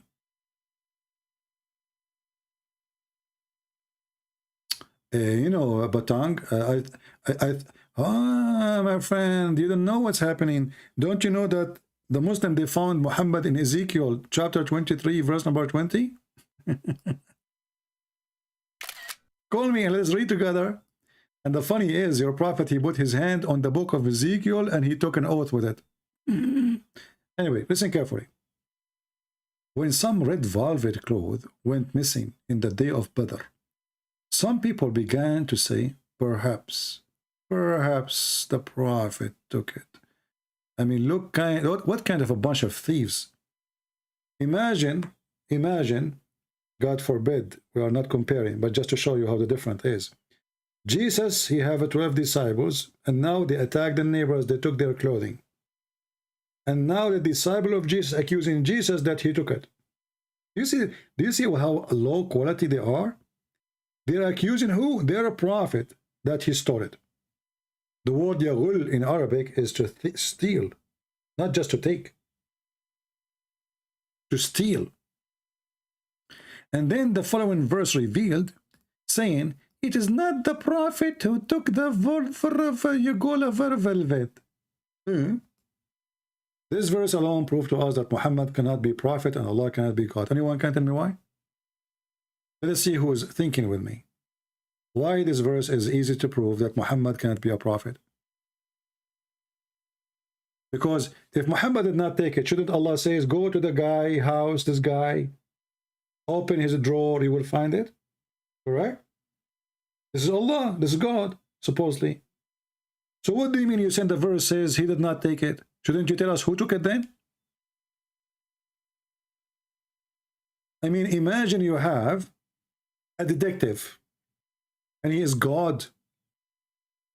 He want to prove that Muhammad is not the thief. So what he say? It's not Muhammad who took it, okay? You? What the heck? What is the proof? And why you don't tell us who took it then? Don't Allah knows who took it? Muslims? How come the Quran says Jesus can tell you what you hide in your houses? How come Allah cannot tell us who is the one hiding the underwear in his house? If Allah is God, he will say, okay, go to the house of this guy. Or you know what? Ask him to take off his pant because he's wearing it. Do you see the liar? So he fabricated a verse saying that Allah said he is not the one who took it, but he did not tell us who took it. I thought Allah knows best. Look like Allah don't even know anything about the underwear which is missing. Any Abdul?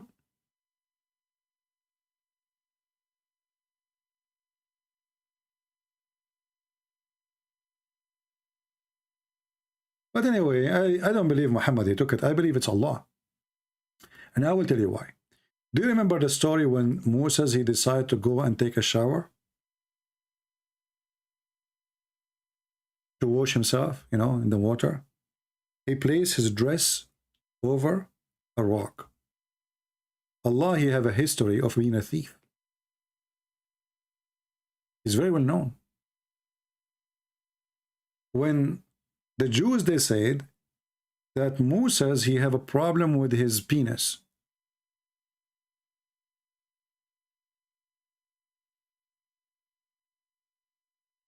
I mean, come on, the Jews, they look at the resume of Moses. Okay, he is 6 foot tall, he's fine, okay. He have big eyes, He have dark hair, okay. He have his skin is like fair color on, that's good. His penis, something wrong there.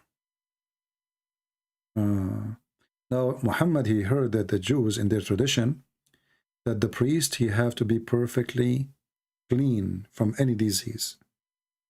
So Muhammad, he decided to come to us with a true story. The Jews, my friend. They notice that the Prophet Moses don't take a shower with other men. They ask themselves, Habibi Moshe, Habibi. Habibi Moshe, why you are hiding yourself, Habibi? Huh, Habibi? Why you take a shower behind the wall, Habibi, behind the curtain? Can you explain to us, Habibi, why Moshe you are doing that, Habibi? Moshe, he's still doing that. He take a shower behind the curtain. Allah, he heard what the Jews are saying about Moshe, specifically about his penis and his testicles. May Allah bless them and keep them big and nice and round. I mean, his penis is not round, his testicles. So Allah decide to practice what he do best. What is that? Thief. Thief. He hired one of his rocks. I mean, everything worship Allah. And rocks, they pray and bow down and, you know. So he hired one rock. The rock, she went and she stood next to the place where Moses, he take a bath usually. So normally, you know, people, what they do, you want to take a bath and the floor is muddy, wet, you put your clothes in the rock. I do that all the time. All the time, brother. So I put my, Moses, he put his clothes there. He put his credit card, his phone, I mean everything. And now he is naked because there's nobody. He don't take it naked if there's anyone around him. He's very shy. He jump in the water. The second he jump in the water, brother, the stone start running. Brother, those things happen all the time. At that time, stone they used to steal clothes. How we can understand this conclusion? As you notice, Moses, when the stone she took his clothing, he did not get surprised. He did not even say like, wow, stone is running. It was like, oh, okay, stone is running. Now, this is normal, you know, it's happening every day. He did not feel for a second there is a mystery behind this.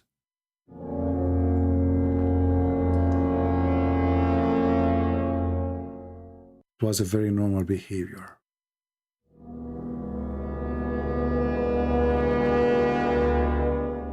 In the time of Moshe, stones used always to steal clothing.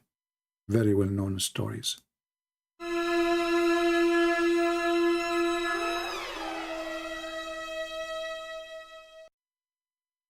The stone took the clothes. And she ran.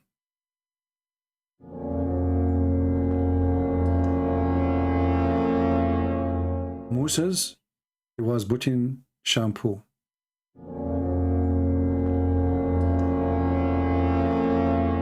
But still he was able to see the stone, taking the clothes and moving slowly, sneaking out, opening the door slowly.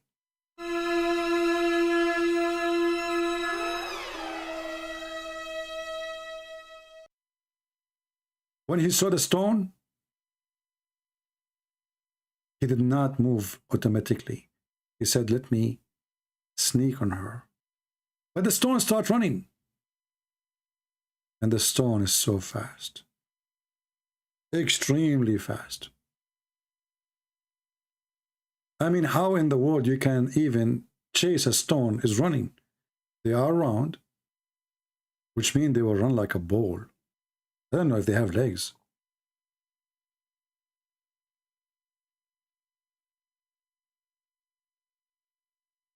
The stone who took the clothing of Moses, she ran, and Moses start chasing the stone. If you read with me here, it says, Moses run after it, saying, "Oh stone, oh my clothes, oh stone, my clothes, stone." Banu Israel, which means children of Israel, then they had a chance to see the private parts of Moses. In Muslims, what do you mean private parts? What you are implying here, he have many private parts. Private parts? What? You know what? Do you think Moses he have 2 penises maybe? And 4 balls?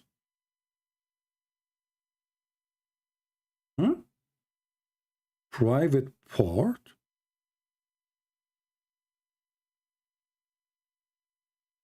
Or parts? So Moses now is running after the stone and he is wet, remember that. And his penis is dripping water. He stood in front of the stone and his penis is dripping water. Because remember, he did not use any towel or anything.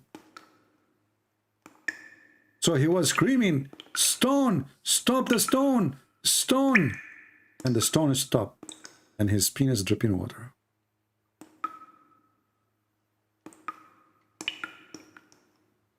Subhanallah. And then Moses, when the stone stopped, some coins fell down from the pocket of the stone. Because Moses now he need to prove that the stone is the one who stole his clothing. He said, see, you see, she took my clothing. And Moses, he did not notice that all the Jews now looking at his penis. I mean, come on, put yourself in his, I cannot say shoes because now he's naked. I mean, come on, you don't have shoes.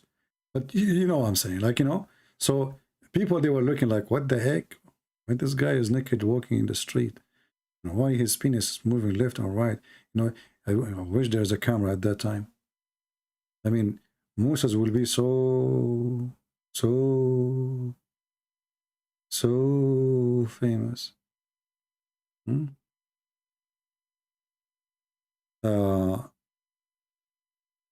Look what Potanki says. Christian Prince, this is like talk about the balls and the penis so much.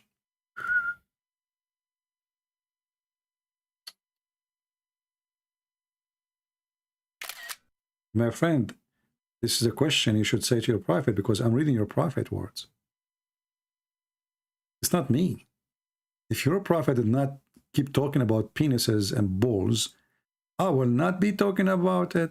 I'm just reading what your prophet said. You forgot? You are insulting your prophet, my friend. Because I'm reading what your prophet says, and you say to me, he sees the private parts in everything he reads. Well, this is your prophet. Your prophet is the one, he is telling us a story, and I'm reading your prophet's story. Okay, let me show you. You see, you are reading Muslim translation, right? What the Muslim translation, they say, they try to be polite. They say, they see private parts. I want you in the chat to translate the word private parts for me. I will give you example, and you give me like 1, it's mean yes, 2, it mean no. Private parts in Islam mean his ears. What do you think? Because look like Christian Prince, he like to talk about those things. It's not Muhammad, by the way. This is a Christian Prince. Can you tell us what the private parts of Moses is? Are you there? Anyway, you notice here in the story how truthful it is that Moses did not even ask how in the world, and even the Jews. Look, the Jews, they saw the stone running. But nobody cared really if the stone is running or not. Everybody is looking at the penis of Moses. And must be something.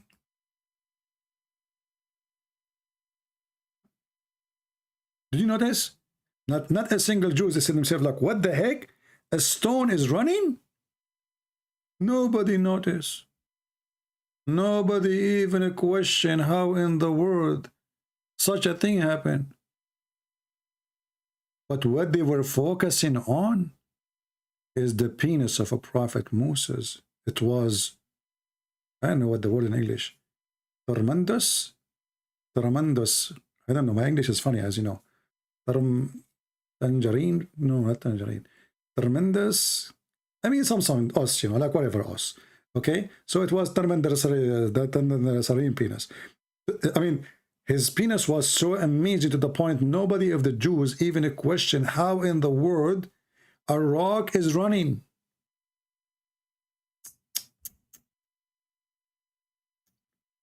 My friend, call me, we can read for you Ezekiel 16 if you want, and people will laugh at you. Actually, I can read it for you on the screen right away, and people will laugh at you. There's nothing wrong there. You are filthy, dirty like your prophet. So you think you say things in a dirty way. Can you call me and tell me what is the problem? In Ezekiel 16? You don't dare, because you're a potato, tomato, shishato. Garbage in, garbage out.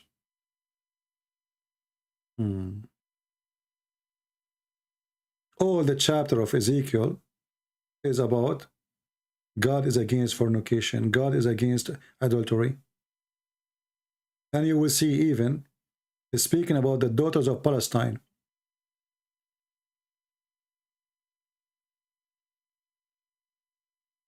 If you remember, there is a story in the Bible about Judah. Judah, he was not, in Arabic we call him Yahuwah. He was not a good person. So he went and he slept with the Palestinian women. Do you know what the Palestinian they used to do? Anyone knows?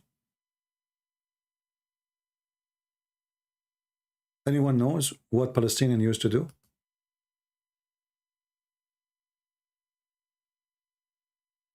Palestinian women. I'm not talking about now. I'm talking about according to the Bible. They have a temple, sexual temple, the same as the Kaaba.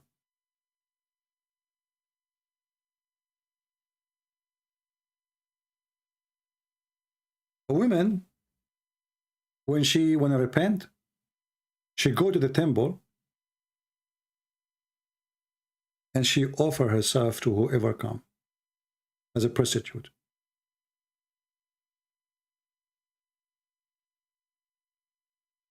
The honorable Palestinian religion. This is Islam, the same.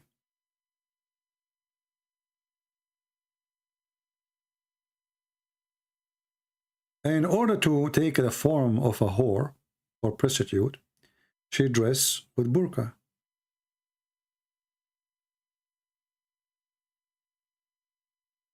And by the way, there's a video of Debates. He speaks what those verses have to do with God in the Bible, why they are there. Read them. You will see that God there is condemning their sin. Your God, he appreciates their sin. So the Muslim, when they say to you, go and read the Old Testament, we laugh at you. Because the Old Testament is against their sin, their filth. Your God, he praised their sin. As an example, David, he commits sin in the Old Testament. The Quran praised David for his sin. The God in the Old Testament, he even took the son of David. He took him away from him. He caused him to die. He rejected him even to build the temple. The God of Islam, he praised David for his sin. This is the difference, my friend, between the Bible and Islam. Islam is a religion who praise and appraise the sin.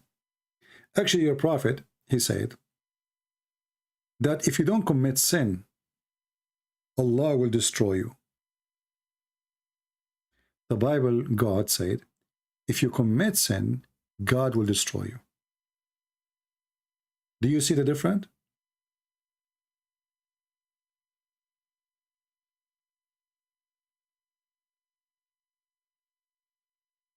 Let us see the verses. Let me show you.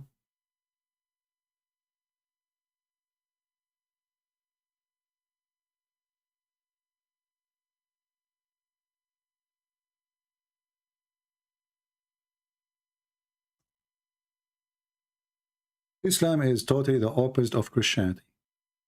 It is satanic. While the God of the Christians, he destroyed cities and even the whole world in the time of Noah, the God of Islam says the opposite. Read it. Do you see it? If you don't commit sin, Allah will replace you with people who commit sin. And this is sahih. You know, the Muslim, they will try to say to you, oh, this is not sahih. This is da'if hadith, you know. It's sahih. Sahih Muslim. And even here it says sahih. I challenge any Muslim to tell me why the God of Islam will destroy us if we don't commit sin.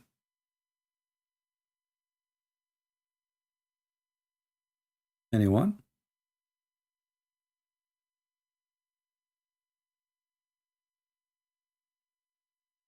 Any Muslim? Do you see the total opposite of Christianity? So this God is a very silly God. The stories are very stupid. I mean, somebody accused Moses that he have a problem with his penis. Allah wanted to prove that he have nice penis by doing what? By making Moses get humiliated and run in the street showing his penis? Did that, he will say to you. In the Bible it says that Isaiah, he went in the desert, was naked. Naked, wearing nothing. Liar. The nakedness of a priest or a prophet is not to wear the uniform of a priest or a prophet. They have a clothes they wear in the top of it. That is their nakedness. And he was in the desert anyway. Here we see Allah making a prophet of God run in the street just to show his penis and his testicles to women, children, everybody in the road. And to do what? To prove that his penis is fine? Is it worth it? Have you ever tried to debate Hamza? My friend, is that the one who sell hijab? I mean, this guy is obviously a potato. He's a womanizer. He's not a man enough to let me call him. Give me his Skype, I will call him right now. I could not believe it that there's a guy, he's a man, he's a Muslim. He opened a store to sell clothes to women. This is a business for women. Women, they sell to women. Especially you claim to be a Muslim conservative. Huh, you remind me. Do you know the story of the Bahanut Tammar? The Bahanut Tammar, a woman, she came to his store. He sell a fruit, palm fruit. He come to the Prophet and he told the Prophet, I did with this woman who is she is married. Everything the man he do with the women except sexual intercourse. Everything. The Prophet, he said to him, well,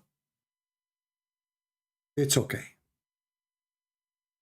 Allah, he forgive all sin, especially al-lamam. What is al-lamam? Any Muslim want to call us and tell us what al-lamam is?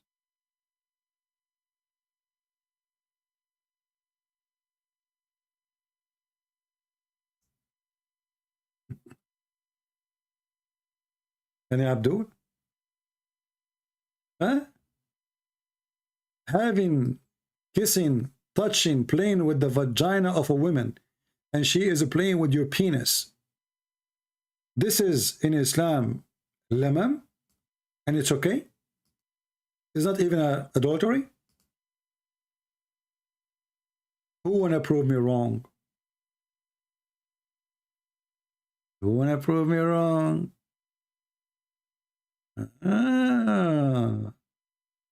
What a religion. Lamam, huh? So you take the women inside your store, you touch her private part, you touch her nipples, you play with her, she play with you. It's okay. It's okay, brother. This is lamam. Look what your prophet, even he made a hadith about, he made a verse in the Quran. But look what the hadith says.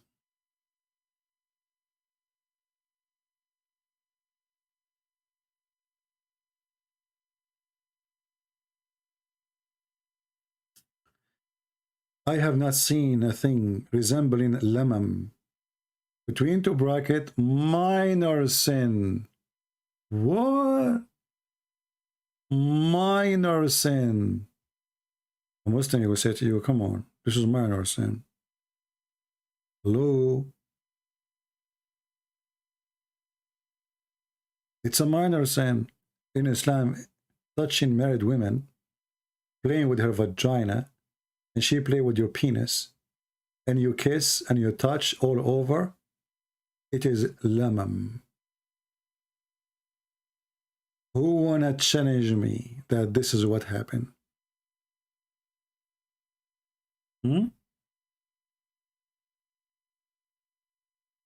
Even the guy in the Bahan, he said to Muhammad, properly her husband doing jihad.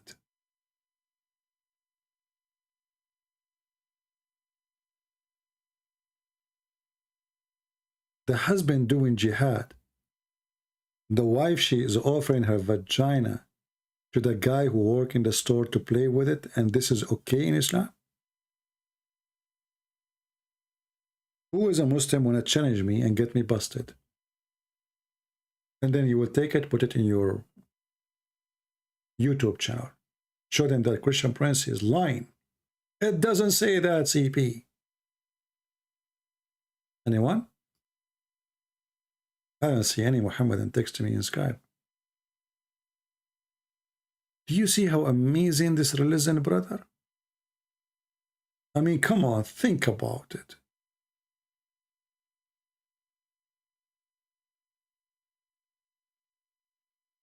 Is that the same teaching of Jesus? You take a married woman inside your store, and you touch and you play with her private part. And the Prophet, he said to you, it's okay. This is lamam.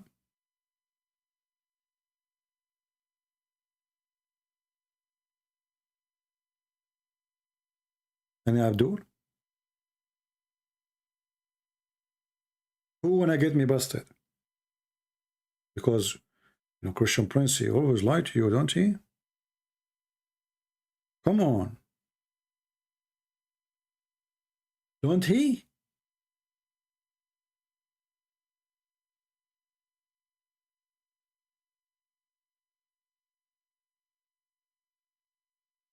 And Abdul? What kind of religion this religion is? You can touch a woman everywhere. You can kiss her. You can play with her private part. She can play with your private part. Even if you, excuse my language, if you put your private part in the wrong location, you know what I'm talking about. This is not fornication yet in Islam. Is that true?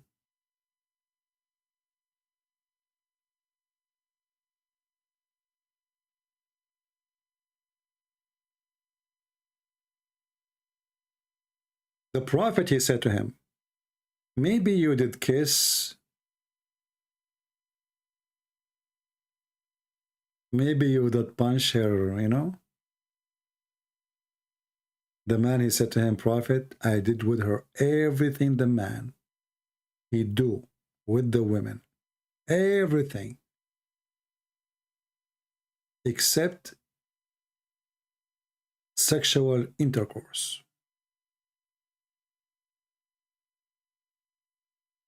This is a religion of who?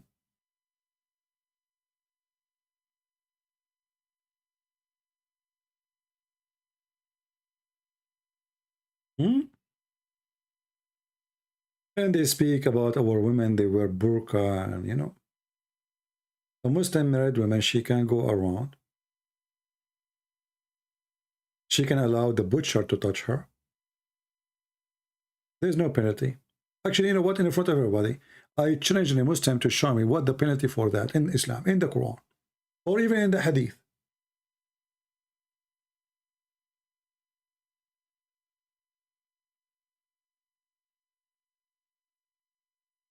None.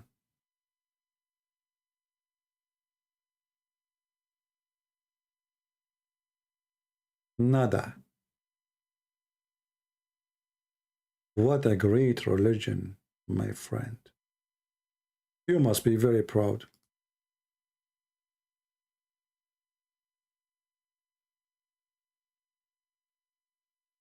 Just a reminder, we go live on air every Friday and Sunday, 10:30 a.m. New York time. This is a fixed date, you know? This is a fixed date, which means in those days, exactly this time, we will be there. And during the week, I might come early, I might come late. Just you have to watch. You can subscribe to Patreon so you can get informed about when I'm going to go live. Chapter 53, verse number 32. Who is a Muslim is willing to call us and tell us how in the world Muhammad, he approved a behavior of a married man touching a married woman, playing with her private part, doing everything the man he do. And this is okay. It's not a big deal.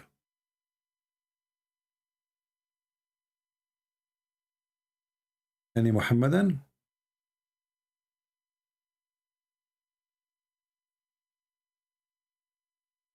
No? And then they will say to you, do you know what the Bible says? Song of Songs. Then we'll find that Muhammad is in the Song of Songs suddenly.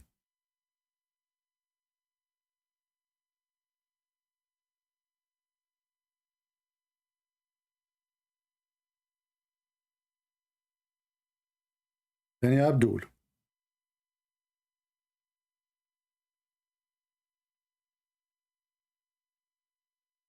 Endless stories. All of them, they share one thing. They are disgusting, showing us how trashy the religion of Muhammad. This is Tafsir al-Qurtubi, and this is the official government website of the Kingdom of Saudi Arabia. Those who speak Arabic, they do not need my translation, especially the Muslims. Here the story says that Muqatil, the son of Sulaiman, he said that this verse came down in a guy, his name is Nabhan al-Tammar. Nabhan is the name Tammar, it means he sells palm date fruits. And he used to have a store to sell palm date. A woman, she came to him to buy. He said to her, go inside the store. There's more better than this. When she entered there, he wanted to have sex with her. Until now, it's fine. It says she refused. But look what happened. She refused to have sex, but she did not refuse the rest. And then she left. Nabhan, he went to the Messenger of Allah. And he said to him, "O Messenger of Allah, I did with this woman everything the man he do. Everything. Except sexual intercourse. Everything. I did."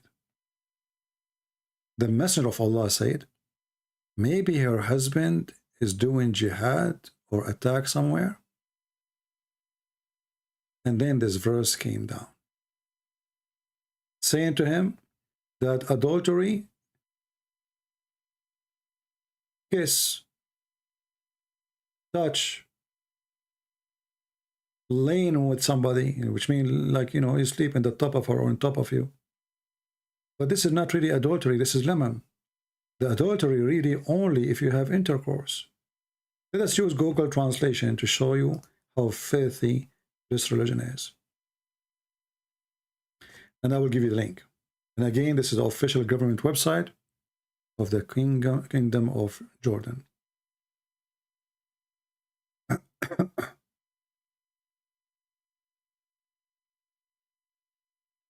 Let's see where the stories start here in English. Here we go. So this story is about Nabhan. This revealed about a guy, his name is Nabhan al-Tammar. He had a shop which he sold date. A woman came to him to buy dates from him. And he said to her, "There's something better inside the shop," which means get in. When she entered the shop, she refused to do intercourse, not to play. Later, how we understand that, later he will explain. Nabhan regret doing that. So he came to the Messenger of Allah. And he said to him, "O Messenger of Allah, I did not do, like there's nothing a man does not do, I did it with this woman, except sexual intercourse." So he did with this woman everything. He touched her, he hugged her, he kissed her, he played with her private part. But he did not do intercourse. The Prophet, he said, maybe her husband is doing jihad. And this verse was revealed after that, saying that those are small things. Anything is less than intercourse, such like kissing, winkling, looking, or iddaja. Iddaja usually, it can be sex, intercourse, but obviously here it means he did lay down with her, they play, but he did not put it in. So she was naked, he was naked, touching each other. This is not a problem, because in Islam only, fornication is fornication when you do intercourse. Only. And let me give you the link so you can use Google translation yourself. And if you are a Muslim, you can check it out. Maybe you are lying. Maybe it doesn't say that. Here we go. The link is there. This is Islam. You find a married woman, you play with her. In front of every Muslim here, who is the Muslim can get me busted and show me that this is haram in Islam. Yeah, Imam Murrah is the cousin of Prophet Muhammad, in case you do not know. And the proof of that, he have a pimple over his penis, like your Prophet. Do we have any Muslim want to answer? What is the punishment in Islam for a wife? She kiss, she touch, she play with the penis of other man, or he play with her vagina. She did not do intercourse. Any Muslim can show me what is the penalty of this is true, forbidden, or it's not forbidden? Any Muslim?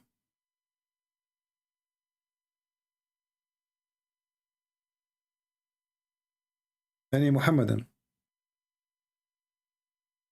Actually, I find it very stupid for Muhammad to mention that this is adultery, when Muhammadan, they believe that all adultery is written for you as a destiny. It's not even a choice. According to Muhammad, when a man he sleep with a woman, he did not choose to sleep with her. It was Allah's destiny. So before Allah he created you, he wrote in your destiny that you are going to sleep with this woman and this woman and this woman, and you have to commit of necessity. It's not a choice. Verily Allah has fixed the very portion of adultery which a man will indulge in, and which he of necessity must commit. Do you see it? So even when you commit fornication, but as you see, kissing a woman, touching a woman, playing with a private part, she play with your penis is okay. It's not a fornication. But even if you do fornication, it was not a choice. It was a destiny. How that can be from God? And why God will not punish you for such a sin if he is the one who decide for you what you will do?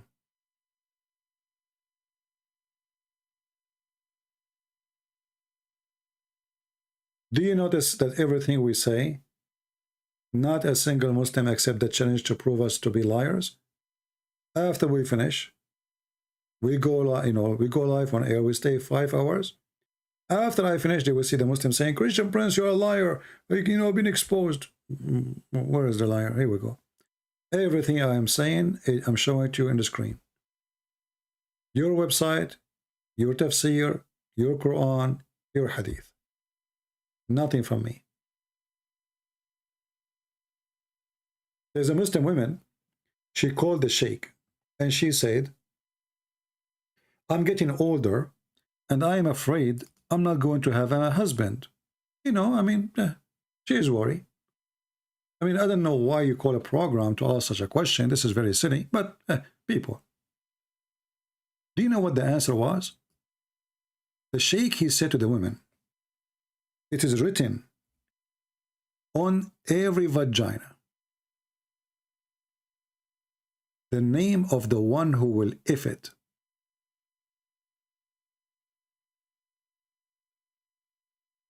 And I can't find the video right now. So he told the women, don't worry. If Allah wrote that for you, you will be effed. In fact, it's written over your vagina, the names of all of those men who was going to if you. And here we go. This is the Sheikh from Al-Azhar University. And this is official Islamic TV in Egypt.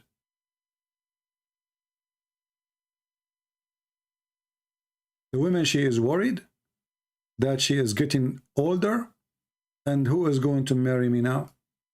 The Sheikh, he said to her, the Prophet of Allah, he said, it's written over your vagina, the names of all the men who will if you. يعني في حديث يقال أن كل فرج مكتوب عليه اسم ناكحه. طبعا. نعم. كل شيء. حتى the women, look at the whore. The host, she is a whore too. She says, well, there's a hadith, right, says that it's written in every vagina the name of the one who will if it. A woman, she's saying that. Can you believe it? No dignity. A woman, she is saying, and you ask the Muslim what farj mean. Like you see the Quran says that Allah, he blow into farjaha to marry. They say, oh, farj does not mean vagina. Coward. So this female now, look how no dignity. She said, well, yeah, it's written in the hadith that it's written over our vagina. Who is going to if it? Even if it's illegal, even if it's like not lawful, ifing, it's written there in your vagina. So now this woman, after she heard this program, she will go take off her pant and she will try taking pictures, and she tried to zoom in, and maybe she need to find like kind of like black light, something like those light can discover special ink, whatever, to find out the names of all the men who will if her. They are written there.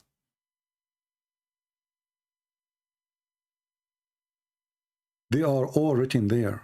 وكل شيء مكتوب حتى لا ما هو ده يؤجر وده يؤجر. نعم. And this is a video making fun of the, you know, this is a comedy here. So, yeah, she said to her, sure, yeah, everything is written, yeah, you know. And here you ask yourself, what if a woman, she is a whore, she's a prostitute, she sleeps every day with like 20, 30 men. She will have a yellow pages over her vagina. How all the names will be written there? And why Allah writing the names of those who will F the women there? Why not in her ass? Why in her shoulder? Are we going to check the name before we do it? Like, okay, take off your panty and let me flip the pages. Where is my name? Where is my name? Ahmad, Ahmad, Ahmad, Ahmad. MashaAllah, you have a lot of Ahmad there. Ahmad, Ahmad, Muhammad, Ali, Ahmad, Ahmad, Ahmad. Oh, the name is there. Okay, let us do it. This is how he make the women feel comfortable now. Don't worry about it. Don't worry, the Prophet said it's written the names of all the men who will if you, even if they are illegal. Ifin. This is religion. Now, if you are a person who's going to download these videos, you can cut those videos pieces because we spoke about many things. I don't advise you to download the whole video for 5 hours and repost it. And please, when you download my videos, don't keep the same title. Cut them pieces, shorten them, make a topic, make your own title. Because if all of you download the same video with the same title, when people search all of them, they will appear in one page. And then nobody of you got a view.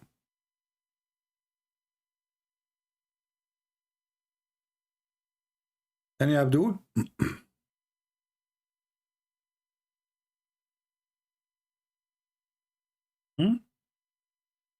By the way, don't tell this hadith to your mother and your father, because now your father is going to go to check. I'm not sure if the date is written there too. Do you think there's a date? Because now your father, he will force your mother to go to the bedroom, open her legs, and he start checking all the names to see what she did, what she had done, and she was with who, before and after in the future.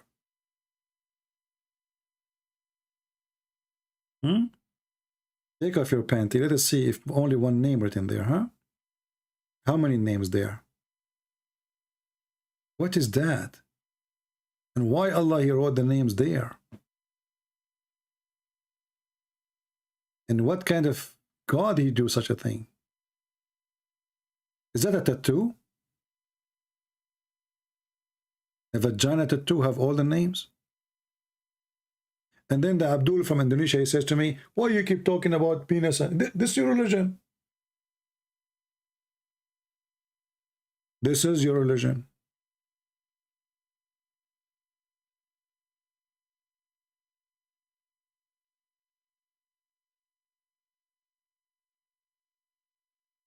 Any Muhammadan?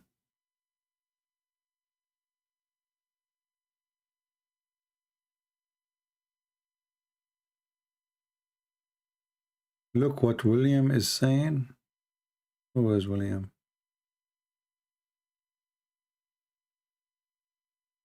I don't know. Let's see. You are jealous because Islam is the fastest growing religion in the world? Well, I don't know. I mean, you Muslim, you say the opposite. Research shows that over 100,000 Muslims leave Islam every single year. Our youth are full of doubts. And that is Muslim youth leaving Islam. 24% of Muslim youth are leaving Islam. Child is about to become apostate. Your child is about to become apostate. In America, this is the last thing. 23% are becoming apostates. Youth 23% in America, brother. Are you there, Abdul? I am in America.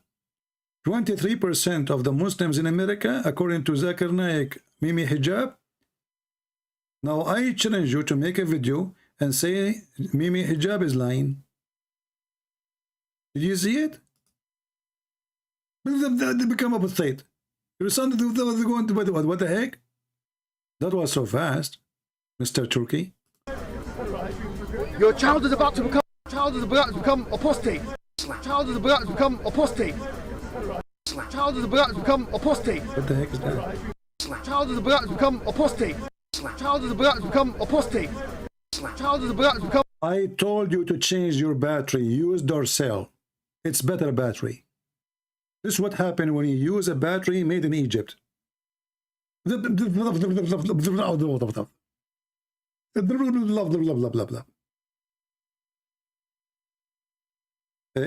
Mimi Hijab, he made a video before I go live. It says how to stop Africa westernizing Nigeria lecturer. This is the title, but look what he's wearing.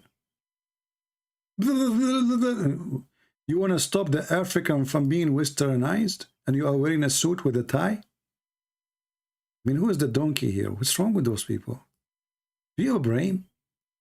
How to stop African westernizing Nigeria lecturer, and you are wearing a suit with a tie?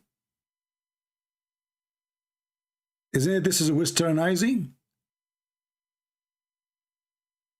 Do you see the stupidity? I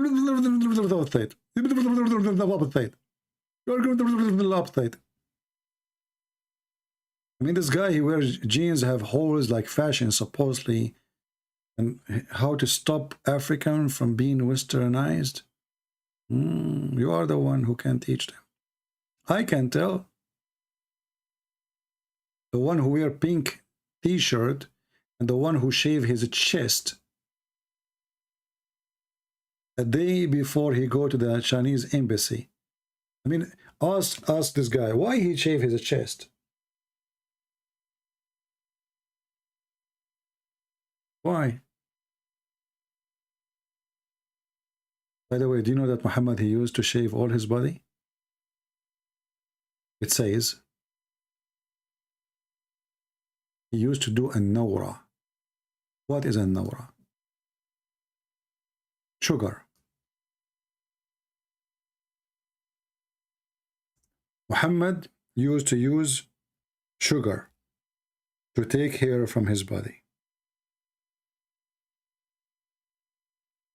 Let me find the hadith.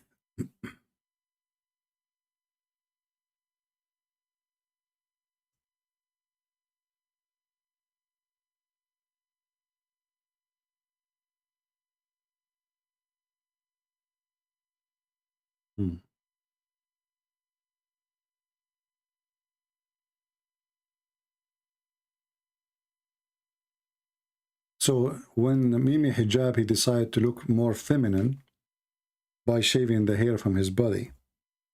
I don't know how many of you are Middle Eastern, but for us Middle Eastern, this is a very bad behavior for a man to shave his hair. I know that some of you in your culture didn't have a problem with that, but for Middle Eastern men, this is a big problem. And Muhammad, he used to do it. So not only he used it for his private part, he do it to the remind of all his body.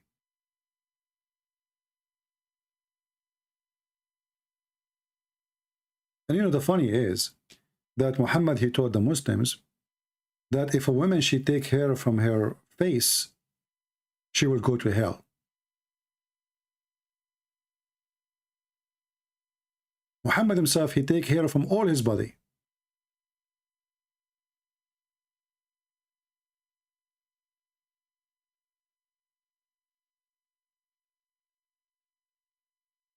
If a woman, she take hair from her face, she will go to hell. She is a bad woman. Allah, he curse her.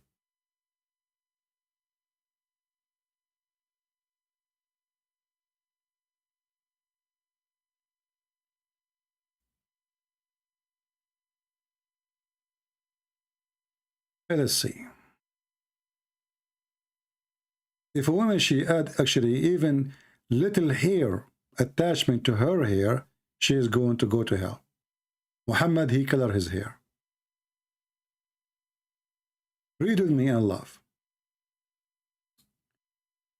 Allah cursed women who artificial length which means their hair, and women who, like, you know, the one who made the wig and the one who gave the wig, the one who use it and the one who give it. Like, you know, if you give your hair to somebody else, you are cursed too.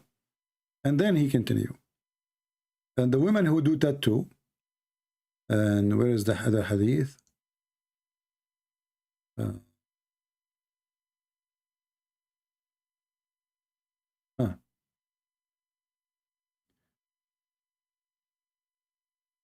Sharpening the end of the teeth, tattooing, blocking hairs, men sleeping together without an undergarment, women sleeping together without undergarment. I mean, look at this hadith. Let's see this one.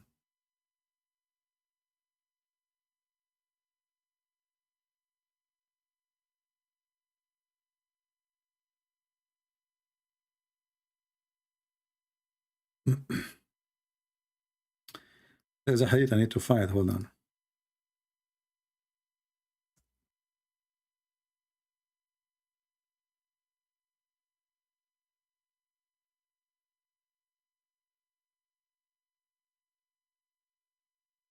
All right.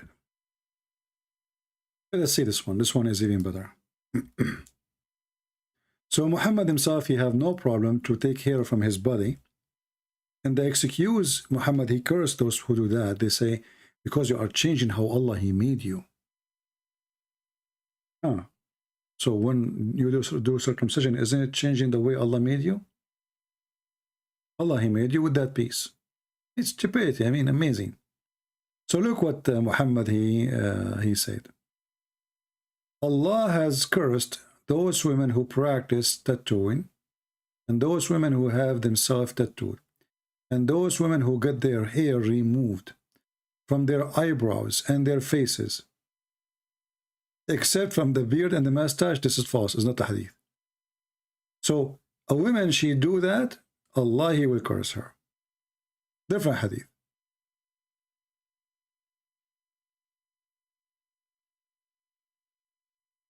Allah has cursed the women, the Prophet, he said, who do tattoo, and who have themselves tattooed, and those who block their hair from their faces, and those who make the spaces between their teeth for beautification, changing what God has created.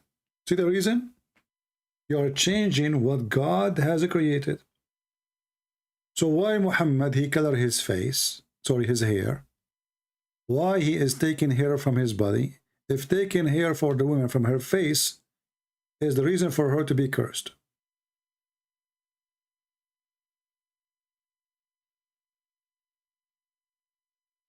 What do you think? Who is a Muslim woman here do not block hair from her face? Not a single one. All of you, you take hair from your face. But this is against Islam, you will go to hell. And why this man, Muhammad, this madman, he like women to have a beard? Because now if the women, she have hair in her face, I mean, what's the problem? Why Muhammad, he can shave, but the woman, she cannot?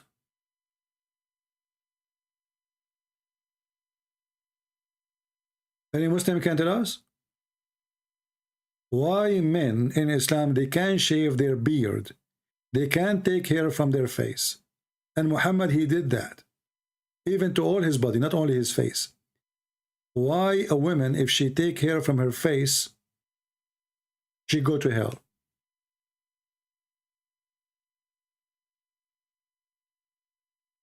Any Muslim? And if the excuse is they are changing them how Allah, he created them, then Muslims should not do circumcision, because you are, this is way more than taking a hair. You are cutting a piece of meat. All what I talk about is penis and vagina. Yeah, I'm reading your prophet. But I can say your book is, all of it is about penis and vagina, and the best scenario shit. Isn't it your God who says that you have to do ablution if you come from the shit and you touch women? So your prophet, he made touching women the same as shit. If you don't believe me, call me. What's my fault if your book is all of it is about penis, vagina, shit? In the best scenario, P. Have you ever heard of a prophet, his followers drink his piss? Can you explain to me? You see, the Christians, they worship Jesus. They worship him as God, literally. And Muhammad is not God. That's what they say to us. But the Muslims is the one who drink the piss of their prophet. Have you ever heard of any religion, the followers of a man, they drink his piss? I challenge you, and not only that, Muhammad, he told the women who drank his piss, fire will not touch your stomach no more. He claimed that his piss is holy piss.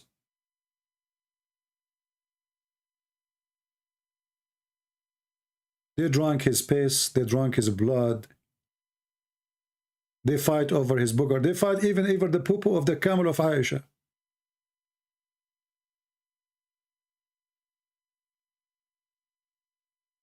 There's a video in YouTube for a Muslim movie made by Muslims, where the Muslims are fighting over the poop of Aisha camel. The poop of who? The camel of Aisha, not Aisha. This is the movie. And this is a movie made by Muslims. This is not my movie.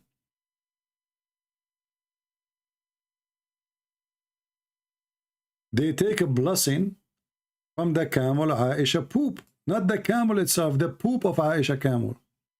Let's move the movie here. This is Aisha camel. You see it? And the people are rounding around it, waiting for the camel to poop.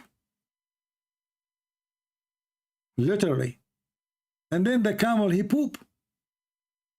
People, they fight over the poop. Look what will happen here. Here, let us go down. Here, the poop of the camel is coming down. And the Muslim hands, you see their hands? They are looking at the ass of the camel, and the other guy is praying to Allah. And the poop start coming.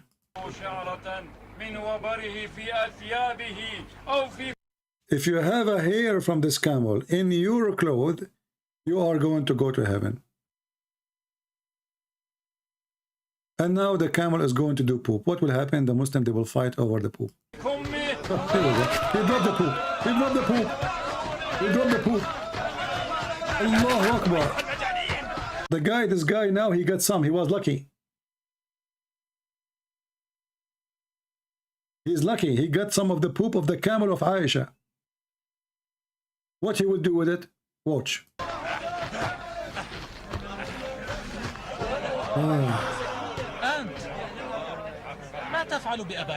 Those are supposedly the bad Arab, the guy in black. This is a kuffar. Those are like the Christians, you know, they are bad ones. He's making fun of him. What are you? He's saying to him, what are you doing with the poop of the camel? Huh? What are you doing? This is the bad kafir, the one with the black. That's why he's wearing black. The good Muslim, they wear yellow. You know, remember the black will make your penis not work. He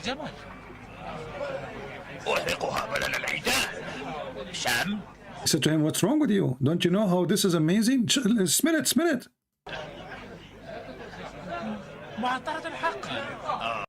The guy, he is being hypocrite. He says, yeah, it's it smells good. Oh, wow. It is more tasty than musk, man. Anyway, go. Let me give you the link. So you don't say I'm making things up. Here we go. This is the video. This is Islam. This is Islam. And then the Abdul will say to me, this is what you are talking about. But this is your religion. Fighting over the poo-poo of the camel of Aisha.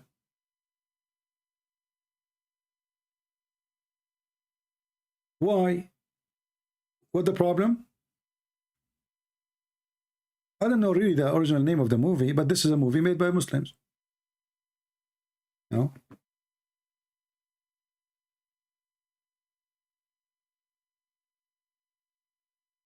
I mean, I wish I was existed that time. I will save as much poop as I can and put them in the stock market. I'm sure many of you can exchange the poop of the camel of Aisha with all your stocks.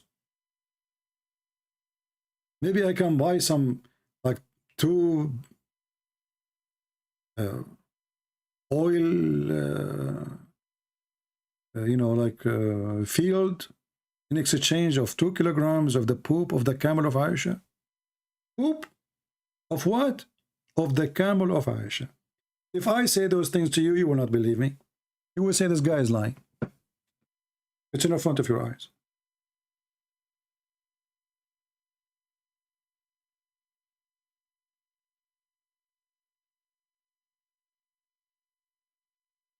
No, I don't think this is called the message. The message is a different one. That one is made by Al-Qaddafi. That one, he hired famous artists in order to spread Islam, you know, to fall. And you know, those artists, they don't care. Like Anthony Quinn, everything for sale. Cowards.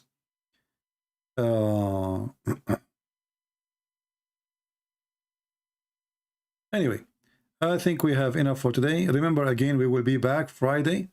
I don't think I will be back here tomorrow. Tomorrow is Wednesday. Friday in the morning, 10 a.m., 10:30, Friday and Sunday. Take a note about that. And I hope we have a good time for today. We learned something. Download my videos, cut it pieces, make it topics because it's long video. And I hope that will help more people to see the truth, and the truth will set them free. And for now, I have to go out and see if the camel of Aisha is passing by, so I can collect some oops. Because we Muslim brothers and sisters, we don't worship Prophet Muhammad. He's servant of Allah. But we drink his piss. And we drink his blood. And we fight over his poop. Even the water which they wash his underwear with it, we fight over it. But yet we don't worship him, okay? We believe Muhammad is just a servant. Not like the Christian, they worship a man. Alright? Christians, they worship a man. We Muslim, we don't worship a man. But if you insult our man, we will kill you. Not because we worship you. Worship him. No. What a stupid cult. Thank you all. And remember this, you know, like for me, we have the Easter is coming, right? Now the majority, they celebrate the Easter soon, next week. For me, I believe that the most accurate Easter date is not the one according to the Western calendar, is the one according to the Eastern calendar. However, Eastern calendar, Western calendar, it doesn't matter. What we celebrate the occasion, not the date, because date will never be repeated, right? So Easter is amazing. And by the Easter, and what happened in the Easter, Christ, who made many promises, who made many claims, he confirmed all his claims. This is why in this week we will challenge Muslims about the crucifixion of Jesus. And as you see, nobody there to prove us wrong. Even now we have more and more Muslim clerics agreeing with us.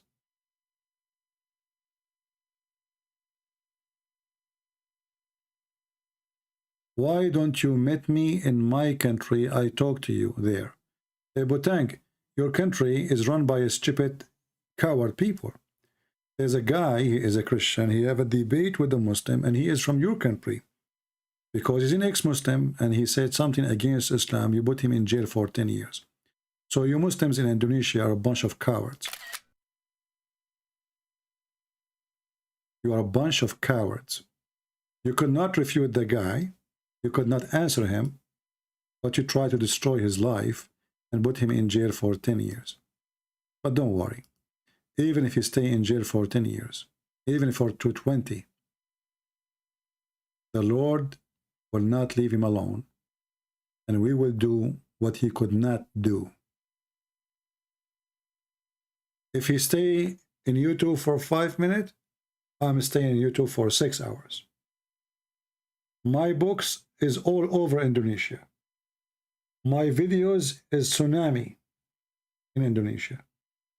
Actually, #1 people who view my videos is in Indonesia. And why? Because the Indonesian Muslims and Christians, they notice that none of you dare to debate me.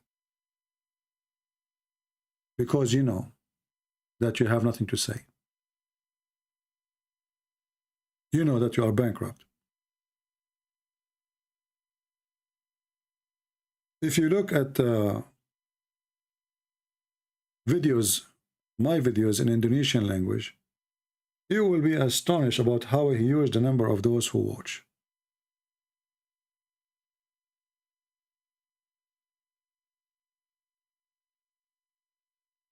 Link for what? What link? I don't know. Link for what? And actually, every day we go live, we have Muslims leave Islam. You know, the guy who called me today, and he claimed that Jesus wasn't exist. We asked him where he got this from. Imagine he challenged me to prove that. He wanted me to prove that. I asked him, show me. He said, in book, people of Luke, he says, show me. They are really, really suffering badly. Bankrupt religion. Well, this is in the Greek book. Well, your God himself, he chose the Greek book to be the real gospel. Your stupid God, he did not even mention Matthew or Luke or Mark. He mentioned only the book of John. And he copied the words of John. Almost word by word.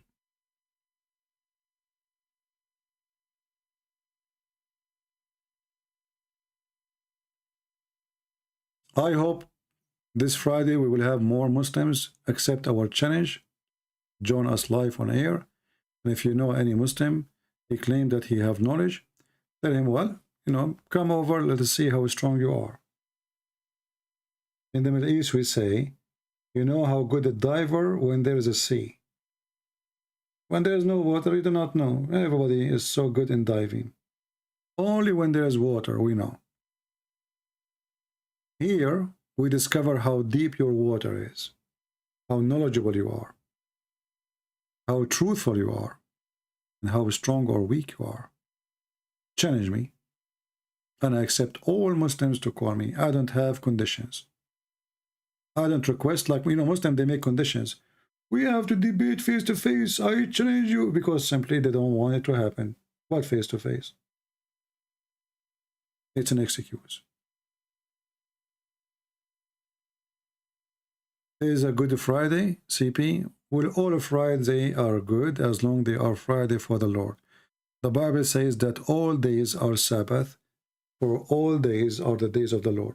And right now, actually, when we say, like today is April, Wednesday 13, 707, the year of the Lord, the day of the Lord. So all days belong to him. Our calendar function by his name. Your computer, your phone. I know this is very insulting for many who hate Jesus, but just look around you. Every timing, every clock, every computer, every phone, every paycheck, every calendar, work by the name of Jesus. You hate it, you like it, live with it. It is the year of the Lord. Thank you all for being here. Until we see you again this coming Friday, 10:30, Friday and Sunday, 10:30 a.m. New York time. Until then, may the Lord bless you all. Christ is Lord. Islam is fraud, is a scam, and Islam without lies dies. See ya.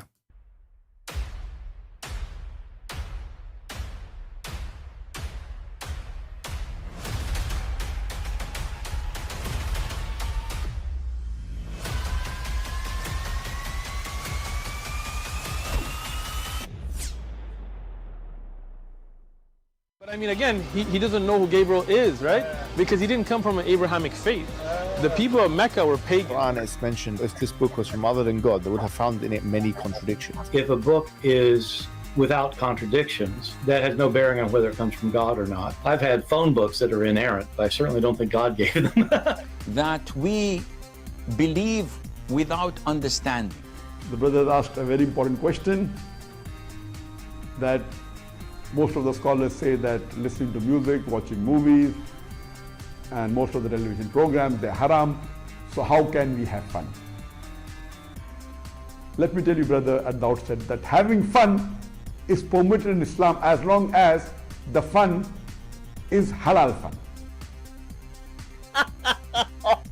That the standard narrative has holes in it. The Prophet tells us because Satan or the devil sleeps over our nostrils. Those who oversleep and not pray Fajr on time, Satan urinates in their ears. I really do think Jesus was crucified and that he really was dead and buried. He thought that he was a son of God in the sense that he was specially chosen by God. I think Jesus really did think he was going to be the Messiah, the future king of Israel. I mean, that is, after all, why they crucified him.